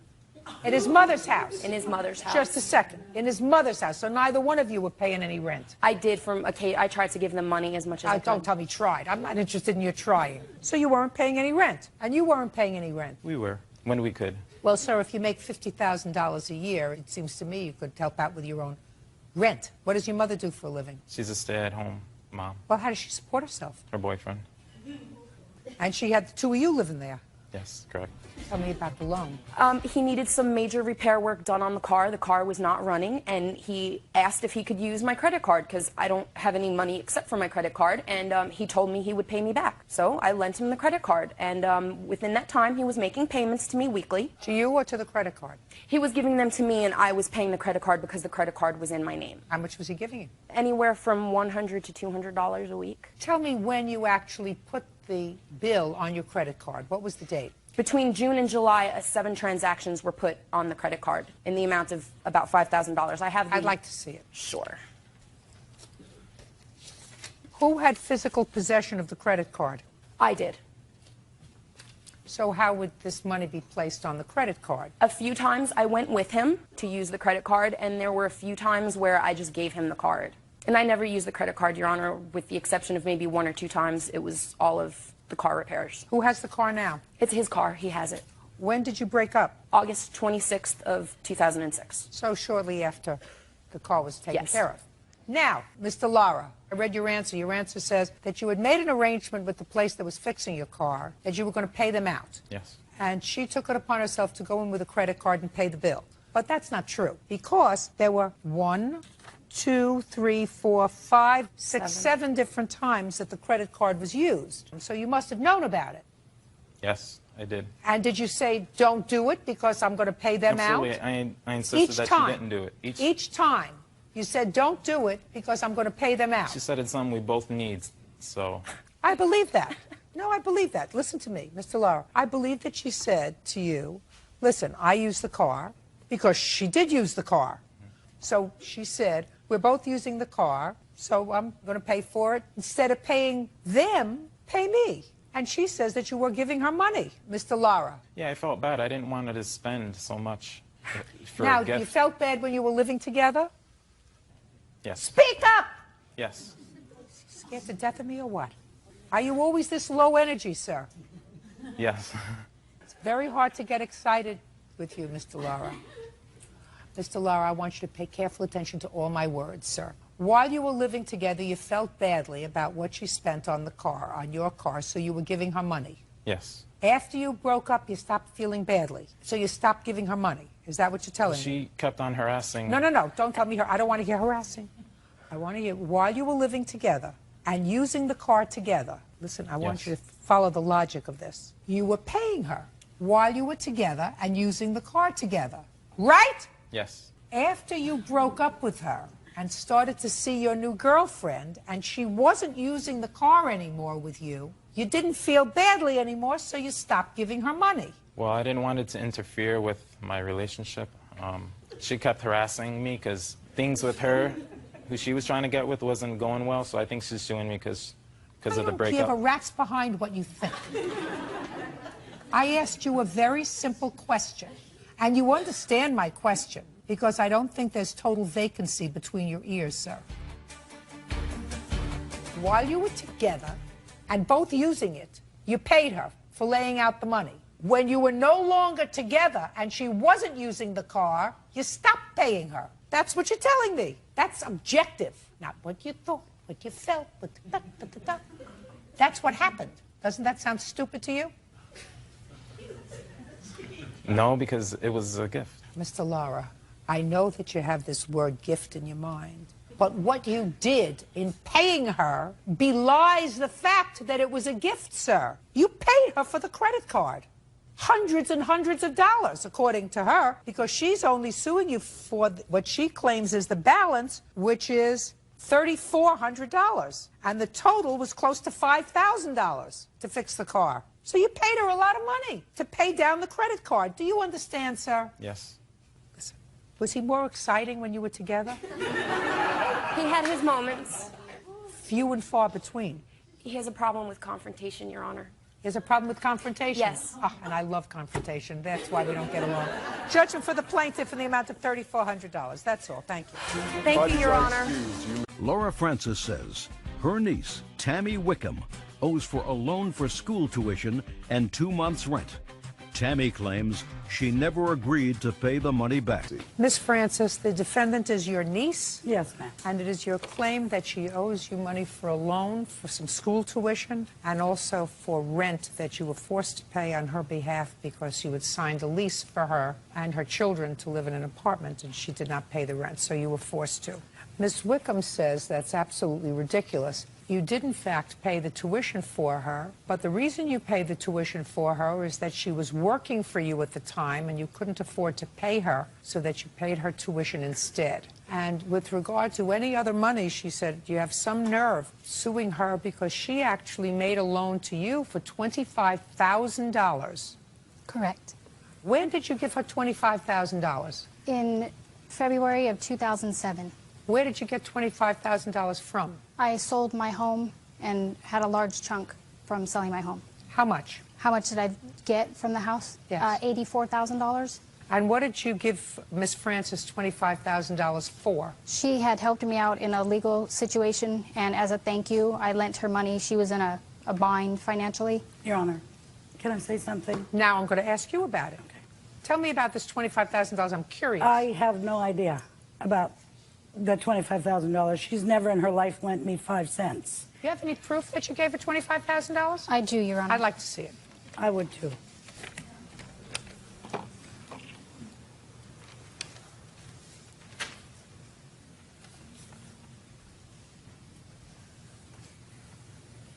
Well, it's actually $27,000. Your Honor, can I say something? Just a second. Okay.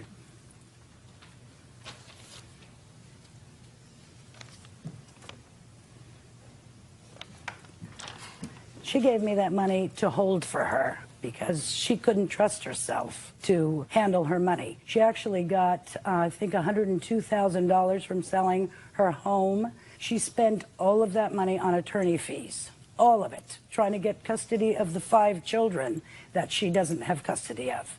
And as you can see, she's having yet a 6th child. So what you're telling me is this wasn't money she gave to you. This was not money she gave me. This is money she gave to you to hold for her. To hold for her. Did you ever give it back? Absolutely. Every dime of it, and then some.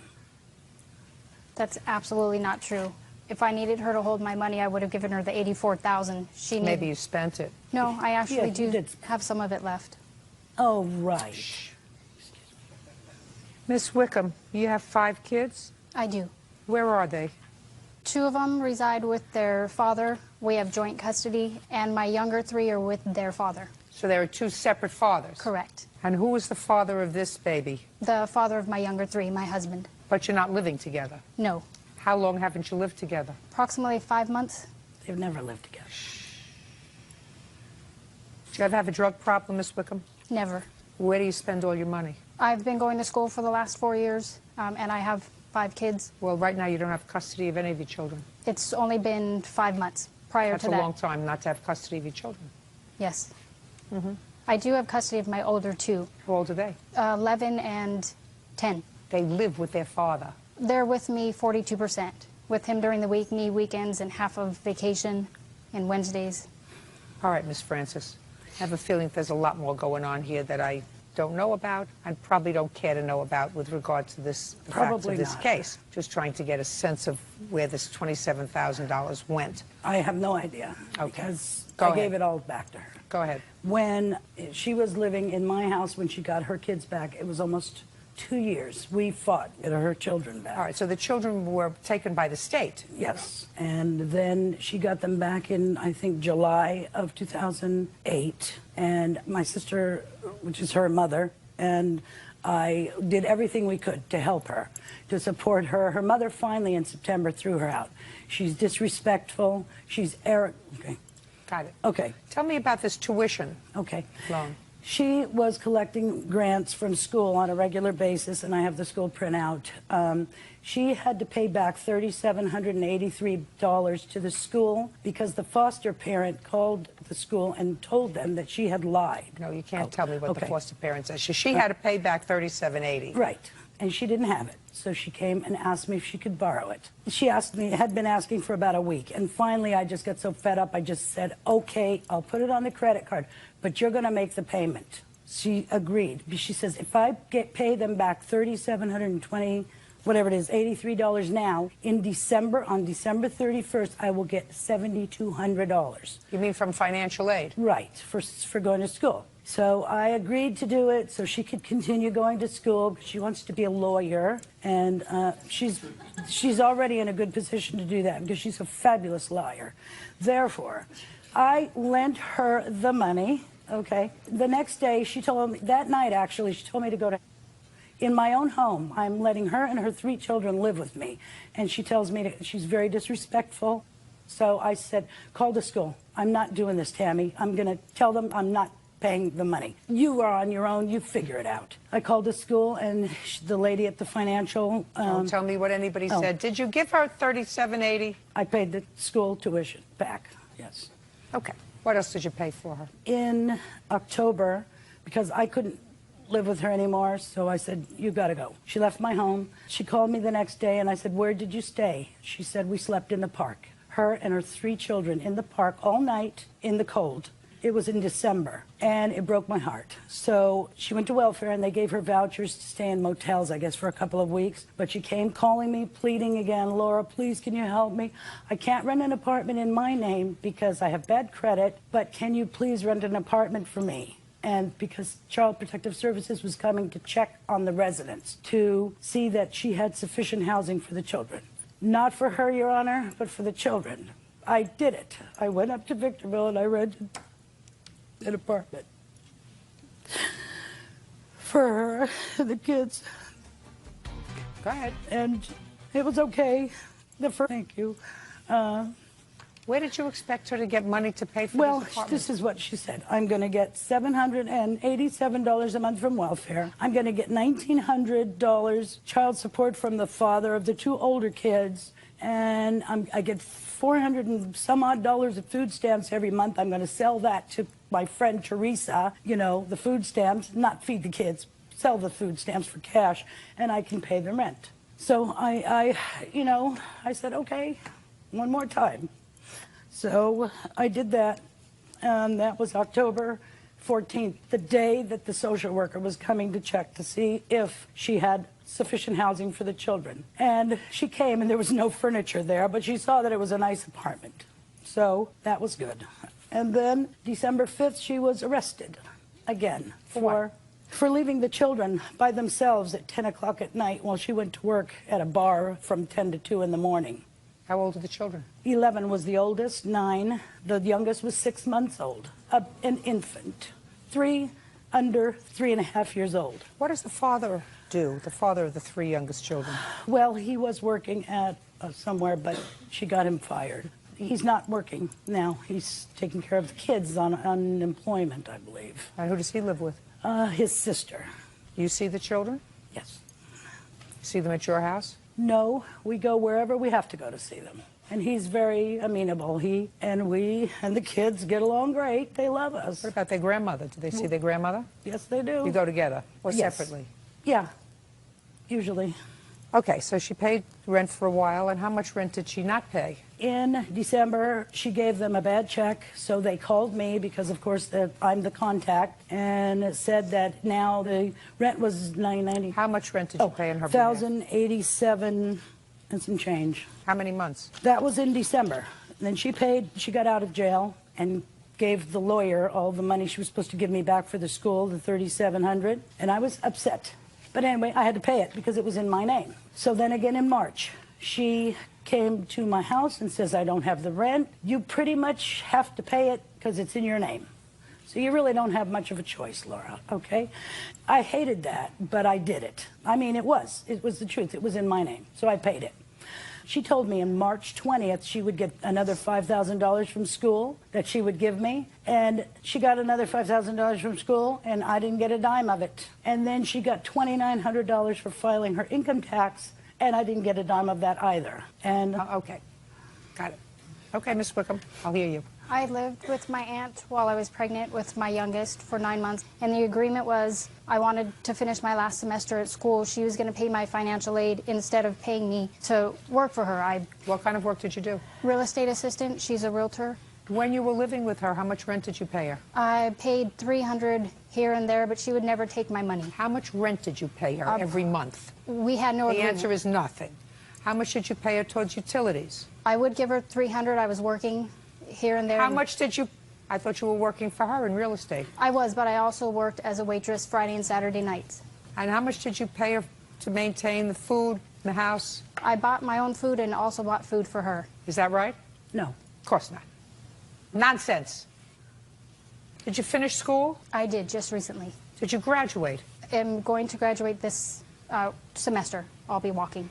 Now, I don't know what your problems are. Clearly you have some. If you have an aunt who loves you and has been supportive, and you have a mother who loves you and has tried to be supportive, and these two women in your life have had it with you up to here, you have to acknowledge at some point that you're doing something wrong. And one of the things that you're doing wrong is somebody who can't take care of their children doesn't have another one. That's the issue. That's why they're upset. Yes. Hey. My aunt told me in an email here if I had another child, and she emailed this to my husband, who she dislikes, that if we had another child, she would do everything in her power to make sure none of us ever saw any of our 5 kids again. I want to tell you something. She's absolutely right. I don't understand except that the laws in this country, unfortunately, don't always protect children. Because if I were in charge of your children, and if I didn't have the law as a constraint, I don't think that you or your husband, who you don't live with, is an appropriate caretaker for your children, because your children have been all over the globe. Your children were taken away and were in foster care. They were in your custody. You left them alone. An 11-year-old with a 6-month-old. And where was the father all this time? Where was his head? Somewhere where it's very, very dark, because he knows, listen, she can't take care of 5 children, so what are we going to do? We're going to have a 6th. Ridiculous. You got to find some other hobby. You got to find some other hobby. And evidently school wasn't enough. Should have had school and work and been so busy that you didn't have time to make number 6. Unfortunately, you can't do anything about it, but I'm telling you, I would watch very carefully, because there's something not right in the wheels up there. And I don't know about the fathers of these children, because I haven't met them, but certainly these children have not gotten the childhood that they were entitled to, which was a certain sense of continuity and living in the same place and not living in a park, and not living alone, and not living without furniture, and living with a father, and living with a mother, and living with an aunt. Come on. Grow up. First way to grow up is to acknowledge what you owe, and you owe your aunt $5,000. Judgment for the plaintiff. That's all. Juliet Basasio is suing her ex-boyfriend, Omar Pierce, for unpaid rent and a security deposit. Omar says Juliet is angry that he went back to his wife. Ms. Basasio, this very unhappy gentleman who's standing next to you, Mr. Pierce, used to be your boyfriend, Yes. even though he was married. And you have a child together. Yes. Mistake number 2.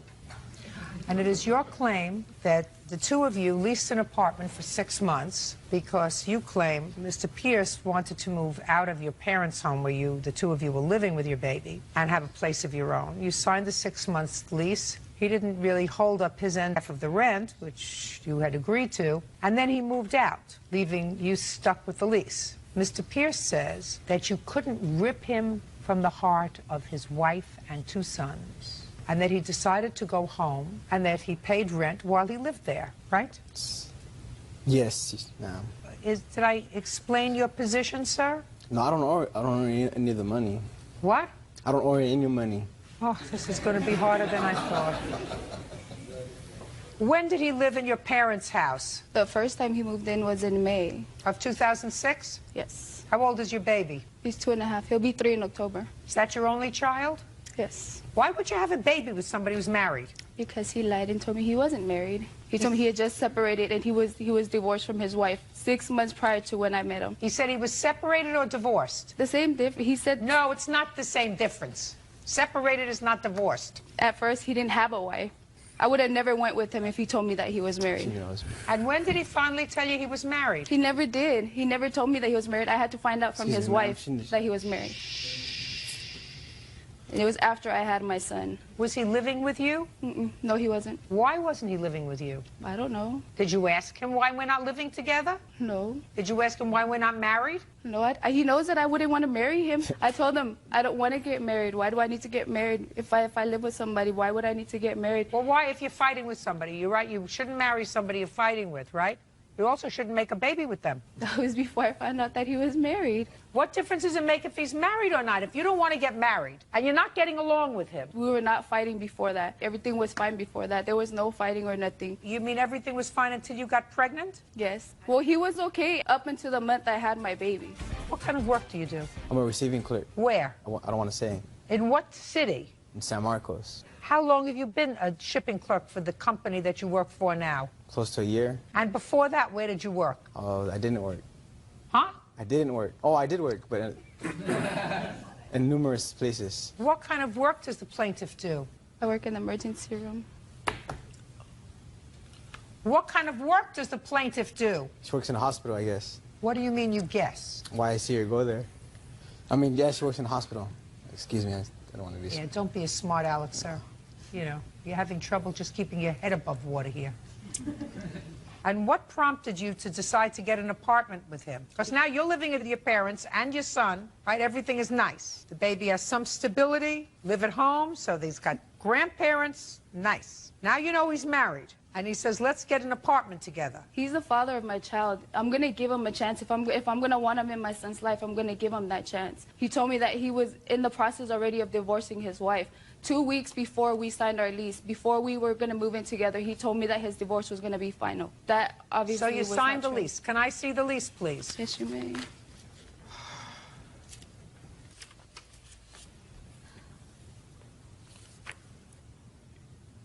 November of 2006 is when you started. When did he move out? In January of 2007. So he lived there with you for 2 months, right? Yes.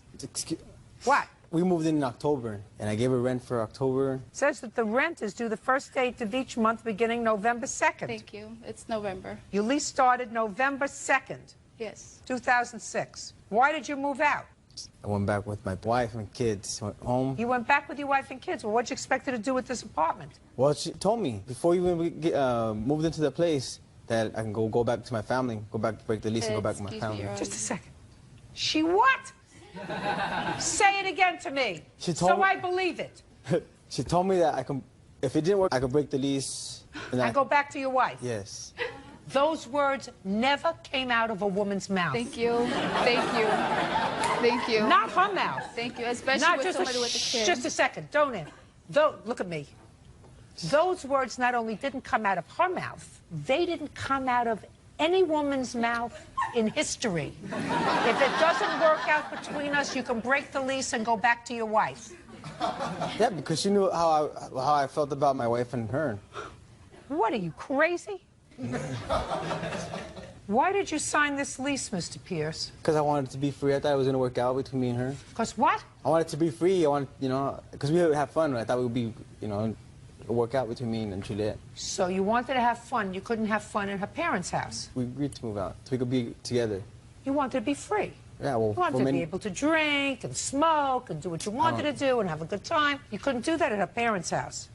And her parents probably looked at you like I'm looking at you and saying, why? I raised this nice girl and she brings me home a bum. Why? What happened? Mr. Pierce, you have a responsibility to pay her for the remainder of the lease, your half. Do you want me to explain why to you, sir? No. No? Well, because I don't owe her any money.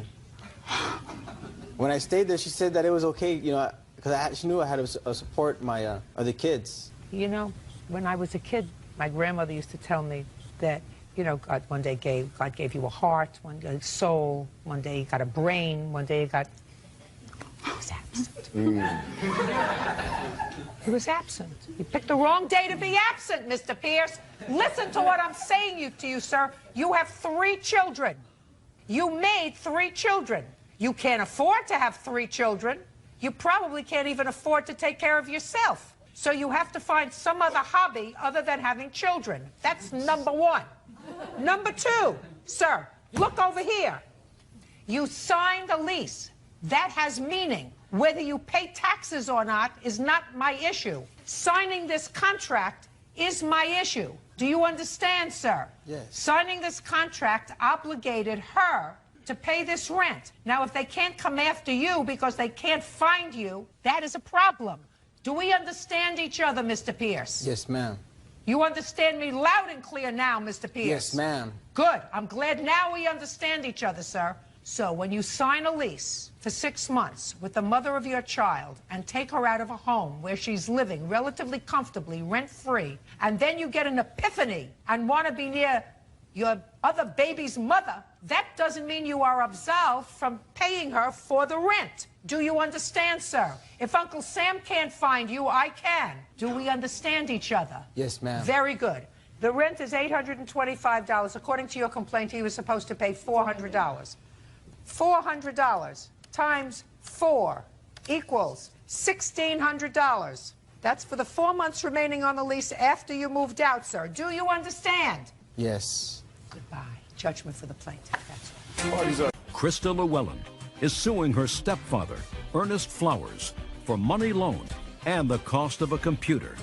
Ernest says that Krista breached their contract. Miss Llewellyn, this is your stepfather. Yes, ma'am. It is your claim that you made a couple of loans to your stepfather. Correct. One of them was to purchase a computer that he was supposed to pay off within a year. Correct. According to you. And the second loan was for what? For a $600 post-dated check that he had, and he got into an accident, and they fell kind of behind on their bills. So he asked me to borrow the money, and I said sure, as long as he paid me back, because he had borrowed money before. And that was $600? Yes, ma'am. And how much is owed on the computer? $671. Mr. Flowers, why in the world would you borrow money from your child?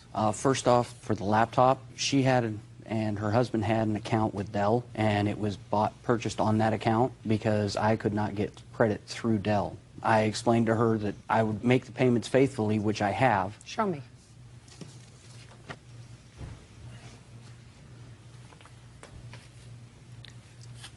There's 3 months worth of payments. Shows that each month the payment was taken out. When was it purchased? It was purchased in February of 2006. You're just showing me 3 months worth of payments. Yes, ma'am. That's all the further back that I can go with my bank. No, but you can get a statement from them as to how much you owe. How much was the computer? I believe $2,000. No. How much was it? A little over $1,000, like $1,029, $1,039. Is that there? Well, I have a printout from Dell, yeah. Can I This see is it, please? Everything. So the computer was purchased in 2006. Yes, ma'am. March of 2006? Yes. Well, you know, you're never going to pay this thing off. What's the interest on it? $25 every month, and I told them that. You pay $50 a month towards the computer. Only $25 of that goes to the computer. You know what's going to happen? Mr. Flowers, the computer's going to break, and you're going to say, I'm not paying for a computer that I don't have anymore. By the way you're going, you won't be paying for this computer until 2010. Those were the payments that were set up with her when it was purchased. Is that right? Those were the payments set up with me, but they told me within a year they would have it paid off. And I also have a statement from my husband because he talked to him also and said that it would be paid off in a year because we Can I see purchased the that, computer please? and paid it off within a year. Did you tell her you'd have it paid off within a year? No, ma'am, I didn't.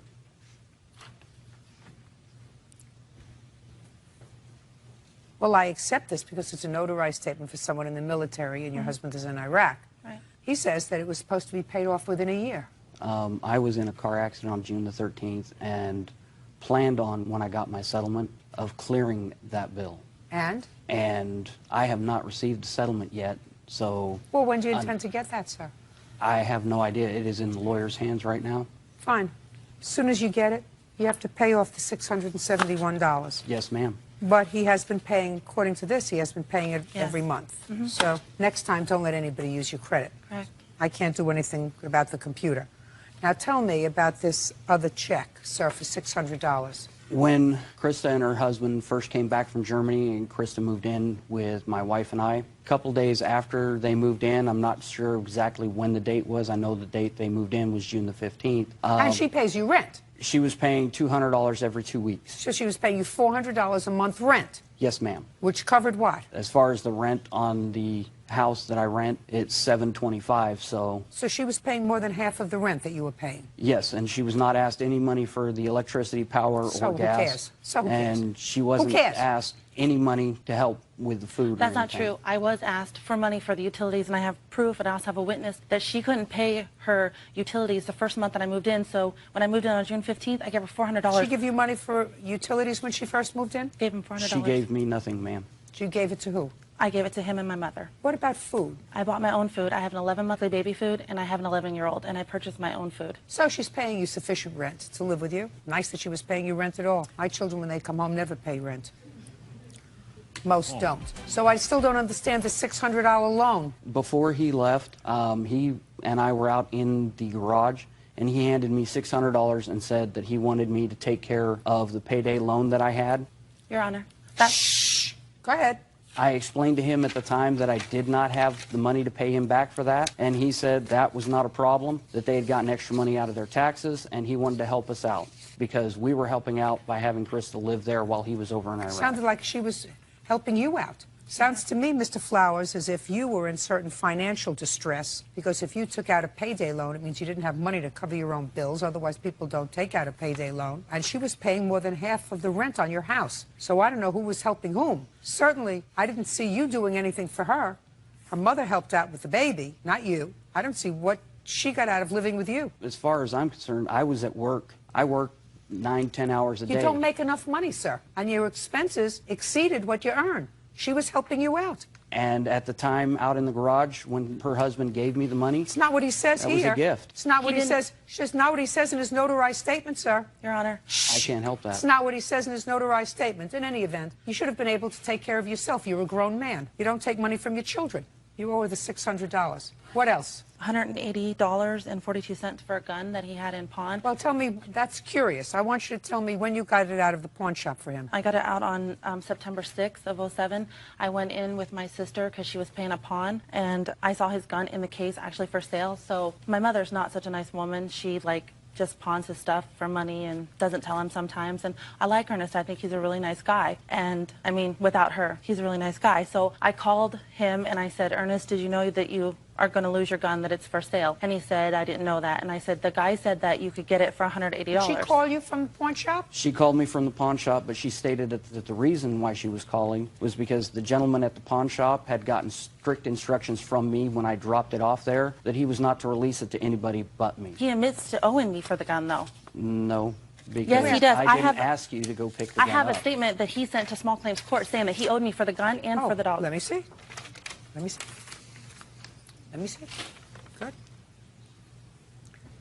He admits to owing me for the gun.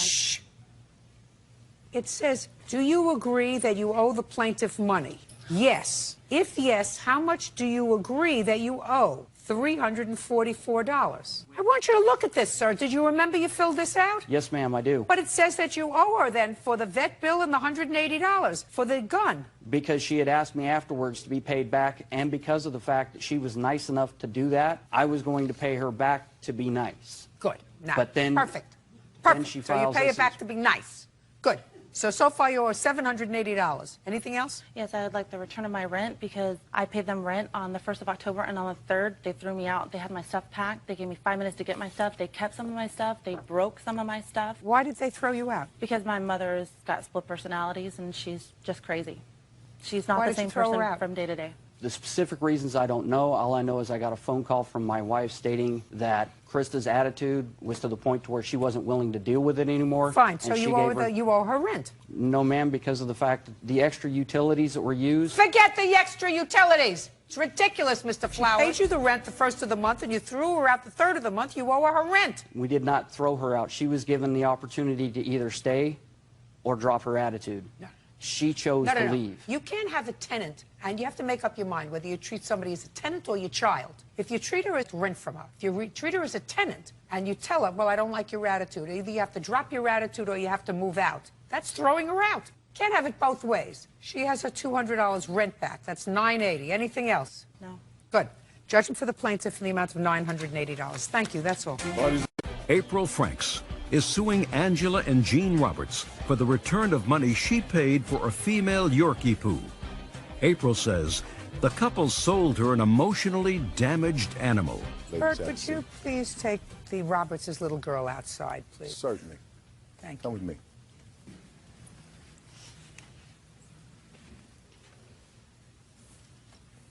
Miss Franks, you purchased a dog, I assume this dog, from the defendants. Yes. You called them within 24 hours telling them that the dog had some problems. You wanted to return the dog. You ultimately did return the dog. You want your money back. Yes. The Roberts seem to believe that they had no responsibility with regard to the dog's condition that you found that was intolerable for you. And they said that they sold the dog, I assume, as is. This is what you get. Mrs. Roberts. From a breeder in Tupelo. A breeder? Yes, ma'am. When? It was the end of November, 2007. Do you have the date? Not the exact date. Was it after Thanksgiving? Yes, ma'am. So let's give it a date of the 28th of November. And I assume you bought the dog because you have one young child? Yes, ma'am. Did she go with you to the breeder? No, ma'am. You and your husband went? Just my husband. You went? Yes, ma'am. How many dogs did the breeder have for sale? I have no idea how many he had to sell. I think 2.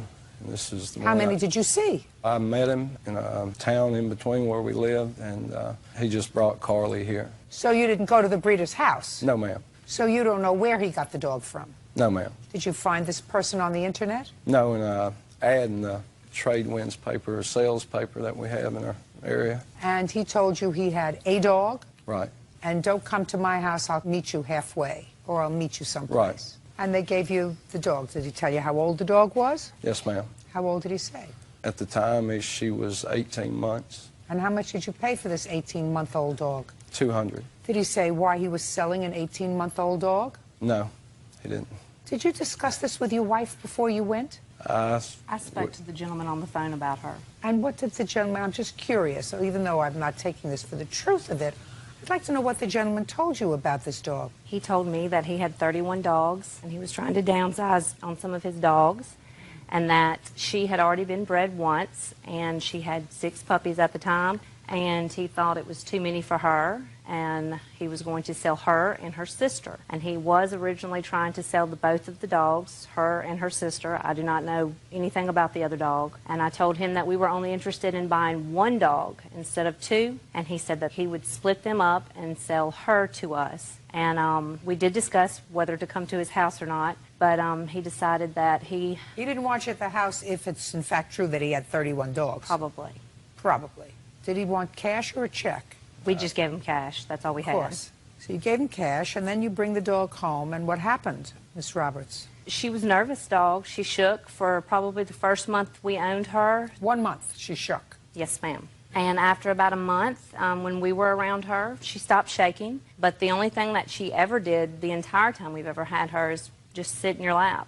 Even after sitting in your lap for a long period of time, she wouldn't indicate that she would want to get down and go eat. We'd have to take her back there to the room we keep her in at night, and she'd eat and take care of her business, and then after that she would scratch on the door, give a little bit of a whining whimper, and want to come out and sit back in your lap again. We tried to get her to play because we did buy her for my 9-year-old. She wanted a little dog to play with, and she's just not a playful dog. She's just a lap dog. So she's probably from a puppy mill. Well, when we took her to the vet, that's what he said. He said that either being in a kennel, he said either being in a kennel. Caged in a kennel, and probably came from a puppy mill. Yes.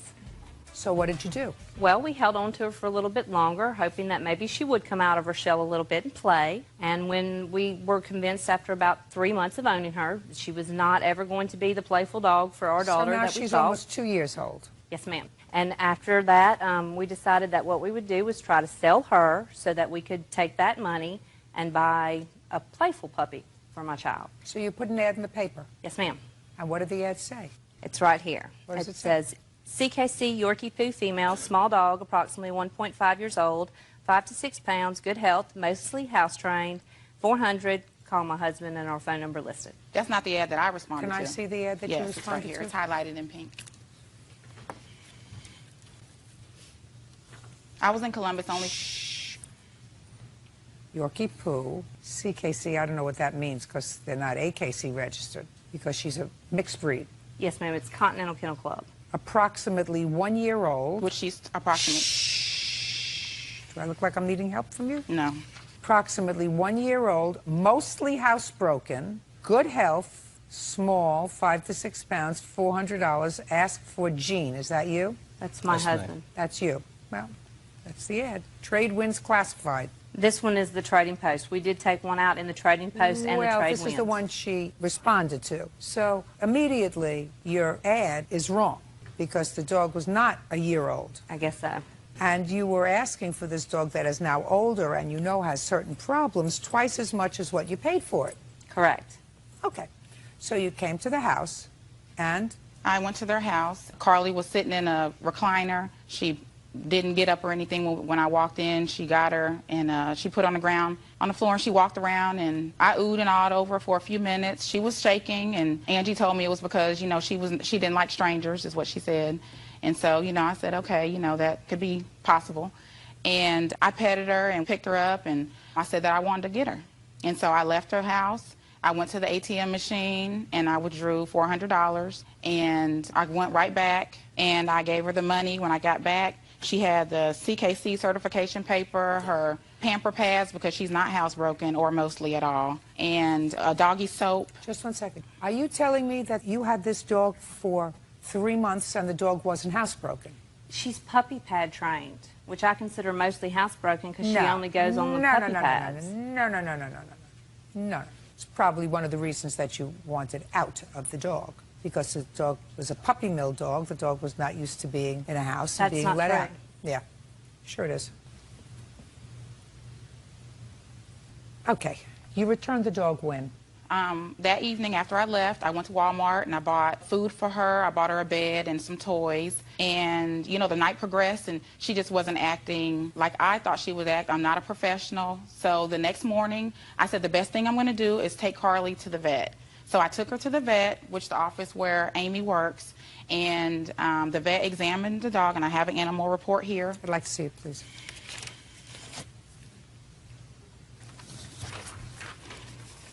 As well as the invoice.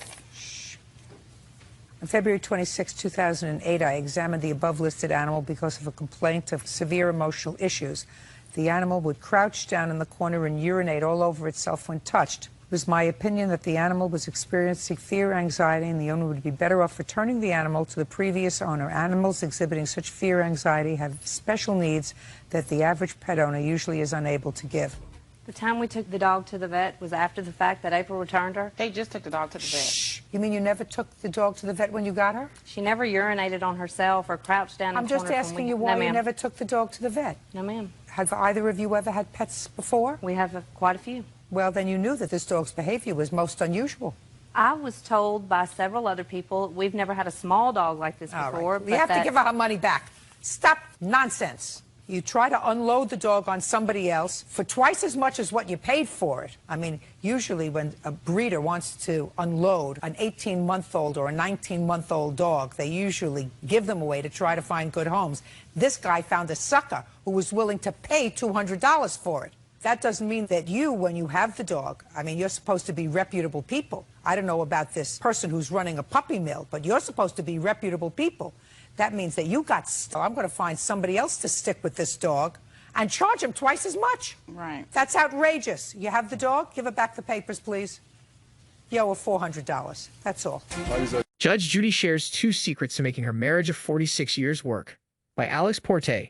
Judge Judy handed down a verdict on the matter of what she thinks makes her marriage of nearly 47 years with her husband work. The court show arbitrator, whose real name is Judy Sheenlin, spoke about her marriage to husband Jerry Sheenlin in a recent interview with E! News. According to the 81-year-old Judy Justice Star, spending all hours of the day with your main squeeze can amount to suffocation, and allowing them to notice you're attracted to them is also, as the judge says, key. You don't spend 24 hours together because that's deadly, the no-nonsense judge told E! News. Jerry just celebrated his 90th birthday, and I still like to look at him when he walks in the room. That's a key. The relationship between the couple is a reminder that marriages have ups and downs. Judy and Jerry Sheenlin divorced for a brief period in the 90s. Read on for how they got together and what she's shared about marriage. Who's Judge Judy's husband? Judy and Jerry Sheenlin have been married since 1977, according to People.com. According to the Los Angeles Times, the couple met at a bar. I just finished trying a murder case as a defense lawyer, Jerry Shinglin recalled of their first-time meeting. She was a prosecutor. There was a reporter from the New York Post there at the bar, and I was speaking to him about the case. Judy came walking in and put her finger in my face and said, "And who is this?" I said, "Lady, get your finger out of my face." We've been together ever since. In 1999, he joined the People's Court as the show's presiding judge after his wife ruled in favor of him taking on a television job. "She's the one who told me I should do it," Jerry Shinglin told the newspaper. "If she had any reservations at all, I wouldn't have done it. I think that behind every great woman there is a man," he added. "So I may be behind her now, but I also heard a rumor that behind every great man there is a woman. So we'll have to wait and see how it plays out." What has Judge Judy said about marriage in the past? In 2021, Judy Shinglin told People that she believed keeping in shape was a key aspect of a happy marriage. "We're both very surface people when it comes to that," she said at the time. "You know, if you fall instantaneously for somebody, that means there's a physical attraction. And people age, people they change. You can either do it gracefully or you can say, 'I give up.' And I, for myself, I said, I choose to not give up. I choose to stay fit," she explained. "So don't even think about anything but staying, looking as good as you could possibly look at this stage in your life." Who are Judge Judy's biological children? Judy and Jerry Shinglin share children from their previous marriages. According to E! News, Judy Shinglin, who was previously married to a judge named Ronald Levy, has 2 children, Jamie Hartwright, 58, and Adam Levy, 56. Jerry Shinglin is the father to Gregory Shinglin, 60, Jonathan Shinglin, 57, and Nicole Shinglin, 56. Hello guys, welcome to our video. Today we're talking about Judge Judy shares 2 secrets to making her marriage of 46 years work. Before going to the today video, make sure to subscribe our YouTube channel and stay with us for all new upcoming updates. Judge Judy handed down a bendy verdict on the matter of what she thinks makes her marriage of nearly 47 years with her husband. The court show arbitrator, whose real name is Judy Sheldon, spoke about her marriage to husband Jerry Sheldon in recent interview with E! News. Please wait sometimes there, I am coming soon.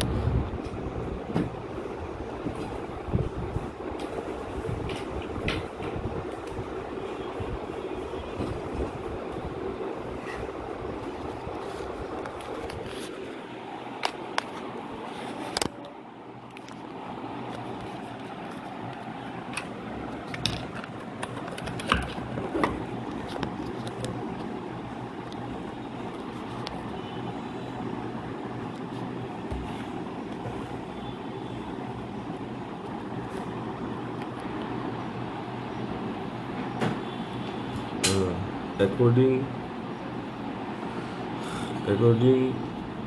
to the 81 years old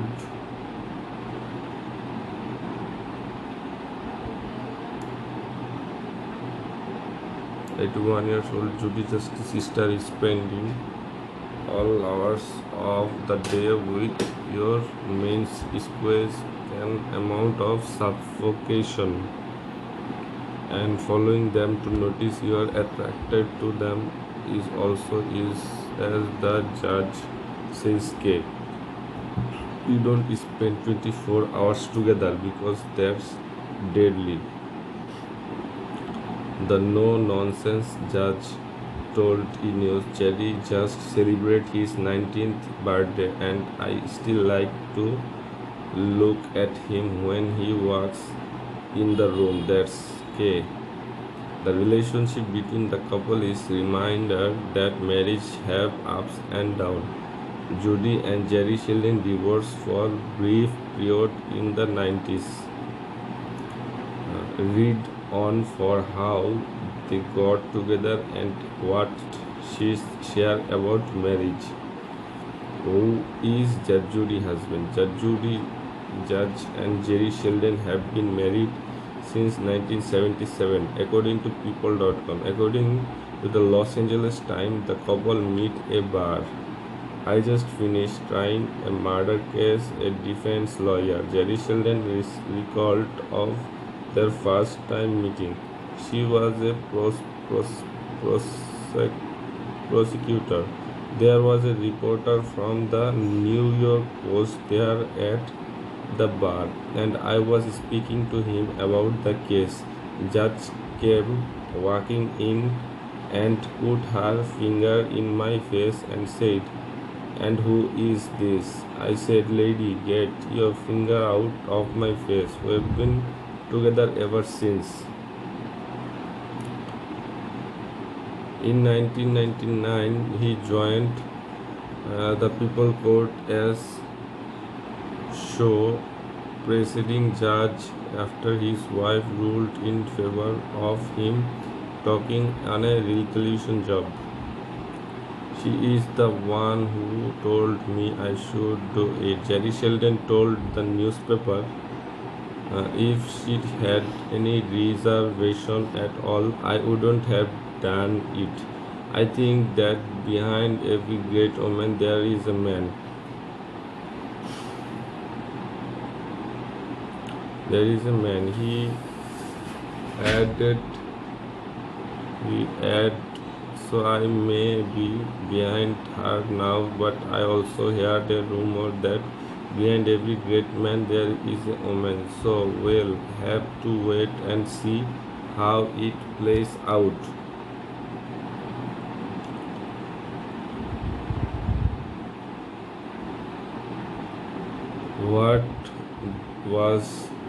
What has Judge Judy said about marriage in the past? In 2021, Judge Judy Sheldon told People that she believed keeping in shape was a key aspect of a happy marriage. We are both very surface people when it comes to that. She said at the time, "You know, if you fall instantaneously for somebody, that means there is a physical attraction, and people age. People, they change. You can either do it gracefully, or you can say, I give up." And for myself, I said I choose to not give up. I choose to stay fit. She explained, so don't even think about anything but staying looking as good as you can possibly look at this staying in your life. Who were Judge Judy's biological children? Judy and Jerry Sheldon shared children from their previous marriage. According to news, Judy Sheldon, who was previously married to a judge named Ronald Levy, has two children, Jamie Hartwick, 58, and Adam Levy, 56. Jerry Sheldon is the father to Georgia Sheldon, 60, Jonathan Sheldon, 57, and Nicola Sheldon, 56. So what do you think about most? What is the happening there by Judge Judy or Judy Sheldon? You take comment first and stay with us. Thank you so much for watching.